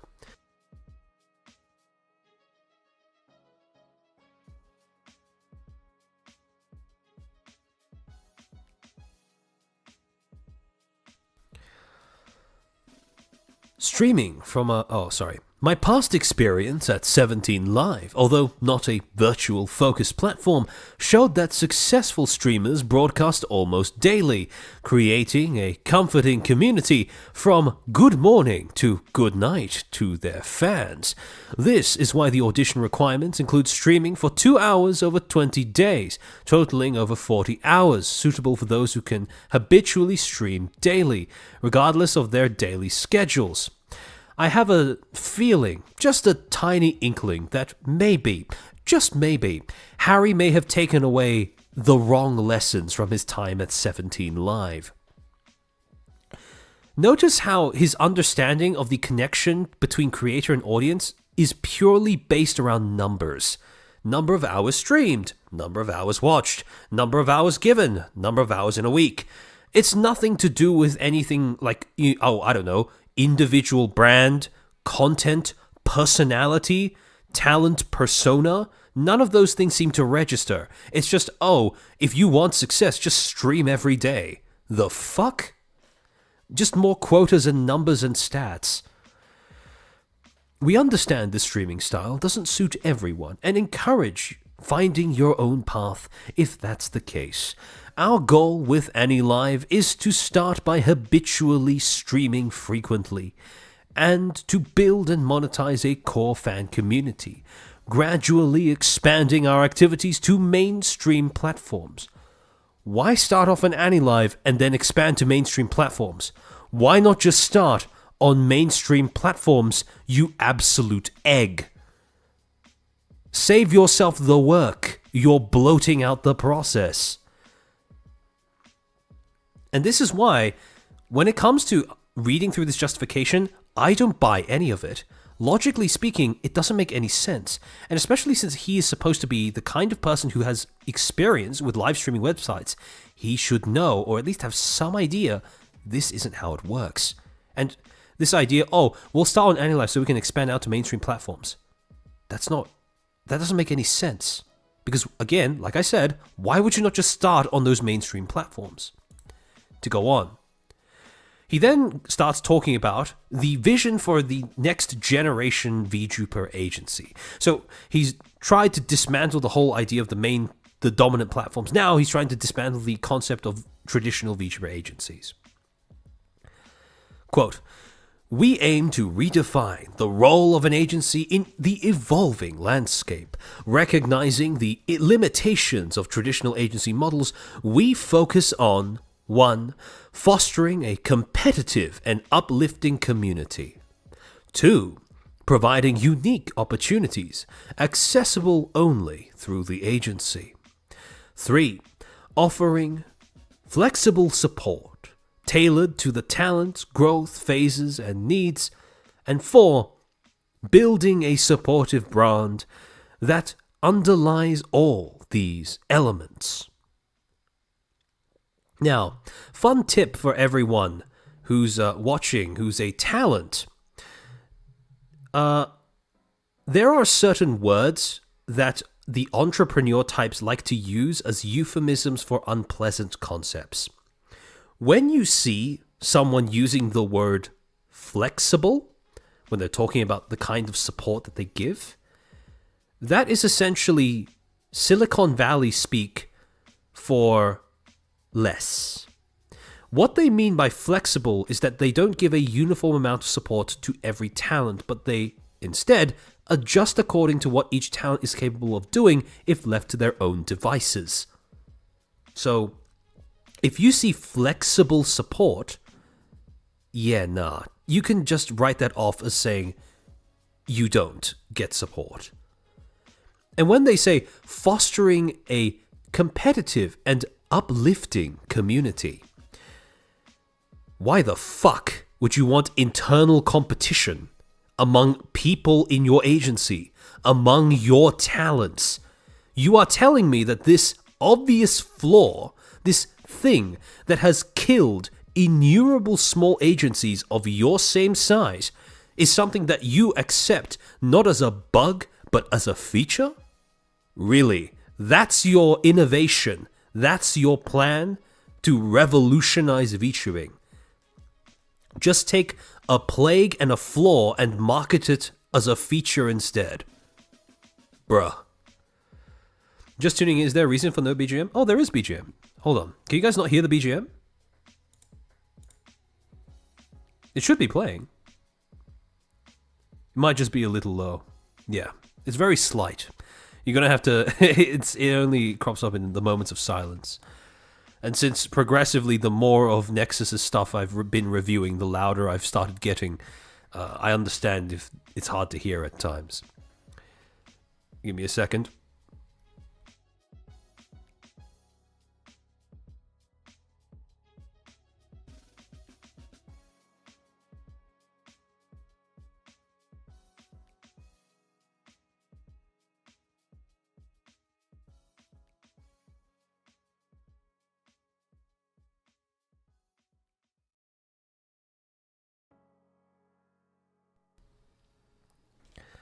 Now, when it comes to explaining what his concept of the new generation agency is, he then provides a diagram, yet another very insightful arrangement of blocks and text to explain what exactly he envisions.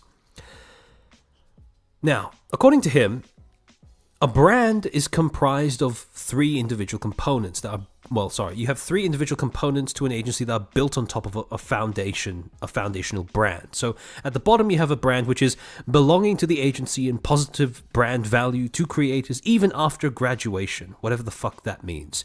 I assume he means that he wants a brand image that lasts longer than individual talent careers. And then on top of that, you have three different aspects. First, community. Not just offer knowledge, but offer community to grow together. Second, exclusive opportunity. Offer benefits that are not accessible from independent creators. Well, no shit, Sherlock. That's the whole point of existing in an agency. And third, composability.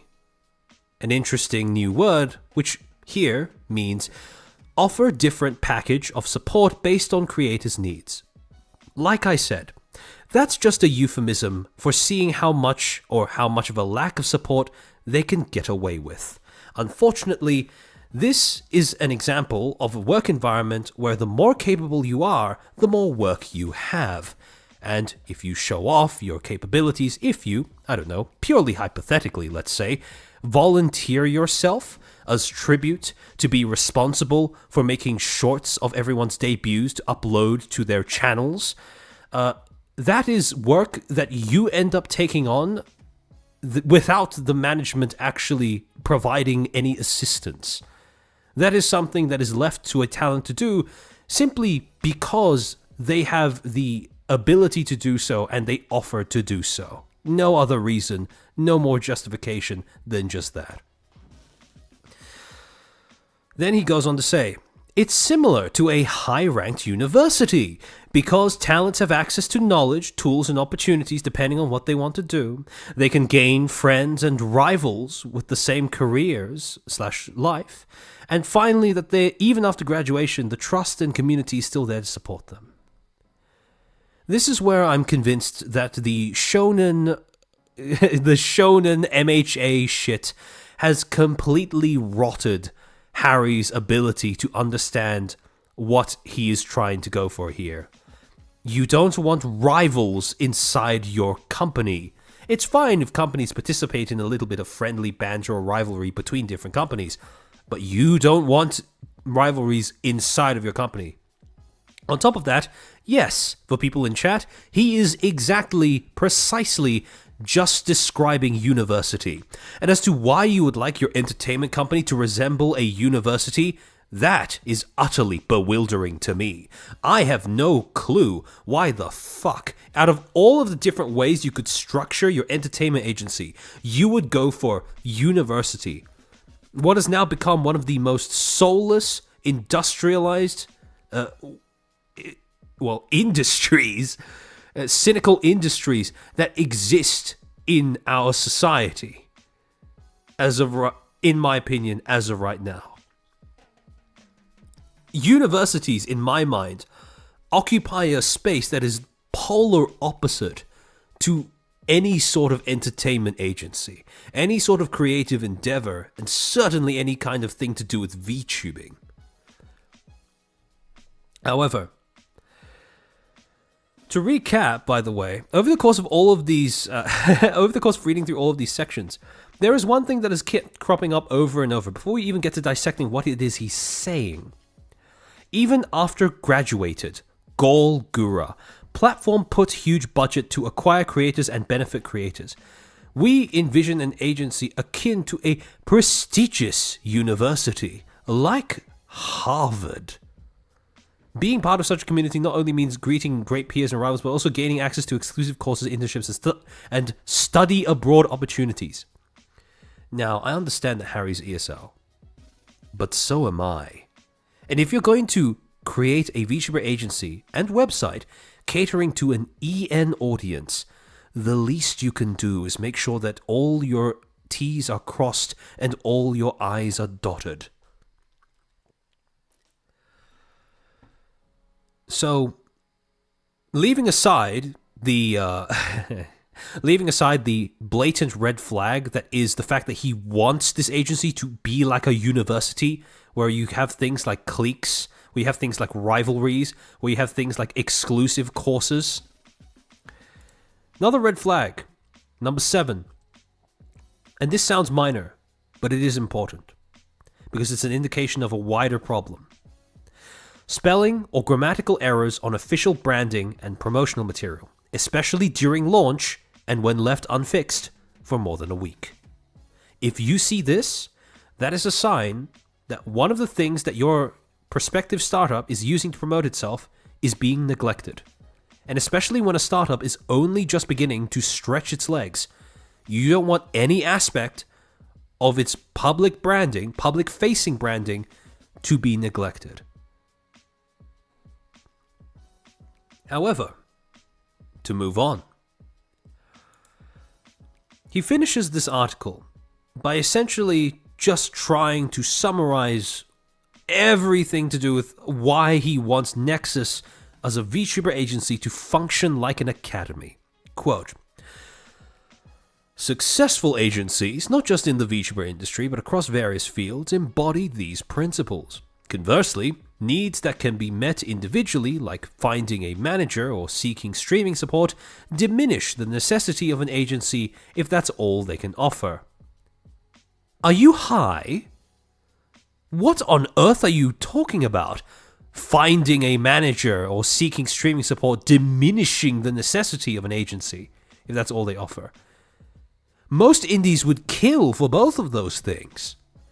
This is, on the contrary, the exact reason as to why people join a VTubing agency. They want managers who are capable of organizing stuff for them, giving them content advice, and looking out for them before they tweet something that ruins their brand image forever. They want streaming support so that they can do more things, enable themselves to actually pursue, bring to life the cool ideas that they have in their head, but they just can't execute because they either don't have the know-how or the resources. Those are the exact two things that make all the difference between being an indie and being a corpo. Or being part of a corpo, sorry. And you're telling me, oh, that diminishes the necessity of an agency if that's all they can offer. Brother, that's the core of what they can offer. Hello? Like, I understand that on top of that, there's also things like branding and camaraderie and etc., etc. A safe environment where presumably you're not just existing amongst a den of snakes. But... Huh? Now, Zuli, you raise a valid point. You could say most managers fail a lot of the time at the last point. Yes, that is true. However, the reason why managers are a massive part of functional corpos is because, well, I would argue that managers make or break the corpo experience, right? And fundamentally, all of the times that small agencies like Nexus have failed, it's because the management has been shit. And the thing is, the problem is, Harry is judging this based off of his impressions of the corpos that have failed. He hasn't extracted anything meaningful from the corpos that are actually succeeding. Because what he is doing, the equivalent of what he is doing, right, is... Sorry, give me a second to blow my nose again.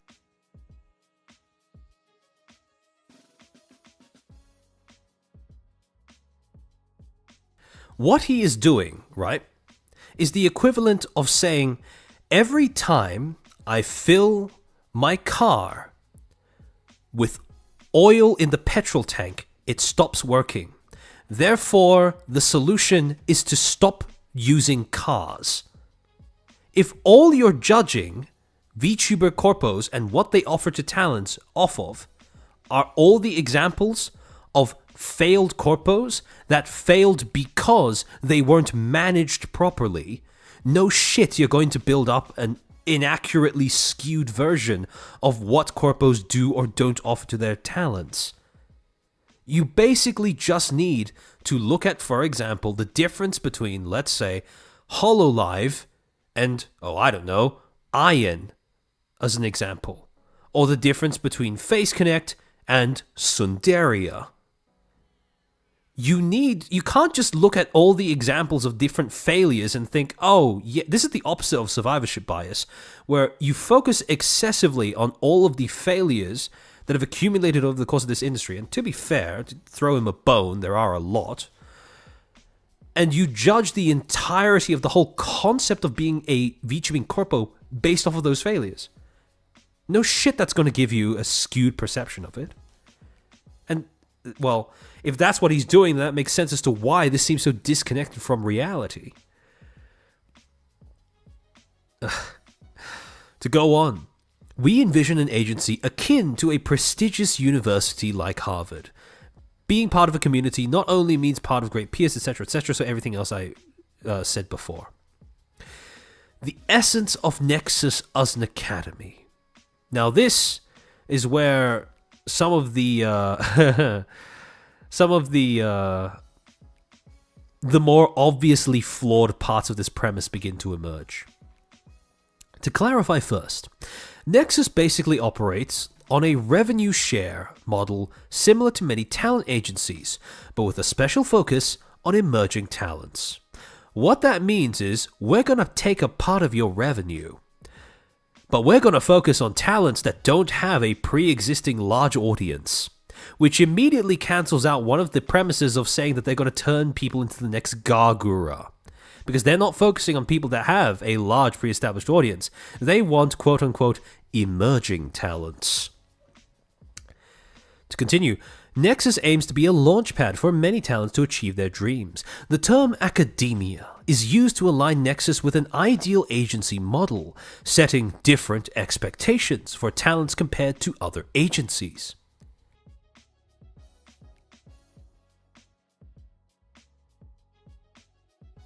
That one line, does something very important. It shows us that when Harry uses the word agency, he is using it for its connotations, not its meaning. This is a little bit of linguistic sleight of hand, because what is an agency when you really think about it?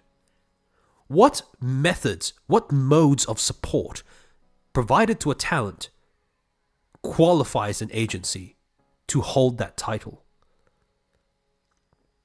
And after you've considered that, how many of those modes of support does Nexus offer?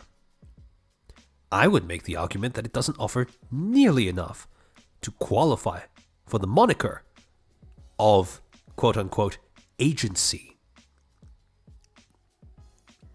Academia is actually, and ironically, a great metaphor for what Nexus ended up being.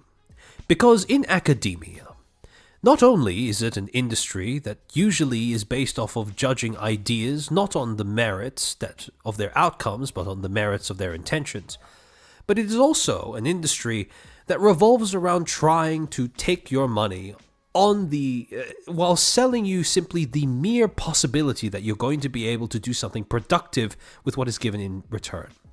There is no support. Well, there isn't much support. You're basically given a whole bunch of materials and you're left to do whatever you can figure out to do with them. That's it. You are cut loose in this big environment where you have lots of knowledge around you but no idea of where to start and how to process it. Yes, there are curriculums, yes, there are syllabi, but none of them are, well, not all of them are arranged in a way that makes the knowledge you absorb from them actually usable. And I'd argue that Nexus was ironically very similar to that. Quote, "At Nexus we provide comprehensive curriculum, free avatar creation, usable assets to help emerging talents overcome numerous hurdles. Importantly, we are committed to fostering a community that emphasizes mutual support and collective improvement. The approach ensures that every talent can learn, grow, and contribute within a nurturing environment." Here's the thing. Nurturing environment and rivalry and competition are incompatible with one another as concepts. You can either choose to have internal competition and rivalry in a closed space, or you can make sure that the closed space is nurturing. You can't have both. And the fact that Harry has mentioned this without seeming to pick up on that, yet again, another sign that he's using words for their connotations instead of their meaning.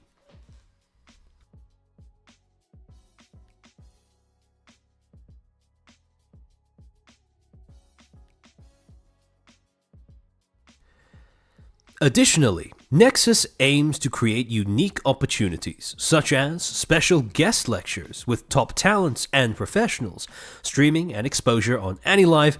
They literally say they're going to pay you with exposure.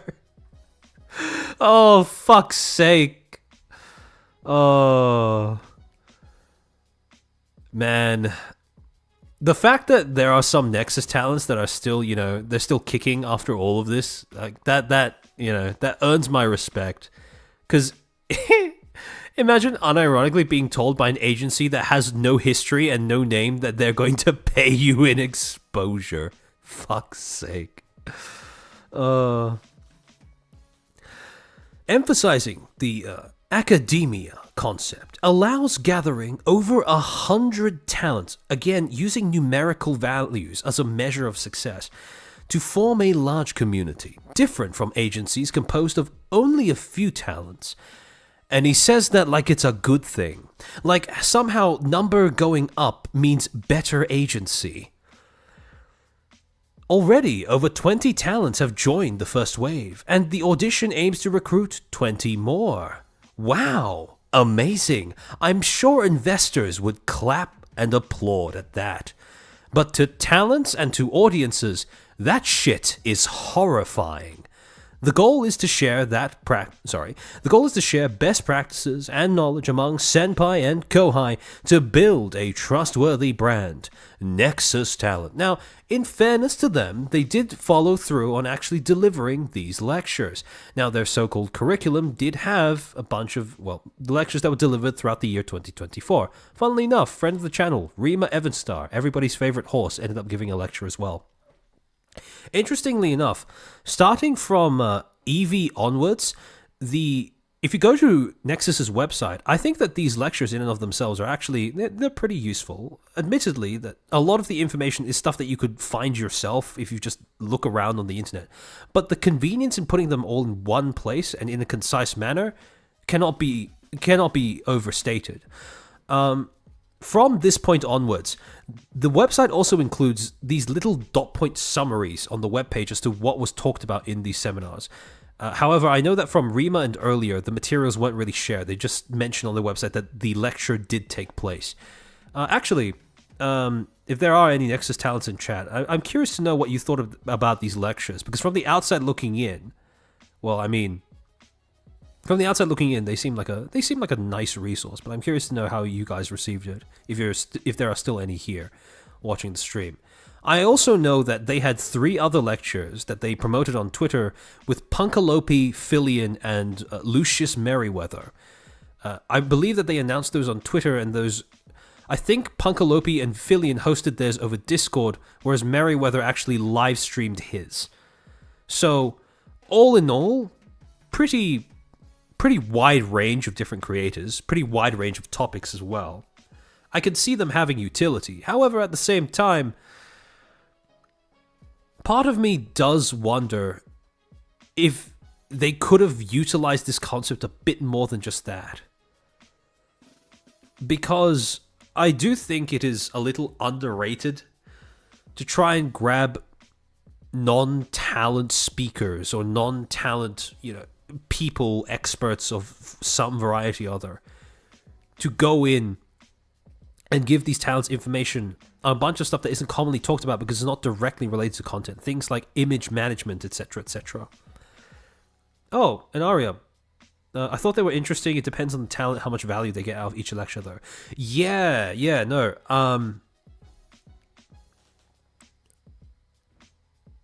I think it's okay for me to say this, but I've spoken with Rima about her lecture, and she told me that basically the format was that she would be like talking in a Discord with you guys, and you would all have the opportunity to ask questions if any of them cropped up.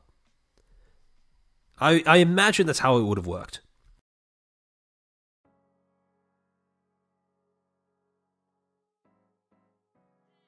And the thing is, right, the thing about these lectures, actually, assuming that it was the case that you guys were able to ask questions in real life, like actually interact with some of the speakers, this is another benefit that I will give Nexus credit for. And this is something that I think is probably one of the better, more effective benefits of actually joining this website, this platform, this agency. And this is something that is also inherent in academia as well. The opportunity to build connections with people, right, by simply interacting with them, talking to them, giving you a chance to, speak to them. That is something incredibly valuable. And as a result, this is something that a lot of people don't seem to, well, at least in the first years of uni or college, people tend to gloss over the fact that the main value of university, especially nowadays, isn't actually the syllabus, isn't actually the learning materials, depending on what course you're doing, right? Well, that's not fair. The value of the learning materials in terms of the overall uni experience or college experience will vary greatly depending on what degree you're doing. If it's medicine, yeah, very valuable. If it's law, yes, very valuable. If it's arts, there's a debate to be had. However, the main value, regardless of what degree you do, is the ability to meet other like-minded people, to be able to interact with them, possibly even form connections. And this is where I will give Nexus credit for setting up this kind of thing. Yes, exactly. Networking. And while I understand that this isn't something that Nexus might want to advertise because it sounds quite cynical, it is undeniably a major benefit of what they were trying to do. Social studies, yes. Quote-unquote studies. The concept of a lecture from talent veterans is cool, though. Oh, yeah, no, absolutely. Yeah. That is an idea that I have absolutely no problem with. And when I talk about the problems that were... how do I say? Infested Nexus, in terms of its premise, in terms of the way that it was run by its founder, this is not one of those problems that I have. Sorry, give me a second.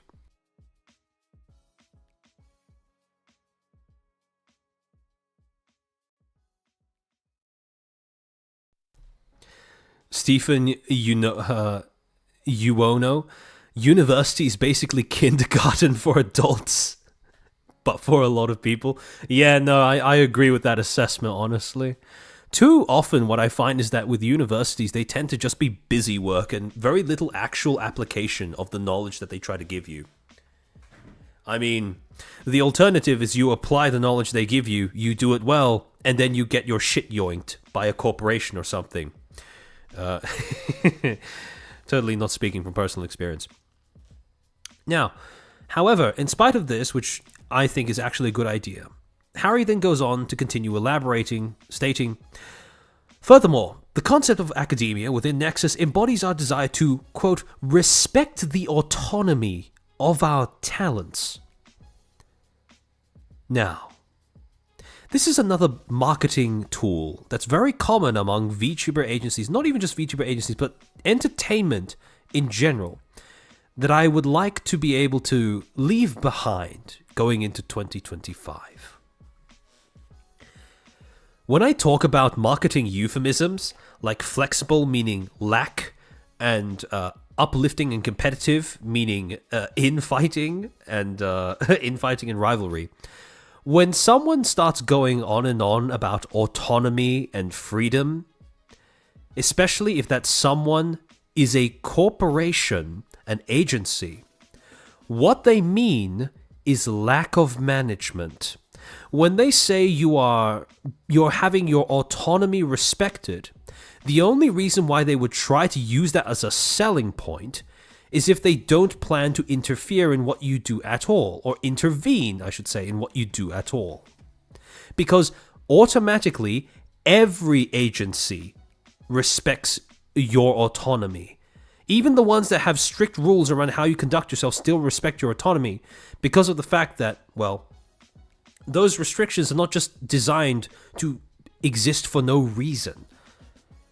They are usually designed as a security measure of some description. So whenever you see a corpo, especially a startup, advertising itself to prospective talents, and you see they start hopping on and on about respecting autonomy, talent, freedom, just know that that is a marketing tool that basically means nothing. Now, Niji Sanji is the polar opposite of that. So when we talk about extremes, right, there is an extreme where management gives you total talent freedom. They don't intervene in anything. And as a result of that, you as a talent are completely free to hurt yourself as badly as you like. And the other opposite end of the spectrum,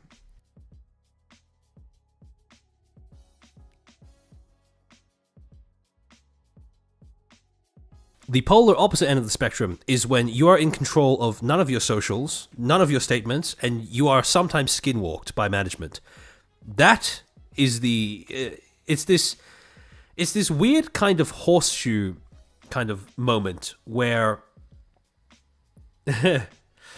based off of how Niji seems to have treated some of its talents, so some of the talents, when they become an active brand risk, they get, their autonomy gets eliminated. But it looks like from the outside, the way that Niji is currently functioning is that management doesn't really seem to give a shit about what the talents are doing anymore. So you reach this weird kind of horseshoe theory moment where Vishoujo and Niji have similar amounts of quote-unquote talent freedom, but for completely different reasons. Vishoujo is an active part of their branding. It's something that they intend to give as a benefit, or it's something they market as a benefit. Whereas with Niji, it's basically talent freedom in the sense that some talents can basically do whatever the fuck they want, and management just won't intervene for whatever reason. But functionally, they are similar states of being, despite the fact that they occur for completely different reasons and in completely different environments. So, but yeah, just if you see talent freedom or autonomy being used, or talent autonomy as a marketing tool, just ignore it. It doesn't mean shit. Unlike traditional agencies that dictate a uniform branding strategy, we encourage talents to independently decide their direction and strategy. Now, again, when they use the word independent, what they mean is without assistance.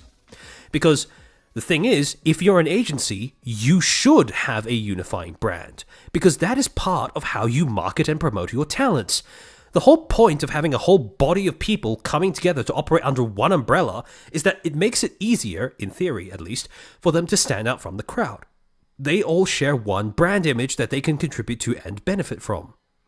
If your agency doesn't have that, though, you can always try remarketing it as, oh, we just let you decide on your own brand.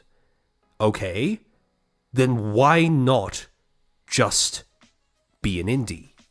Indies get to decide their own brand completely independently, so why is that a selling point for an agency?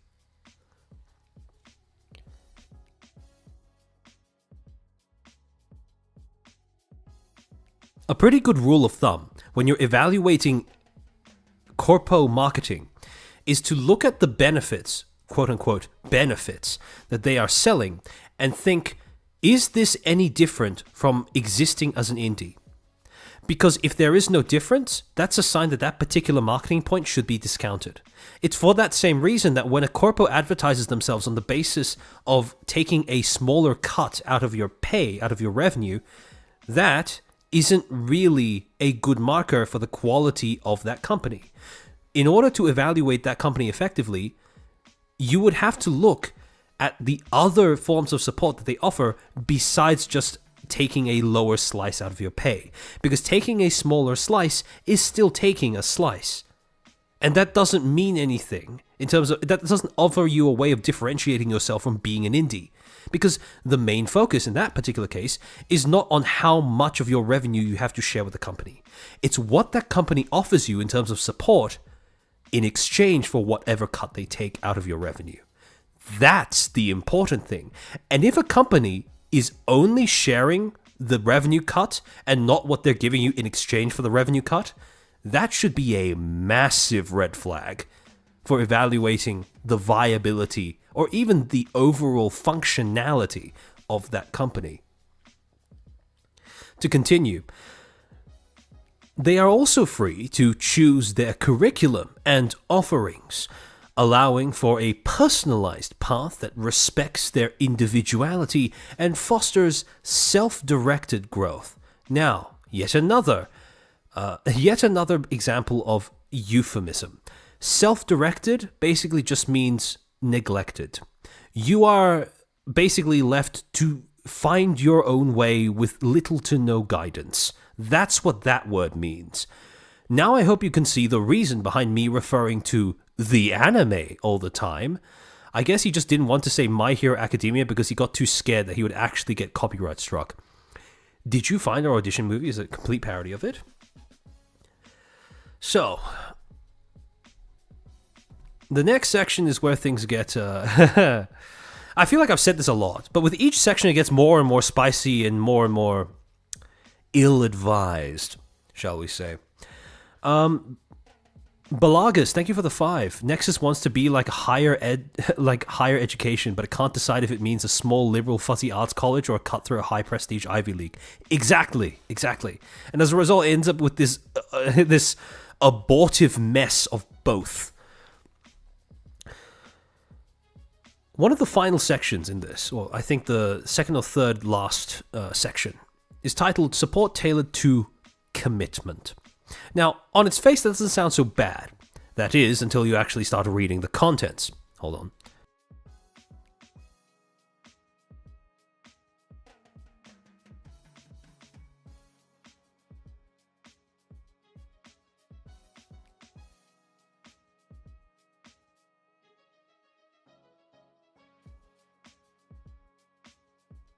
I'm starting to wonder if I might be getting sick. I hope I'm not coming down with a cold or anything.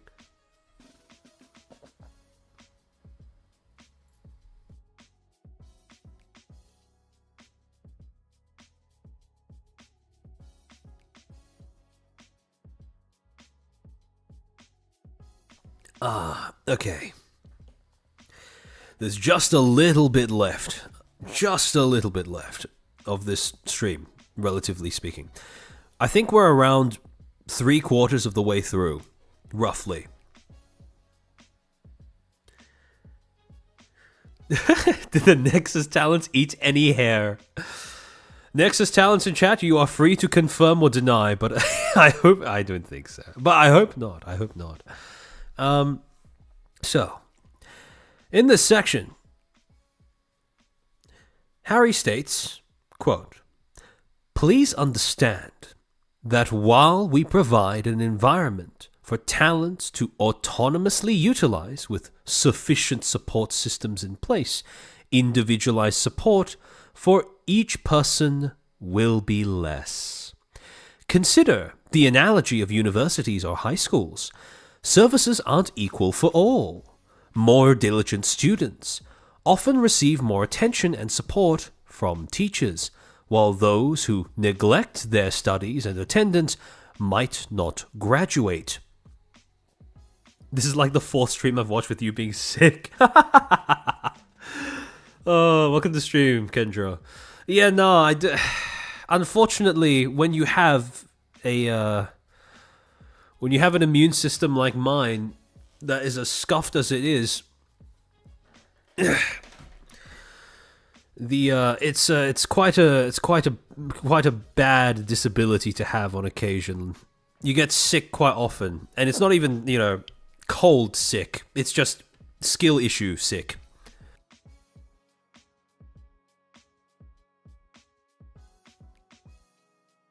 In any case, so here, that specific section, more diligent services aren't equal for all. More diligent students receive more attention and support from teachers, while those who neglect their studies and attendance might not graduate.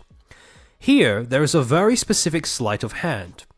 Harry is confusing equality of opportunity with equality of outcome. Thing is, he's right. Outcomes in these school environments are indeed very disparate, depending on individual effort applied. However, for the most part, the amount of support is quite uniform between individual students. And there's a reason why more diligent students achieve better outcomes than less diligent students, because they use the same resources that are available to everyone on an equal playing field more often through their own decisions. So when he says, oh yeah, these school environments, academia is inherently unequal. No, it's not. It's just that different people will utilize the things that are offered to everyone to different extents. With equal opportunities for learning are provided, leveraging depends on the student's initiative. Similarly, in Nexus, we actively support those who demonstrate a high level of engagement and ambition. If you want to call it as favoritism, it might be true in a sense, but please understand that we will do it more systematically.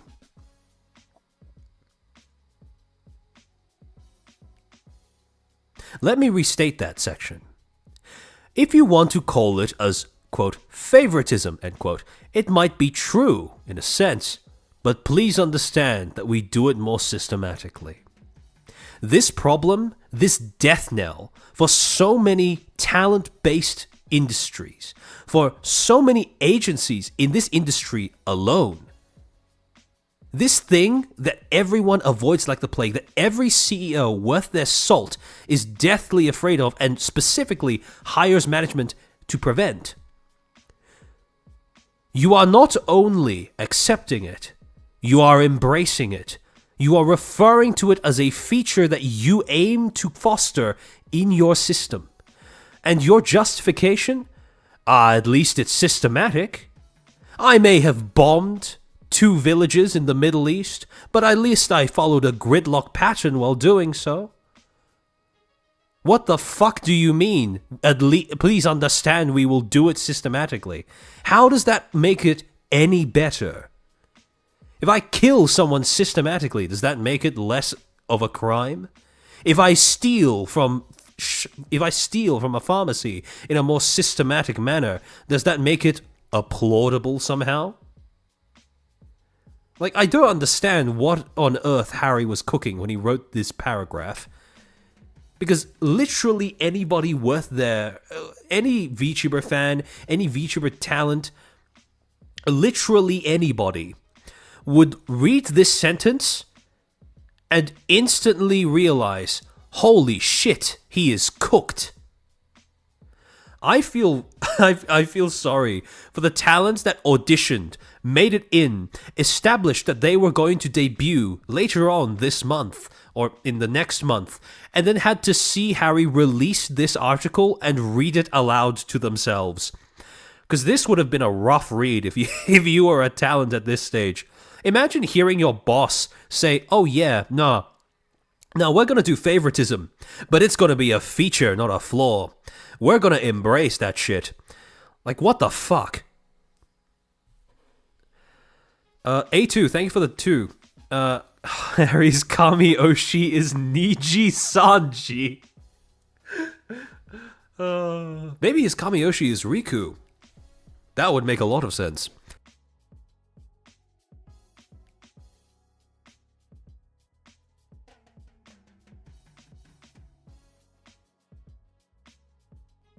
Ugh.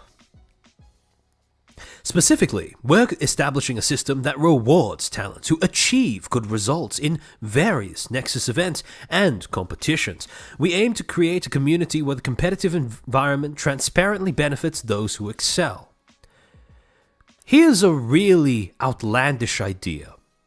What if instead of a highly competitive internal environment, you just didn't debut 27 talents in your first gen within 3 days?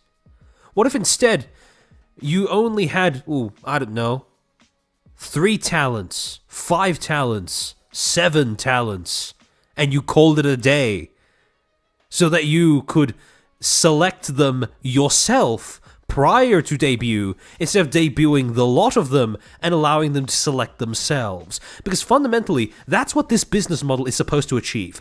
This is offloading the onus of selecting the talents onto the talents themselves. This is you as a corporation basically saying, yeah, you know that whole screening process, the whole, checking to see if a talent is compatible with the kind of management that we provide? Yeah, now we're not going to do that during the interview stages. We're not going to do that during the audition stages. We're just going to debut a whole bunch of them, and over time, the ones that swim will be the ones we want, and the ones that sink, cost of doing business, I guess. That's what this way of operating your business, your agency, that's what they're doing. That's what it means.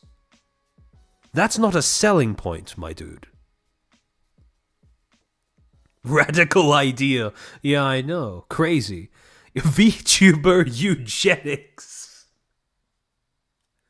Well, that's a kind of an accurate description of what this is. This is you enforcing a heightened, intensified state of Darwinistic struggle for survival on a single group of talents.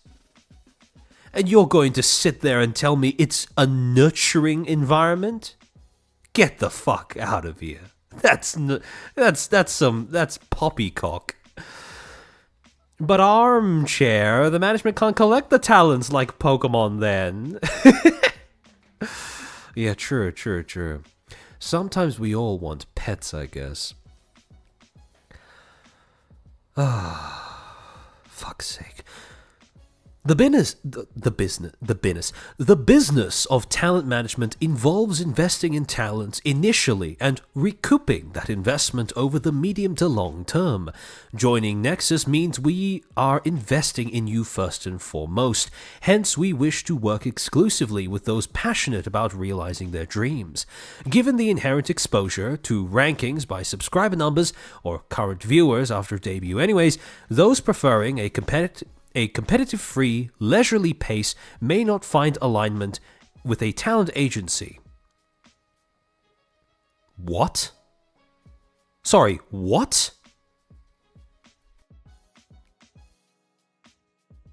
Notice how he puts competitive-free and leisurely pace next to one another as if they are, somewhat synergistic or similar. Whereas in actuality, those are very different things. For example, Hololive, competitive free internally, from what we can tell. But to say that it's a leisurely pace, fuck off, nah. So the thing is, right, he's presenting those two things as if they always occur in each other's presence. That's a lie. No, just because you don't have internal competition doesn't automatically mean that it's a leisurely pace. and vice versa as well. Hololive, no internal competition, not leisurely pace. Face Connect, I don't think there's internal competition, no leisurely pace. Vshoujo, well, I'd argue same thing, right? No internal competition, or not really any internal competition. And then also, I don't think, well, it tends to, well, how do I say this? Vshoujo is good at projecting the atmosphere that their talents are able to finally relax. Although I don't know how much of that is intentional on Vshoujo's part, or simply because a lot of their talents are ex-Black Corps. So, yeah. However, point still stands. What Harry's doing here, very subtly misleading. Individuals desiring a stable salary or just follow the instructions may not match well with Nexus, and we appreciate thorough consideration to avoid any mismatch in expectations. Basically what he's saying is, if you want a salary, if you want security, this is not the place to you, but in prettier words that sound like a good thing.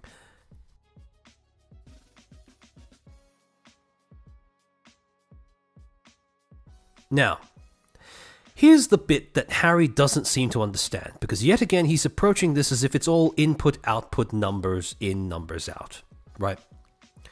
Thing is with people, when you're managing people, people respond to energy. People are very, very good at picking up on your general demeanor and attitude without you having to say a single word.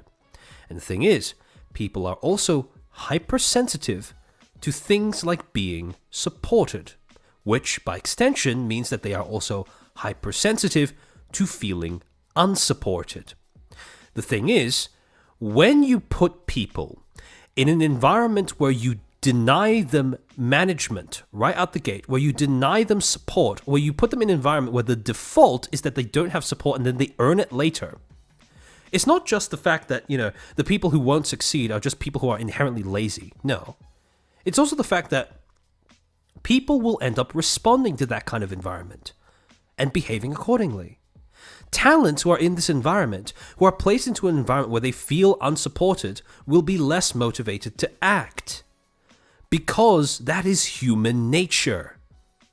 And the thing is, he's ignoring that aspect of human nature when he suggests that this is a perfectly viable business alternative to what traditional corpos have been doing. And that's absolute bollocks. Which leads us into red flag number 8. Practices and/or environmental circumstances that may encourage internal competition among the talents and/or favoritism. Or worse, if said competition or favoritism is preemptively justified instead of just mitigated. And so, we reach the end of the whole proposal problem-solving section of that document. To recap, at the beginning, there were 3 observed issues that Harry identified: market saturation, external competition, and low industry standards. However, his proposed solutions, rather laughably, are: to the problem of market saturation, his solution is to move to a new, isolated market. The problem of external competition? Easy. Make that competition internal instead. And finally, and this is the part that made me laugh out loud when I realized this, how do you fix low industry standards? Simple. Just lower the talent expectations. That's basically what he was doing at the end of the prior section that we just read. If you are expecting stability and support, Nexus might not be for you. We are for risk takers. We are for people who are driven to be okay with the possibility of failure. As if it's not the job of a corpo to provide some foundation of support and stability.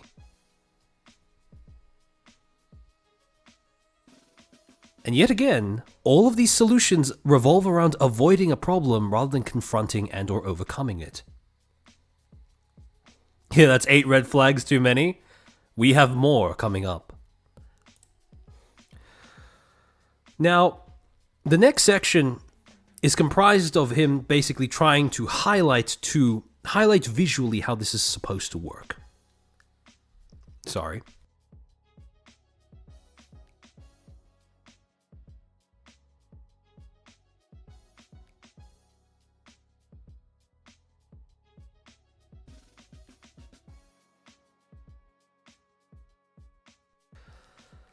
In the next section, titled Creating a New Career Path for Virtual Talents.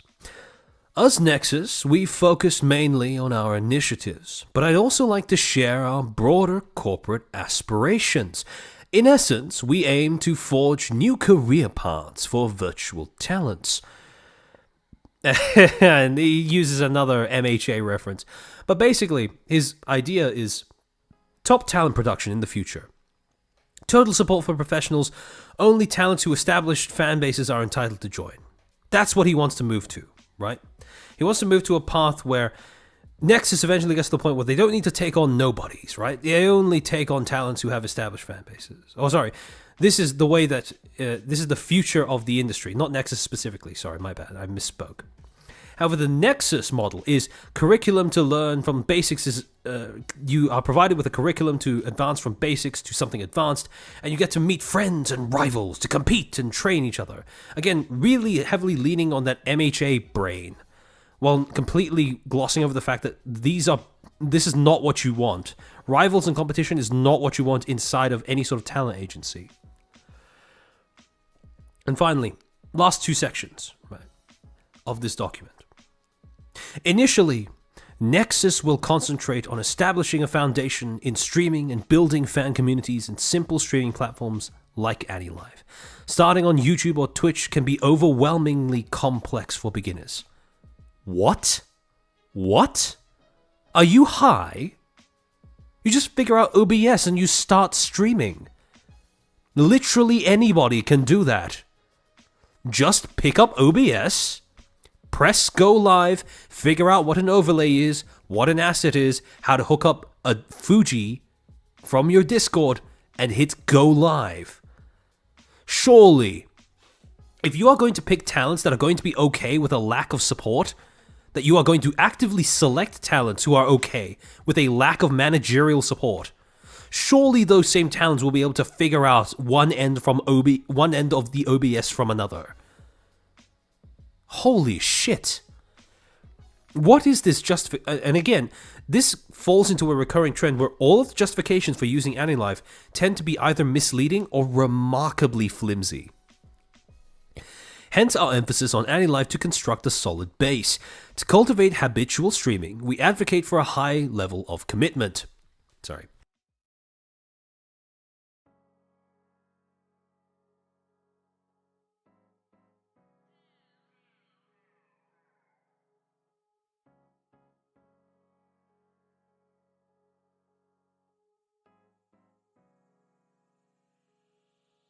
Goodness.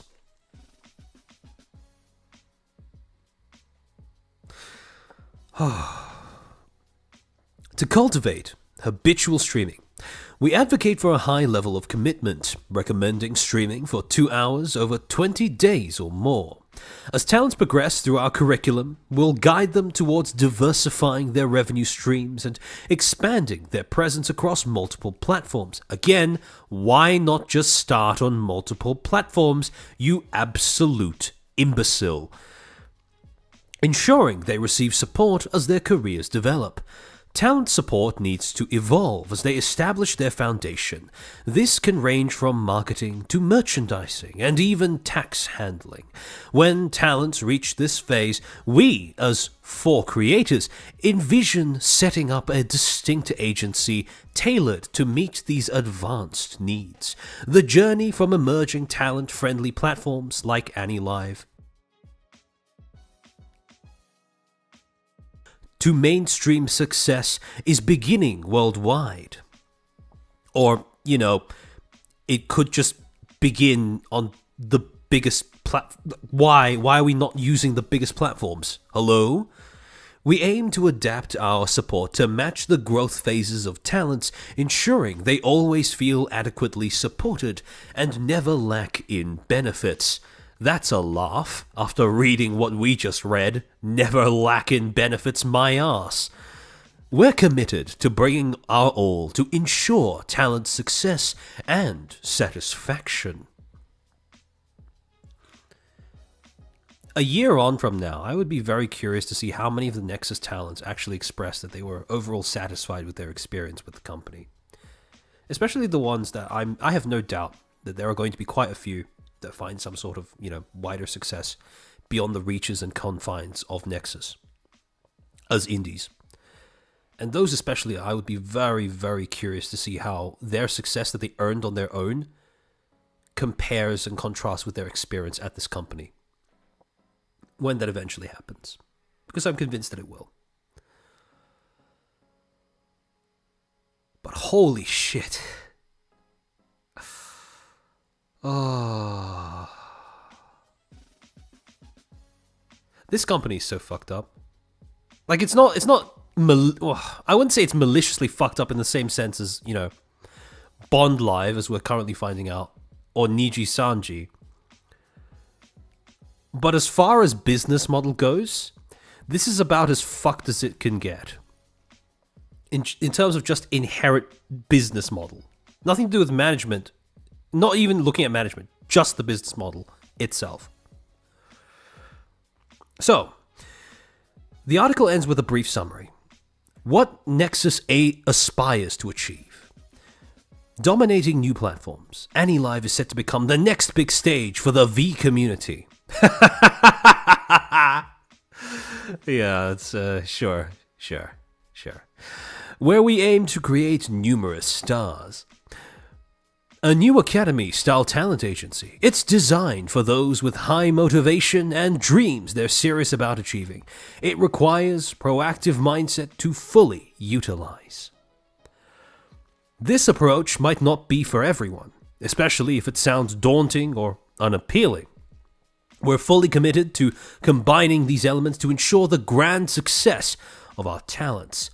While some might be surprised or disappointed by this direction, we believe others will be excited, and we look forward to their applications.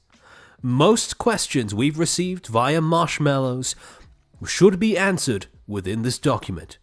We look forward to your application. And that marks the last of 3 press releases / backgrounders that Nexus released on its official website prior to the debut of their Gen 1. Now, before I go on, I'm just gonna clear my nostrils again. Hold on.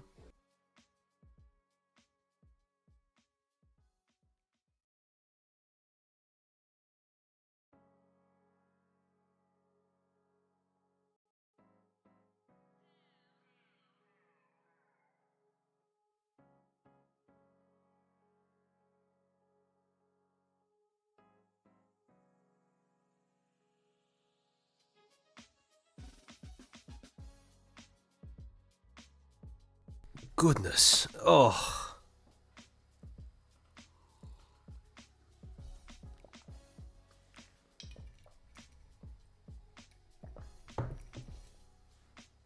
Oh. Oh. Man, this is... Oh. Every time I hear a streamer talking about having allergies while being live, my heart goes out to them.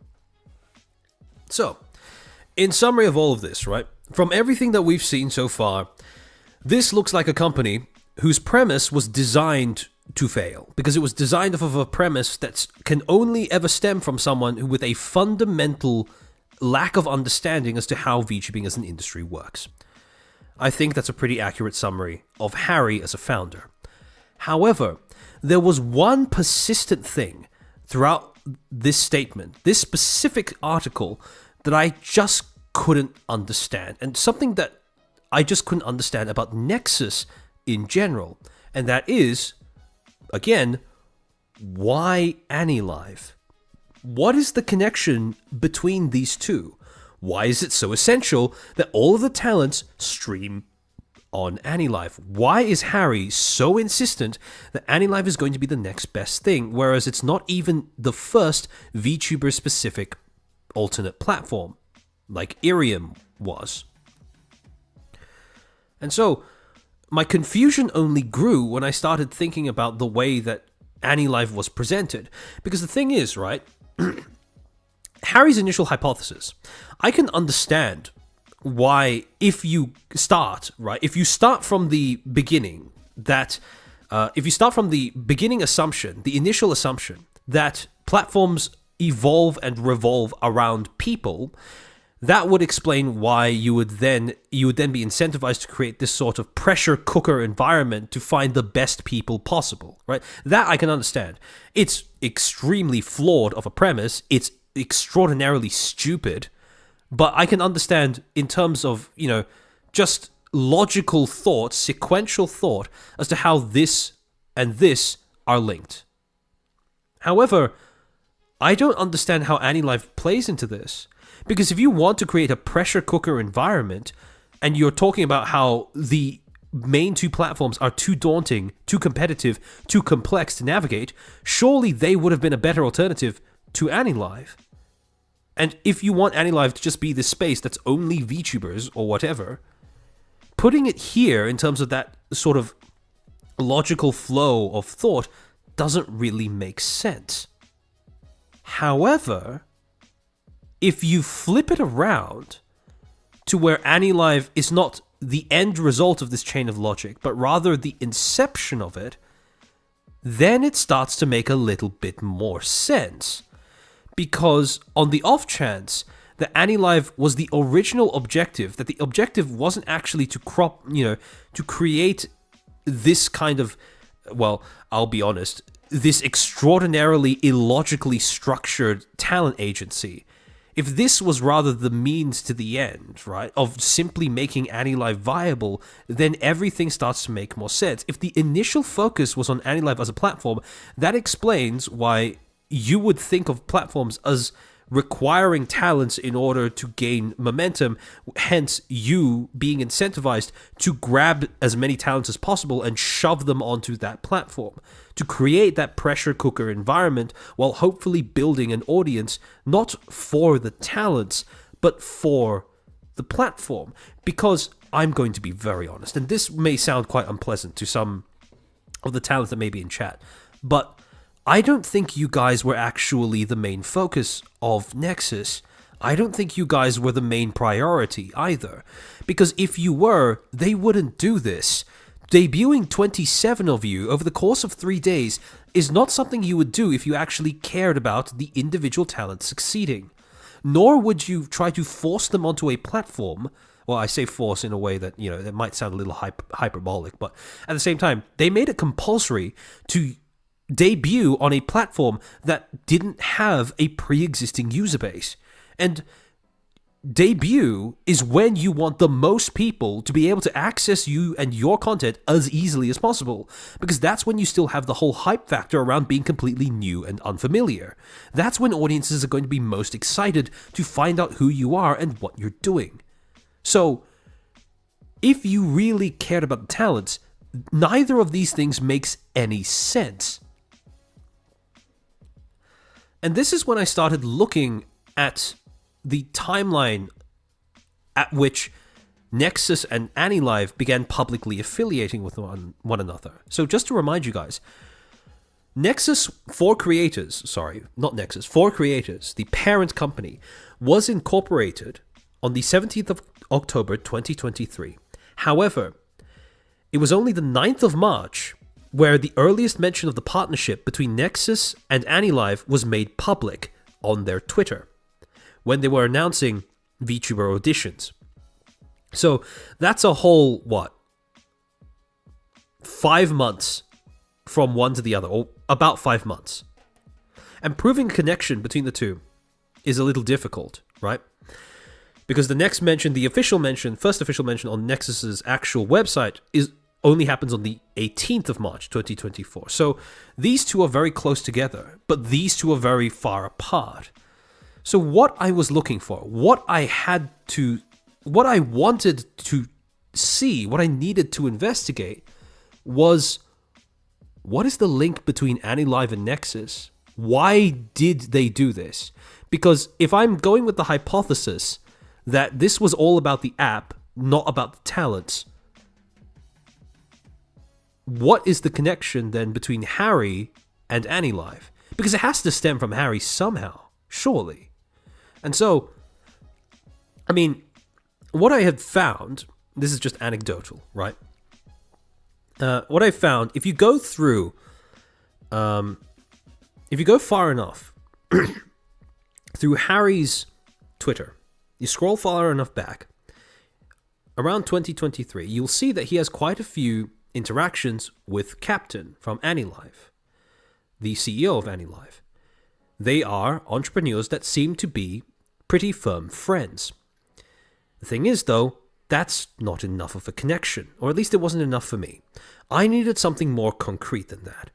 For me, in order to establish that there was some sort of inherent link between Nexus and AnyLive, I needed to be able to find some sort of connection between the two that wasn't just nepotism, that wasn't just a friendship between their CEOs.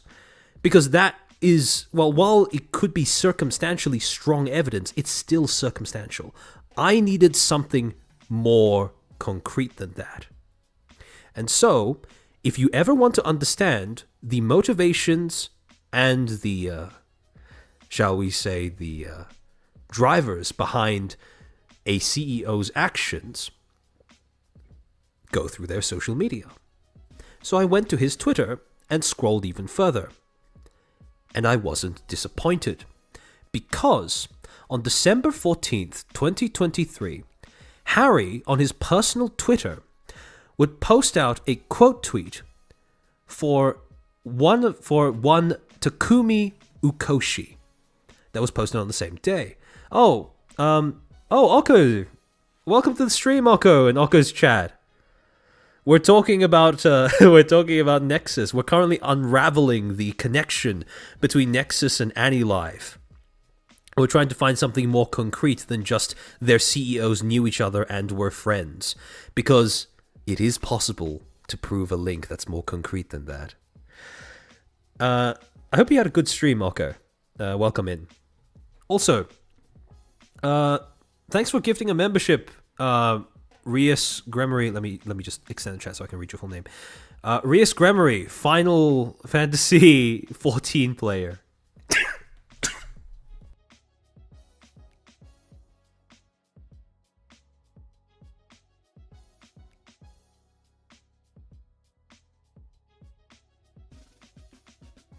Oh, okay. So yeah, he quote tweeted this guy saying, Mr. Ogo has been watching us create various products and wander around for over a year now, and now that we finally found something we can get serious about, it's reassuring to know that he will continue to support us in the future. And this was one of the angel investors that hopped onto Nexus when it first started asking for help. And if you read through this tweet, the translation reads, we invested in this company because they chose our fund at the time of the Angel Round. So this is basically the founder of Angel Round Inc., I would assume. We are pleased to be working together with such distinguished angel investors.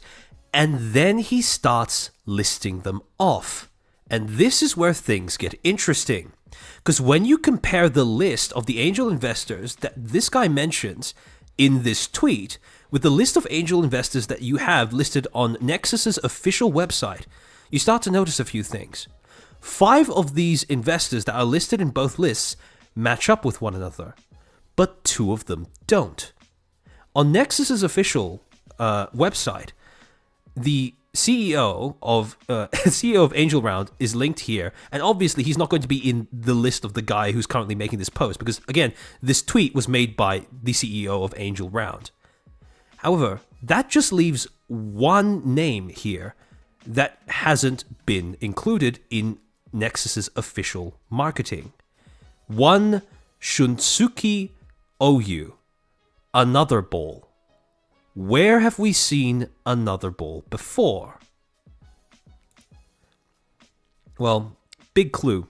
If you go onto their website, they market themselves by saying, create mutual understandings beyond boundaries. About Another Ball. Another Ball is a dynamic, fast-paced entertainment startup leveraging Japan's rich cultural assets of anime and VTubers through cutting-edge technology. They are a dynamic and fast-paced entertainment startup leveraging Japan's rich cultural assets of anime and VTubers through cutting-edge technology. As an otaku company, Another Ball is passionate about creating innovative content that resonates with fans worldwide. Where have we heard that term, otaku company, before? Well, answer becomes clear when you look at their main product, AniLive. This is the company that owns AniLive. This is the company that was founded by Captain. And so, it all comes full circle when you realize that the seventh angel investor, one of 3 unnamed angel investors, according to Nexus's official website, right, was Captain. When you start to think of it that way, you start to realize, oh shit, AniLive wasn't some sort of spur-of-the-moment decision that they cooked up amongst one another 2 or 3 months into Nexus's existence. No, AniLive was there.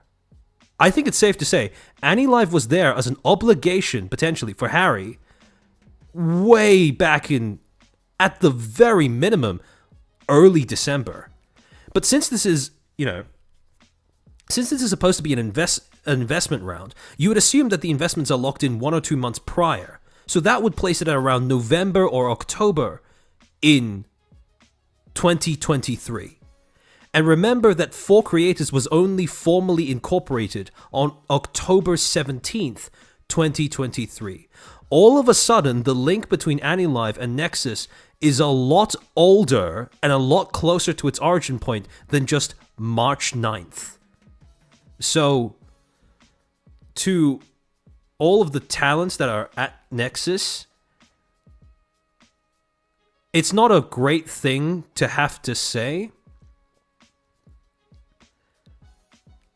but I think that it's pretty safe to conclude based off of this that AniLive was there before Nexus even was there. I don't think that... Again, I don't think that this was... that Nexus's first priority was the talents. I think that Nexus was designed to be one half of a single product that Harry and Captain were hoping to be able to blow up together. You were a means to an end, and that end was a viable alternative VTubing streaming app.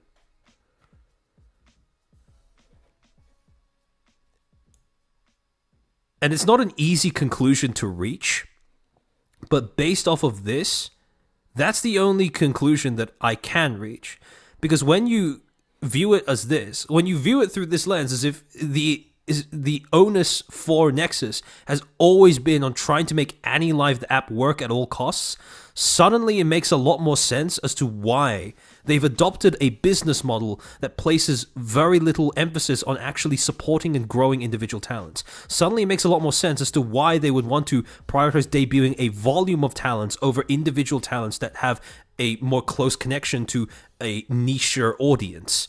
Suddenly it makes a lot more sense as to why they get so defensive whenever somebody starts criticizing their debut strategy, because they can't allow people to simply write off AniLive.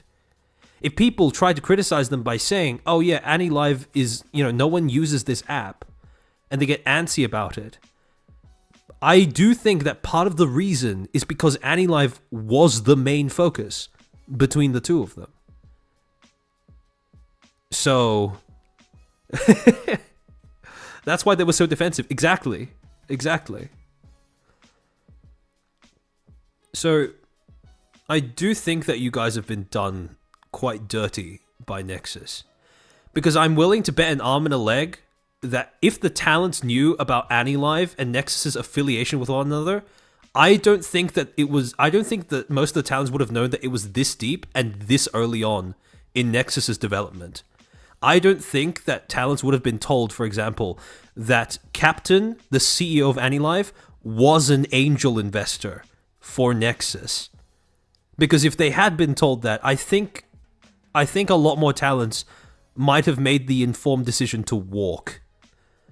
Because This is not a talent agency. This is a fucking... It's a fucking meat grinder. This was never designed to help talents grow and find an audience. It was just designed to give an app enough fodder to get off the ground.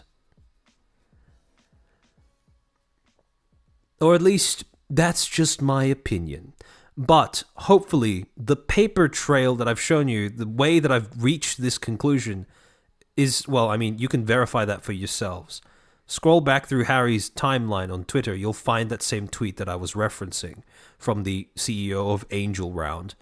And you will see that, you know, that connection is there. Although that's not the only source, and we'll get to that in a second. And this brings us to our penultimate red flag. One of the most important things you can do as a talent is to trust your gut on when something starts to look suspicious.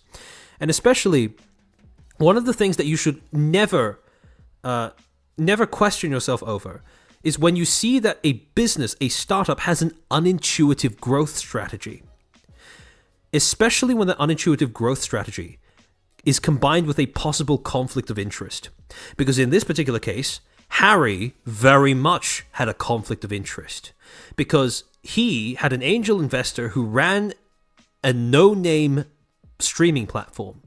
But he also had an interest in trying to grow the VTubers that signed on with his quote-unquote agency. The problem is, he can't cater to both of them equally. And if he wants this platform to succeed, he's going to have to make compromises about making sure that each person who signs on to his VTuber quote-unquote agency gets support. He needs volume, not quantity. Sorry, not quality. And that's what he ended up opting for. That's why I suspect the talents were debuted in such an awful manner, and why it was said to them so outright, oh yeah, we're not going to give you support unless you earn it. But yeah. Listen to that inner Markiplier in you when you feel like Huddy's being sus. Yeah, that's a good comparison, actually. If you feel like it's suspicious, dig for reasons why. Because I guarantee that at least somewhere in your mind, you will have observed enough shit shows in this space to have developed some sort of innate capacity to detect when something's off. So you can afford to trust your gut. And if you need to research to back it up with something more tangible, something more concrete, like I have, by all means do it. And I think you are perfectly capable of doing it. But know that in future, don't just write off if you have a bad feeling about something or if something looks weird. Because if it looks weird and you start digging, you might just find out that there is a very real and legitimate reason to be off-put by it. Captain left Prism to the fate of Sony for this. See, that's the thing, right? These are all tech bros. Every single person who comes in here, they haven't... See, the thing with Prism, right? When you evaluate VTuber corpos, you can't just evaluate them by their talents. You have to evaluate them by their business models. Prism was not run well. Not even by Captain. I don't think it was run well in the sense that, well, the way that I would describe Prism Project under Captain's leadership is that it had just enough juice to create the impression that it would have been a long-lasting project. Whereas I don't think it would have been the case. And I think that's why he sold it. Because entrepreneurs, quote-unquote, like these two, they don't care about the projects they start. The whole aim, the whole way of making money is to sell them on to somebody else, to engage in that game of hot potato, to make what you're holding look delicious enough to somebody else so they pick it up, so they pick it up when you put it down. So it's not your problem anymore. Because if a falling knife is not caught by you, then your hand stays absolutely fine, dandy, and clean. When I say we have to gatekeep this industry harder, people like Harry, and I would at this point argue people like Captain, are part of the demographic that I'm talking about. Now, here's the fun part. On December 14th, the same day, Harry also retweeted an article that was written by Japanese newspaper the PR Times. Quote, in this tweet, Harry, at I'm Harry So, a junior from his 17 live days, is starting a business in Singapore. He's the junior who took over the business planning work that I was doing. He's a great guy and very talented. I'm rooting for him. 4Creators, the company behind Nexus, completes angel round of funding, and then he links to the article.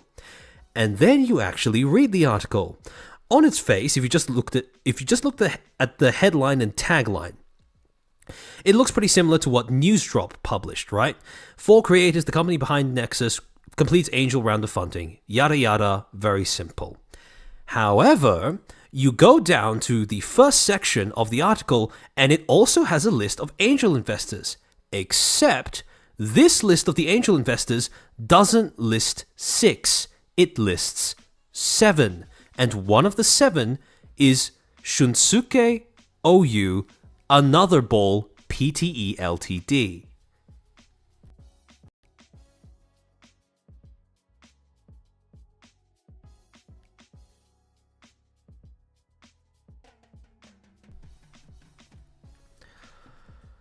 And if you scroll down even further in this article, you also have a section where they have the exact same stakeholder quotes that they had in Nexus's publication on their official website, except, wouldn't you know, there is now a quote by Shunsuke OU, CEO of Another Ball. Quote, "The VTuber phenomenon will continue to expand beyond the boundaries of the industry. However, I feel like it takes a tremendous amount of passion and determination to make it viable. I felt that Harry had the determination to make this happen, which is why I decided to invest in him."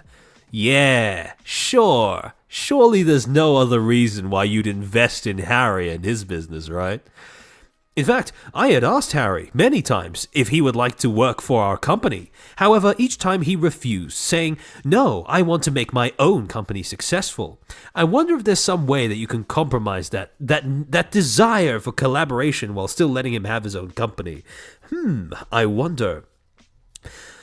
Through this series of exchanges, I was attracted to his passion to achieve success in the entertainment industry and decided to support him. I'm looking forward to seeing what kind of pictures he will paint in the future. So in case it's not abundantly clear already, if we compare the two side by side, VTuber Newsdrop, the EN publication, and PR Times, the Japanese publication, the two of them are operating off of a different amount of information. More specifically, VTuber Newsdrop has received a very important omission in their version of events before they went live with their article. And this leads me to believe only one thing: that Harry thought he was slick by sending 2 different versions of the same press release to each news publication, depending on whether it was EN or JP. With JP, he sent the full press release, complete with the mention that Captain was an angel investor, but to EN, he omitted that from the press release that he sent over to them. I checked VTuber Newsdrop's subsequent articles on Nexus. Even in their later articles, there's no mention of the fact that Captain was an angel investor. So, for all intents and purposes, this publication is still in the dark about this entire thing. And so, when you combine that with the fact that Harry made the decision to repost this tweet, this can only lead me to believe that he's extremely confident that the EN audience is not going to look at whatever he does on his JP account. Because I'm Harry So is the account that he usually uses to just tweet in Japanese, and he only uses to engage with other tweets written in Japanese. Problem is, for him, Twitter has a translate function now, and so does everything else on the internet. So, yeah, it was only a matter of time until somebody like me started digging and went to find this, because now, hopefully, people are aware of the fact that this is an actual thing. That Captain is not just some random CEO friend that Harry has, that AniLive was not just some random app that they decided to use for no reason, but that Captain and AniLive, by extension, were both angel investors that are responsible for the creation of Nexus in the first place. And so this leads me into the 10th and final red flag to look out for when you're evaluating a startup's viability as a prospective talent. Inconsistencies between company statements depending on the language of their intended audience. Harry thought that people on the EN side were not going to look at what he was reposting or posting on the JP side.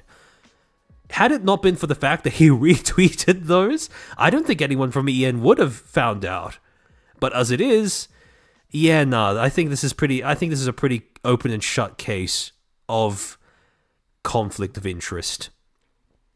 So, to recap and sum up, 10 red flags of VTuber startup marketing. Apparent inexperience with and or ignorance of the history and popular attitudes of the VTubing industry. Attempts to express an understanding of the main medium that rely heavily on metaphor and or comparisons with other entertainment mediums. VTubers being referred to as a generalized collective instead of individuals. Official branded assets or graphics that lack originality or distinctiveness, or blatant recycling of corporate graphics as promotional materials. Mid to long-term quotas for the total number of talents, and using the total number of talents as a goal or metric of success. Referring to prospective talents as potential superstars, or putting the onus of the agency's success on talents becoming a superstar. Growth plans that are centered around non-dominant streaming platforms, spelling or grammatical errors in official branding and promotional material, practices or environmental circumstances that may encourage internal competition among talents or favoritism, unintuitive business/growth strategies, especially when combined with conflicts of interest, and finally, like I said just then, inconsistencies between company statements depending on the language of the audience. So what does that make HoloLive? Because they did the same thing during the Taiwan incident. Dishonest. Simple. If you do that, when you publish different statements and rely on the audiences not being able to read each one in a different language to the language that they speak or read, that is dishonesty. That is deception. Integrity would be to have one statement and to simply translate it into the different languages accordingly. That's why I would say that in the early stages of the way that Cover tried to appease both China and EN audiences during the Taiwan incident, that was an example of Cover's management lacking a backbone. That was also why, the moment it was found out that they were publishing different things and saying different things in each individual statement, there was so much backlash. Because people don't like being deceived. People don't like being lied to. This is deception. It may not be an outright lie per se, but it is most definitely deceptive. And finally, I just want to leave you guys with a few tips for screening VTuber startups, right? Some things that you could do as a good general practice, good due diligence, so that hopefully if a startup rears its head with 1 billion red flags behind it, it becomes a little bit easier to screen for them. First, screen companies by looking for experience/familiarity with the industry and its history. VTubing is no longer a novelty. It's been popular for 4 years. It's been around for at least 7 at this point. No, not even 7, 8 or more. Probably a decade. People don't have an excuse to walk into this industry and try to start a business without knowing anything about it anymore. So, one of the things that I heavily encourage screening for is the founder or CEO of or upper management of some sort having experience and familiarity with this industry. They know what the popular attitudes are, they know what the taboos are, they have an Oshi. They understand what audiences are connecting with when they connect with a VTuber. And as a way of doing this, always check their press releases and dig through their company's socials. Dig as far as you can through their socials, regardless of what language it is, especially if they're bilingual, because there's always a chance that they could try to, pull a fast one on you, relying on the fact that you don't speak a second language, or they don't speak their specific language. Second, always check to see where the startup is getting its money from. Look out for conflicts of interest, and especially be on guard when you see investors who own startup streaming platforms, because that is a massive conflict of interest when it comes to talent well-being. if a single investor in the startup that you are looking at owns a startup streaming platform of their own, that is a massive sign that you need to be on your toes when it comes to what you agree to and what you sign. Because there is always a chance that they have some sort of arrangement going to use you as cannon fodder to try and get a streaming site off of the ground. 3. Avoid startups that attempt to limit talent growth by confining it to a non-dominant platform instead of opting for an existing one. This is pretty self-explanatory. You don't want to be used as cannon fodder. You deserve better than that. You deserve more than that. 4. Exercise extreme caution when approaching startups whose owners market themselves on the basis of being, quote, entrepreneurs, and especially if said owners have multiple, quote, exits to their name. Now, for those who don't know what an exit is, when you sell on a business to somebody else, that is considered an exit. That is you exiting the business. Problem is, a lot of these so-called entrepreneurs have multiple exits to their name, which doesn't mean that they are competent business people, it doesn't mean that they have good ideas. It just means that they have ideas that look appealing enough for long enough before they start to rot, to the point where they were able to palm it off to somebody else before it became their problem. That is all having multiple exits to your name means. Now, whenever an entrepreneur or a Silicon Valley type talks about having made exits, it's almost always advertised as a good thing. However, if you want to confirm if it actually is a good thing or not, look back through their employment history and see if the exits that they made are actually still, or the companies that they exited from are still functioning. For example, Captain, he gets a lot of clout out of starting Prison Project. Problem is, after he palmed it off, Prison Project died. So I wouldn't actually say that he's a great leader or a great CEO or a good manager off of the fact that he started it alone. Because fact remains that he sold it, and fact remains that it died thereafter. So, 5th, take note of any inconsistencies in how startups use language in their marketing or press releases. For example, do they wishy-wash around with the use of the word agency? Do they try to mislead with their misuse of the word creator? Do they try to market managerial negligence under independent and free-thinking thought or whatever, or self-determined direction or whatever it is?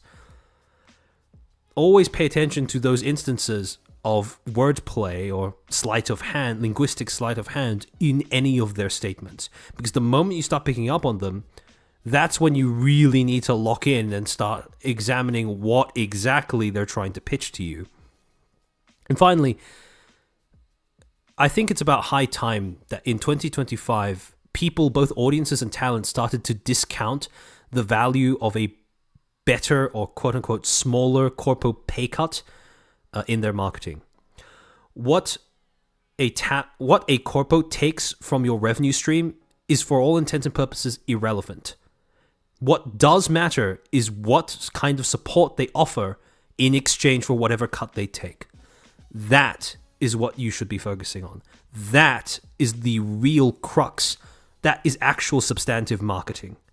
And if they don't include that in their marketing, them including that they have a quote-unquote better pay cut, if they were just going to force you to basically act as an indie, but with less pay than you would have received if you were an indie, that's not worth it. And it should be disregarded as such. This is a marketing tool that I'm well and truly sick of. And I would like as many people as possible going into the new year to become desensitized to be able to see past, see through. Because this means nothing. Only when you see what the company is willing to do only when you're able to see what the company is willing to do to support you as a talent, does it actually start mattering. And as a little bit of an epilogue from this entire saga of Harry and Nexus and Another Ball and Captain and Annie Live, I want to finish with a little bit of a warning to everyone watching. Everyone watching the VOD, everyone watching live as well. By the way, if you are watching the VOD or watching live and you haven't done so already, like the video. Subscribe if you aren't already subscribed. I do more stuff like this quite regularly. Not always on VTubers, but I aim to do the same sort of things. Harry won't be the last. In fact, I'm not even entirely convinced that this will be the last thing Harry will try in this space. For a multitude of reasons, I am convinced that 2025 will bring in yet another wave of people looking to muscle their way into the industry, promising the world to as many talents as possible so they can gain cannon fodder, essentially. And it starts with this tweet that Harry posted on December 25th, Christmas Day, only a few days ago. So, he... Fuck's sake. Sorry, give me a second.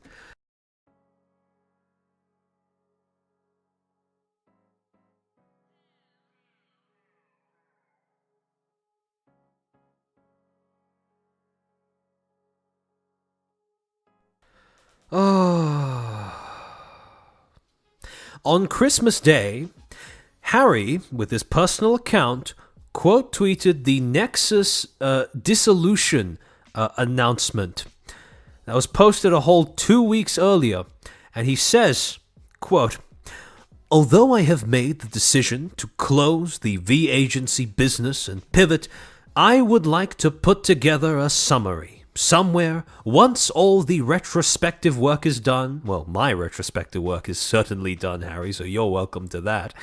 "We are already working on a variety of exciting projects and are making good preparations for the next year. There are many opportunities that won't come unless we let go of existing things. And this month I realized that I need to speed up my turnover and not cling to businesses that aren't growing." Fire emoji. Remember that paragraph at the end of the Nexus statement, the statement from the CEO where he said, "Oh, my heart goes out to the talents. I'm so sorry to say goodbye. I'm sorry I couldn't give you guys what I promised." It only took 2 weeks. Only took 2 weeks. Quickest breakup I've ever seen from somebody above the age of 20. Fuck's sake. This month I realized I need to speed up my turnover and not cling to businesses that aren't growing. And the fact that he added a fire emoji at the end of it is just a little bit of icing on the cake. Fuck's sake. And this is what I mean when I talk about the fact that there are going to be people who come into this space who don't really give a shit about, the whole talent side of making a VTuber agency.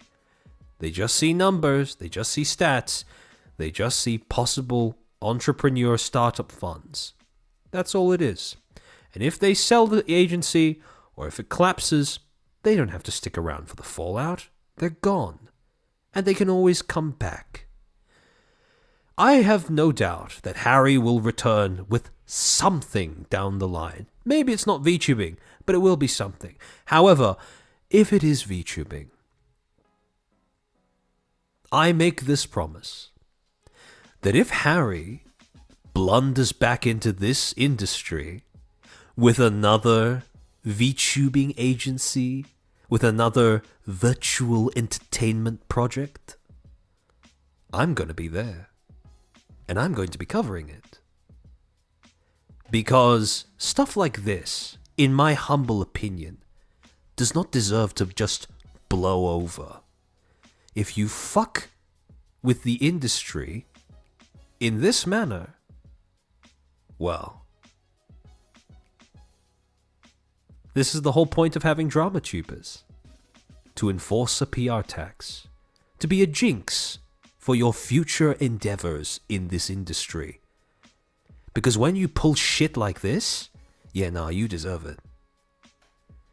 However, that's not the end of all of this. We'll all be there. Hey, I wasn't going to command or even request that you guys show up with me, but I'm happy to see that there are quite a lot of people who will be there with me as well. And I'd also want to say something to some of the creators who did partner up with Nexus to make those lectures and stuff. I don't think partnering up with the company to do those things should mean that you are barred from talking about any future endeavors that this individual will try to wander back into the industry with. I think you are free to speak your mind. I think that hanging on to that particular obligation might be a little bit of a mistake. Because I am willing to bet that the talents didn't know about the whole Captain Annie Live being an angel investor in Nexus thing. And because of the fact that I'm able to bet on talents not knowing that, I am doubly willing to bet that the other creators that were involved in making those lectures had no idea about this either. This company, regardless of what good things it's put out, was made by a person that does not give a shit about this industry and that doesn't seem to give a shit about the people in this industry either. So, if you, as another drama creator, feel like joining in on the the kicking and spitting, so to speak, should this guy wander back in with another bright idea, I would welcome any other creators that would join me in that endeavor. However, that being said, when I talk about people coming into this space with bad or cynical intentions, it's not just Harry. It's not just startup CEOs either, because over the course of 2024, there have been a bunch of factors that have made it so that in the year 2025, I believe that there are going to be a lot of different, well, I suppose, there are a lot of latent magnets for this kind of cynical attention for people coming into this space. And the four that I've sort of focused on are Brave Group, the HoloLive LA Dodgers event, Neurosama, ironically enough, and Vettel, and finally, the sudden cropping up of all of these different streaming platforms. Each of these has their own individual reason as to why they may contribute towards more people wanting to get into this space with cynical intentions. However, we'll go through them one by one. First of all, Brave Group. This one's pretty self-explanatory. On December 19th, 2024, Brave Group, through their official Twitter account, put out the following tweet. Introducing Brave Group's IP production. Notice how they phrase that. IP production. Brave Group and its group companies are developing 18 projects in Japan and overseas with a total of over 170 talents. And this tweet, the rest of this tweet, was basically just a laundry list of every single corpo that they've acquired under their umbrella. And this is a fucking gargantuan list. Vispo, Himehina, Blitzwing, Meteopolis, Keegan Show Records, Palette Project, V4 Mirai, Globy, Umenos, Hare Vare, I think is how you pronounce it, V-Lash, what is this? Unirade or something? I hope I'm reading that right. Vispo English, Chrono Prince, Idol, Amakara, Mugen Live. That's a lot of different agencies. However, over the course of 2024, Brave has also been actively acquiring these agencies. And unintentionally, there is a possibility that Brave Group, solely on their own, has created a sort of secondary markets of sorts for VTuber startups or VTuber corpos. And we know that that's the case because not long after Idol had been acquired by Brave Group, Aviel Basin, the original founder, the ex-CEO of Idol, went to his LinkedIn and posted, quote, "I've completed my first exit. Grateful for the incredible team, partners, and talents who were part of this journey. Looking forward to what comes next." And we know, based off of what emerged during that transition period between Idol being owned by Basin and Idol being transferred over to Brave, that the way that Idol was being run was absolutely awful. Their books were horrifically unbalanced. They were owing money to multiple artists from what I could see, and management was so unable to communicate, upper management was so unwilling to communicate with those artists, that one of their top talents had to step in and play PR for them instead. On top of that, you have anecdotal reports of several of the talents who ended up leaving upon the switch being made, that they had been deeply dissatisfied with the way that management had been taking care of, or, well, failing to do so for them. And also, on top of that, you have the fact that there are rumors floating around that Idol didn't even successfully pay the talents themselves, or at least on time. Not to mention the whole Riro-Ron debacle, which I'm now more and more convinced with every passing day is at least I am more and more willing to believe that it's completely fabricated with every day that passes. But yeah, no, Idol is being run like a mess. And problem is, with companies like Brave Group around, and I'm not saying that Brave Group itself is, evil or bad or anything like this. This is just a side effect of the way that they've been operating in this industry. I do think that there is going to be more of a demand.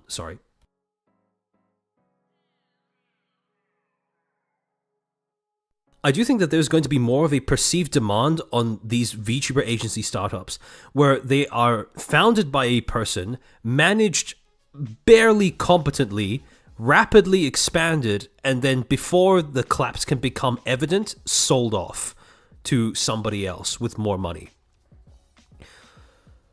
I think that there is a greater possibility that these kinds of projects will end up becoming a bit more common in 2025, or at least will continue into 2025, which is why I think it's all the more important to do stuff like going through the socials of these small VTuber corpo founders and CEOs to see if they have a history of pulling this stunt, starting a company, running it into the ground, and then leaving that falling knife for somebody else to catch. Tomahawk, thank you for the 5.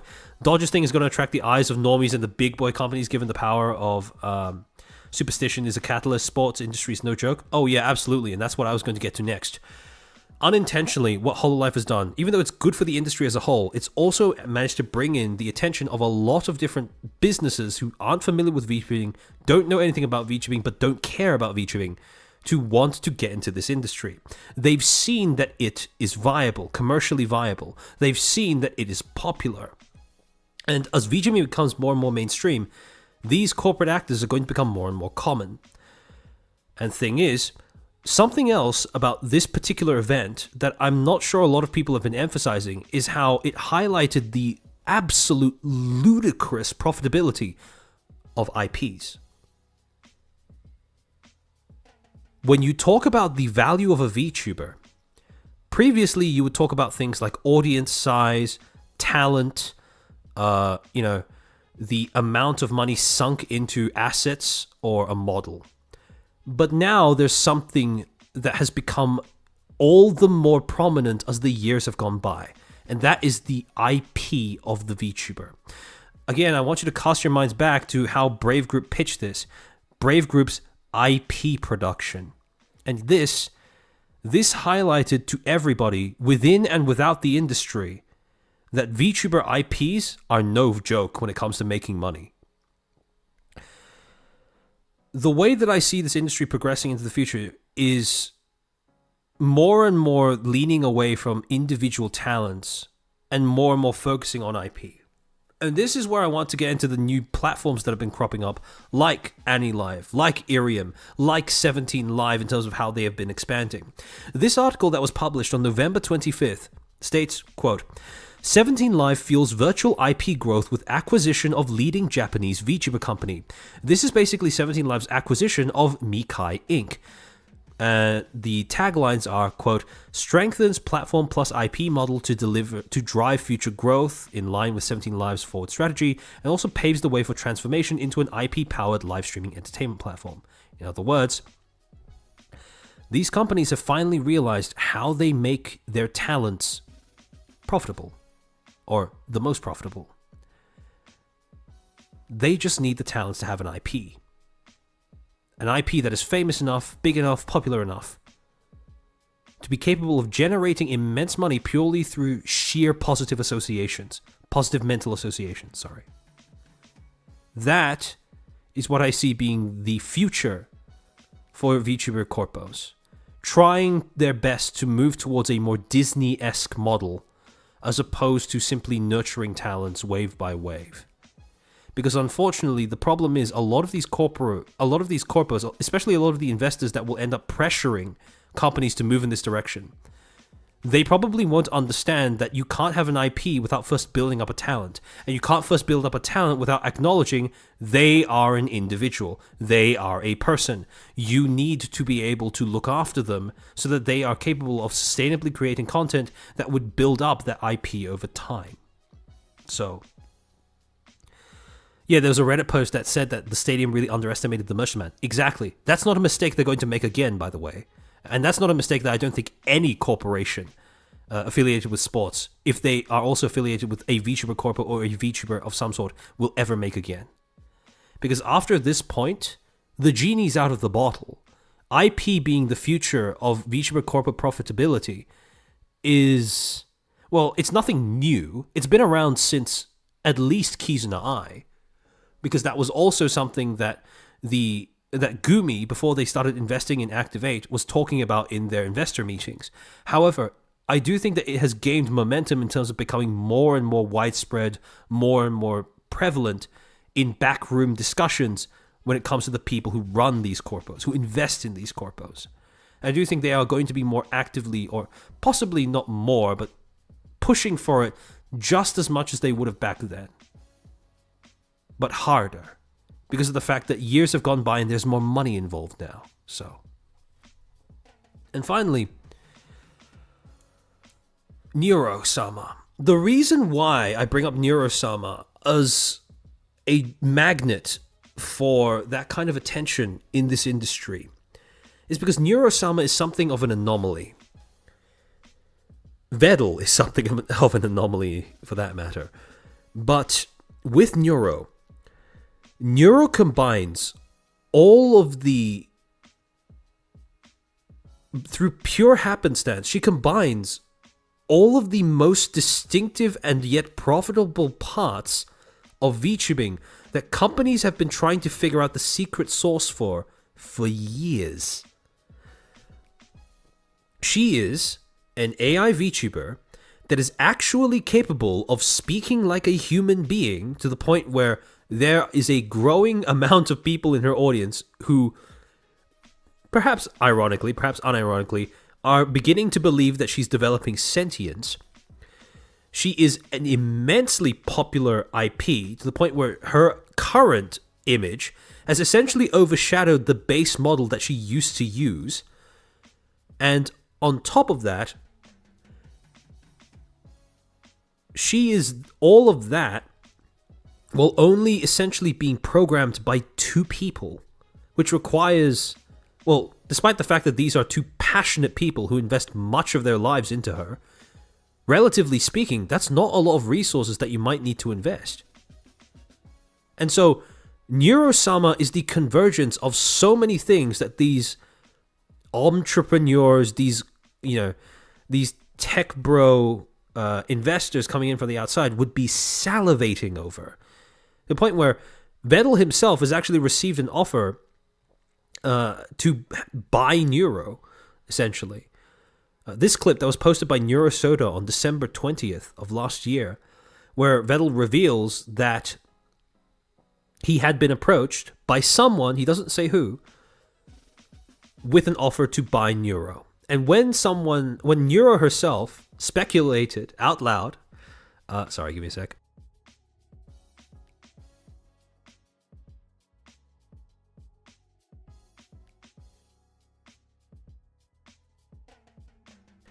The thing is, right, when Neuro said out loud, oh, 50,000? Vedal's instant reaction was to just laugh and say way more than that, and then later bemoan the fact that this may be one of the most financially irresponsible decisions he's ever made in his life. So I have no hesitation in guessing that he was offered an obscene amount of money for Neuro.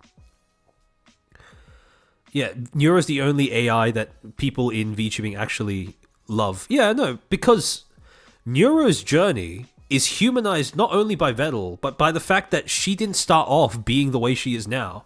This is all the result. Neuro as she exists now is the result of all of the very visible and tangible hard work that Vedel's audience has been watching him put into her.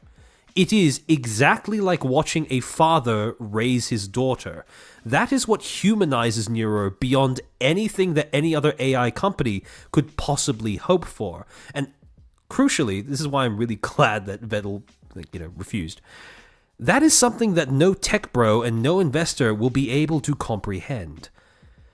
Because all they see is, IP, AI VTuber, and widely accepted by other VTuber fans. They don't understand how she got to this point, I don't think. Because if they did, I don't think they'd offer to buy her off of Vedel. But, in case it's not obvious, there is an increasingly... There is a growing number of tech companies, especially tech companies that dabble in VTubing or dabble in virtual entertainment, that are looking to try and integrate AI into the way that people do things, into the way that this industry works. Essentially, these companies are engaged in a kind of arms race to see who can make the most convincing AI VTuber first, and then see who can make them en masse. This isn't like Vedel, for example, where he's trying to embark on a personal project to see if he can turn chat into, to see if he can take the collective, the collective ways of thinking messages of his own community and funnel them into a virtual daughter. No, it's not like that. These companies are actively looking to create IPs that just don't need people to operate them. For example, Izumo, which is another one of the products that is owned by Another Ball, which is run by a captain, trying to figure out how to create a cross-lingual digital AI VTuber voice, essentially. Such as in this article that was made by published in Medium, that was written by Cofont.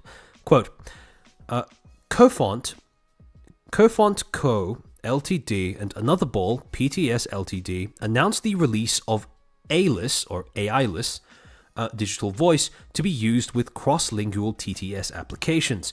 The application will allow users to create media with the voice of Izumo's symbolic character, AILIS, and is available free of charge in English, Chinese, Mandarin, and Japanese from 8 a.m. PST on September 21st, 2023. Another Ball, managing a VTuber project in the age of AI, Izumo has teamed up with Cofont AI voice platform to launch the digital voice AILIS. The free-to-use digital voice debuted in September and is available to creators to increase their global reach. The project is put into motion by tech prodigies and CEOs Shogo Hayakawa of Cofont and Captain of Another Ball, who share a love of futuristic technology and Japanese anime culture. And, of course, OR Project, or one of their most lucrative IPs as they currently exist, Ima. Ima is Japan's first virtual model, easily identifiable with her signature pink bob, but not so easy to tell that she is virtual. Always collaborating with top artists and brands, her realness and authenticity in a world of virtually unreal social media makes her also a contrarian voice for the future. There is so much doublethink and irony laced into that sentence that I think I'd need half an hour to simply unravel all of that. But yeah, in case it wasn't clear enough from the earlier point in the stream where I talked about OR, they are very much in the business of making virtual people. The race to make the most convincing AI VTuber and then mass produce them is very real. And there are sharks circling this industry looking to see if they can get a jump start on that. Selected as new 100 talent to watch by Japan Economics Entertainment, she appears in numerous headlines from fashion to business magazines, TV, and online. So, sorry.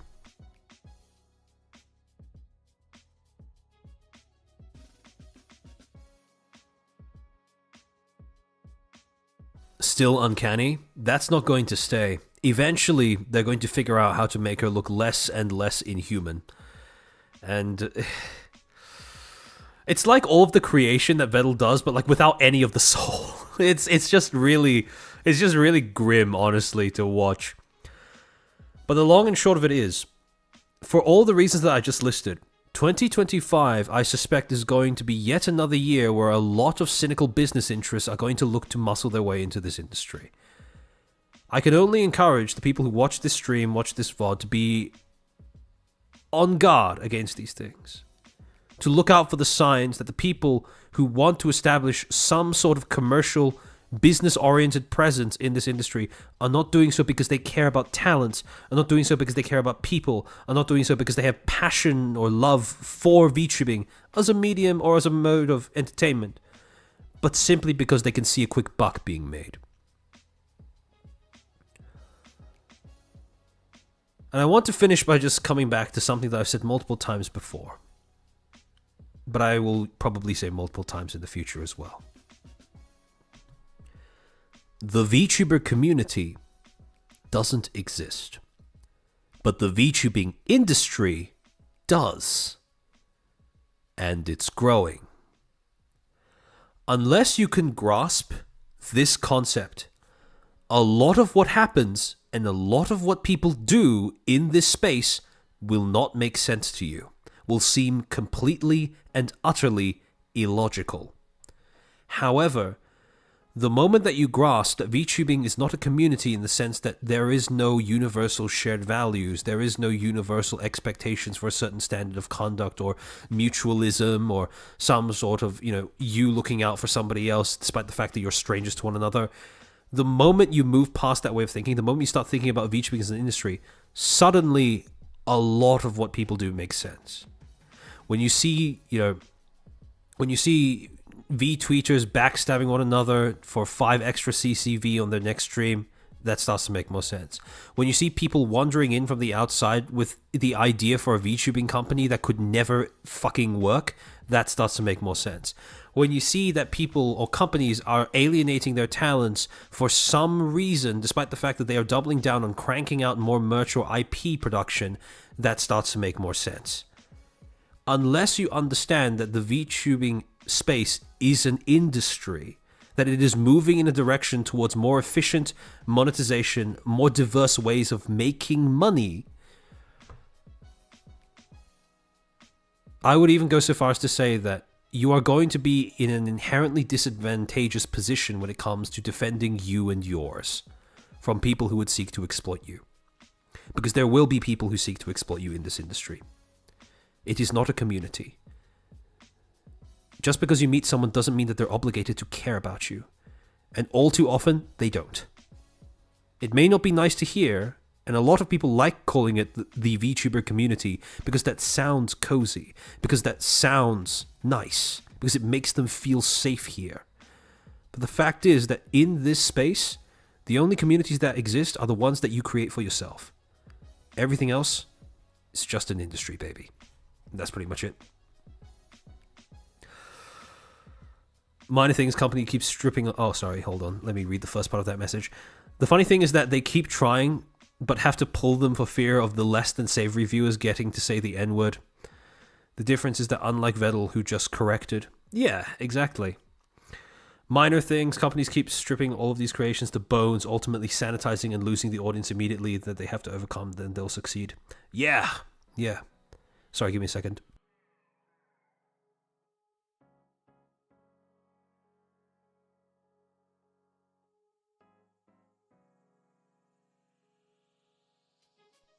When will you discuss VTubers creating NSFW on Fansly? Potentially in the future, although this is something that I think is a relatively recent development in terms of the popularity or the rate at which it's picking up momentum. So I would like to let it just sort of sit and grow and develop for a little bit before going in to sort of see how things are turning out. But potentially in the future, that could be something I do. Yeah, no, Kendra, regarding what you said, this is something I touched on, I think, at the end of my cover stream, but my cover corp stream. But so often, what people end up forgetting about branding as a practice is that it has two functions, two components: identification and differentiation. Identification is when you say, this is what I am. Differentiation is say, this is what I'm not. Very often, when people operate in a corporate setting, especially when they are piloting a brand, right? A corpo, a talent, whatever, they only realize that branding, they only notice the identification component of branding, which means that they want to appear a certain way and they're deathly afraid of, for example, offending a group of people or excluding a potential audience. Very often they forget that differentiation is a core part of branding, and differentiation necessitates alienation. You can't differentiate yourself from others by simply trying to accommodate everybody. And so if you want to have a brand, you need to do both. And the thing is, a lot of people forget about differentiation when they are trying to look after their own brand. Because when you think about corpo sanitized slop, the motivation, the rationale behind it is always, I want to be brand safe. Problem is, being brand safe doesn't mean you have a strong brand. It means the opposite, actually. It means that you're capable of identifying as something. But there are only so many different things that corpos would like to identify with and as. After a while, it all starts to become the same. And as a result of giving up differentiation, you lose that edge. You lose that ability to, you lose the offensiveness, perhaps, but you also lose a bit of your soul, the thing that separates you from your competitors. I long for the day that people in this industry remember that differentiation is a function of branding as well, equally as important as identification. But yeah, let the VTubers cook the lewds, exactly. Exclusion to a corpo means less dollars. That describes how a lot of American late night shows are. Yeah. See, the thing is, exclusion means loss of dollars, but too often what corpos fail to account for is the opportunity cost of pivoting. Because they end up alienating their existing audience as well, and then they're left in a bad spot, so. Hopefully FromSoft doesn't forget the second part either. I hope not. I mean, the difficulty is a part of their brand. And even though every single time they release a game, there is always going to be a crowd of people complaining about it, I think it would be a shame if they simply just ditched it. But yeah. I hope you guys found this stream informative, entertaining, whatever, despite me probably being silent for like a total of, I don't know, like 20-30 minutes because I just had to keep blowing my nose. Streaming while sick is not a very great experience, but I would do it again for this particular stream. Thank you for showing up, to all of you, especially the Nexus talents who showed up and said something in chat. I understand this might be a difficult topic for you guys, or it might be something that's a little, I don't know, some combination of touchy and or possibly, possibly risky because it's not January 31st just yet. But I appreciate you guys showing up, and I appreciate you guys chatting a lot.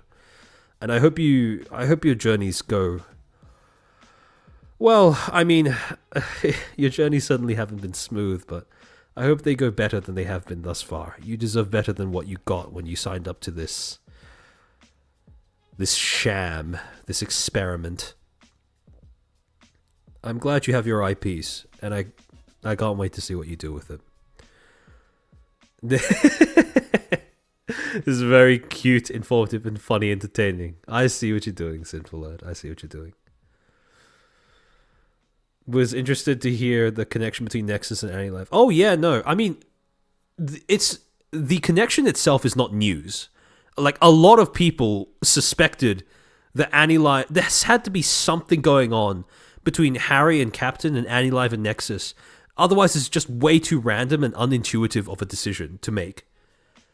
But I think that finding out that Captain was an angel investor, I do think that is information that people should have known. I don't think that's information that should have been hidden or obscured from the EN side or the EN audience, especially since Nexus was supposed to be an EN agency. Especially, I don't think the talents should have had this information withheld from them, because I suspect that they were kept in the dark about this. Because once you factor that in, it becomes blatantly obvious how Nexus was never going to focus on the talents. And it never had that priority. Because it wasn't designed for that. So yeah, exactly where the connection comes from is news, I think. Yeah, fair enough. When I found that, I was very glad to have stumbled across that particular thing, because I remember scrolling past the tweets and I was like, oh, okay. It was a bit of a bore to start going through each and every one of them, click them, and then press translate to see if there was anything in them. For the most part, it was just tech bros sucking each other off more often than not. But then eventually I got to this tweet, and when I pressed translate, I was like, oh shit, well, this is something I can actually work with and look into. And then I found the connection. I was like, okay, yeah, this was this was fucked from the beginning. There was no way Nexus was ever going to work. Makiris, thank you for the gifted membership. Dark Marquise, I hope you enjoy that.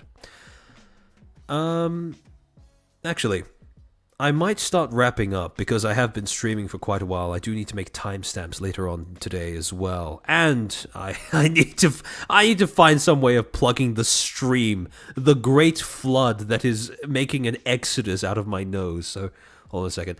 Again, if you like this stream, found it informative, whatever. Like, subscribe, leave a comment if you're watching the VOD. Please stay tuned. Keep your eyes on my community tab. Follow me on Twitter if you haven't already followed me on Twitter. And yeah, more content to come soon. This month is going to be, well, I'm planning for it to be a dissecting dead corpo from 2024 type month, where hopefully I immunize you guys against some of the more misleading and overplayed marketing tactics that small startup corpos like to use to try and trick audiences and talent into thinking nothing's wrong. Because once you cut through marketing speak, the world is your oyster and no one can take it away from you. But the government. But that's by force, not deception. So you should retweet Harry's post with the JB investors. You know what? I might actually just do that. Hold on.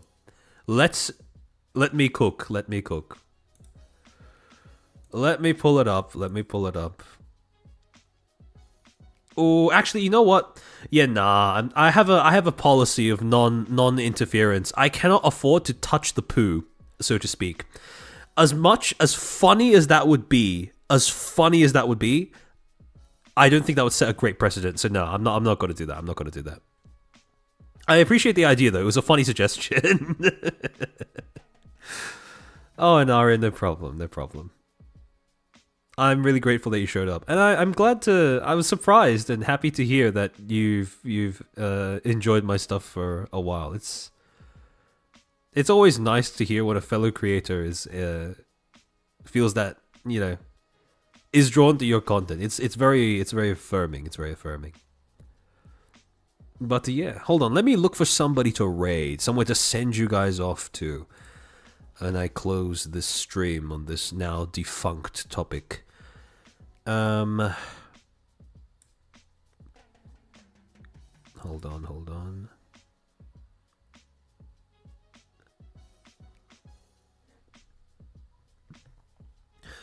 I guess we'll see if I'm sick tomorrow. You guys will be finding out with me, because if I am, I will certainly be saying that I am.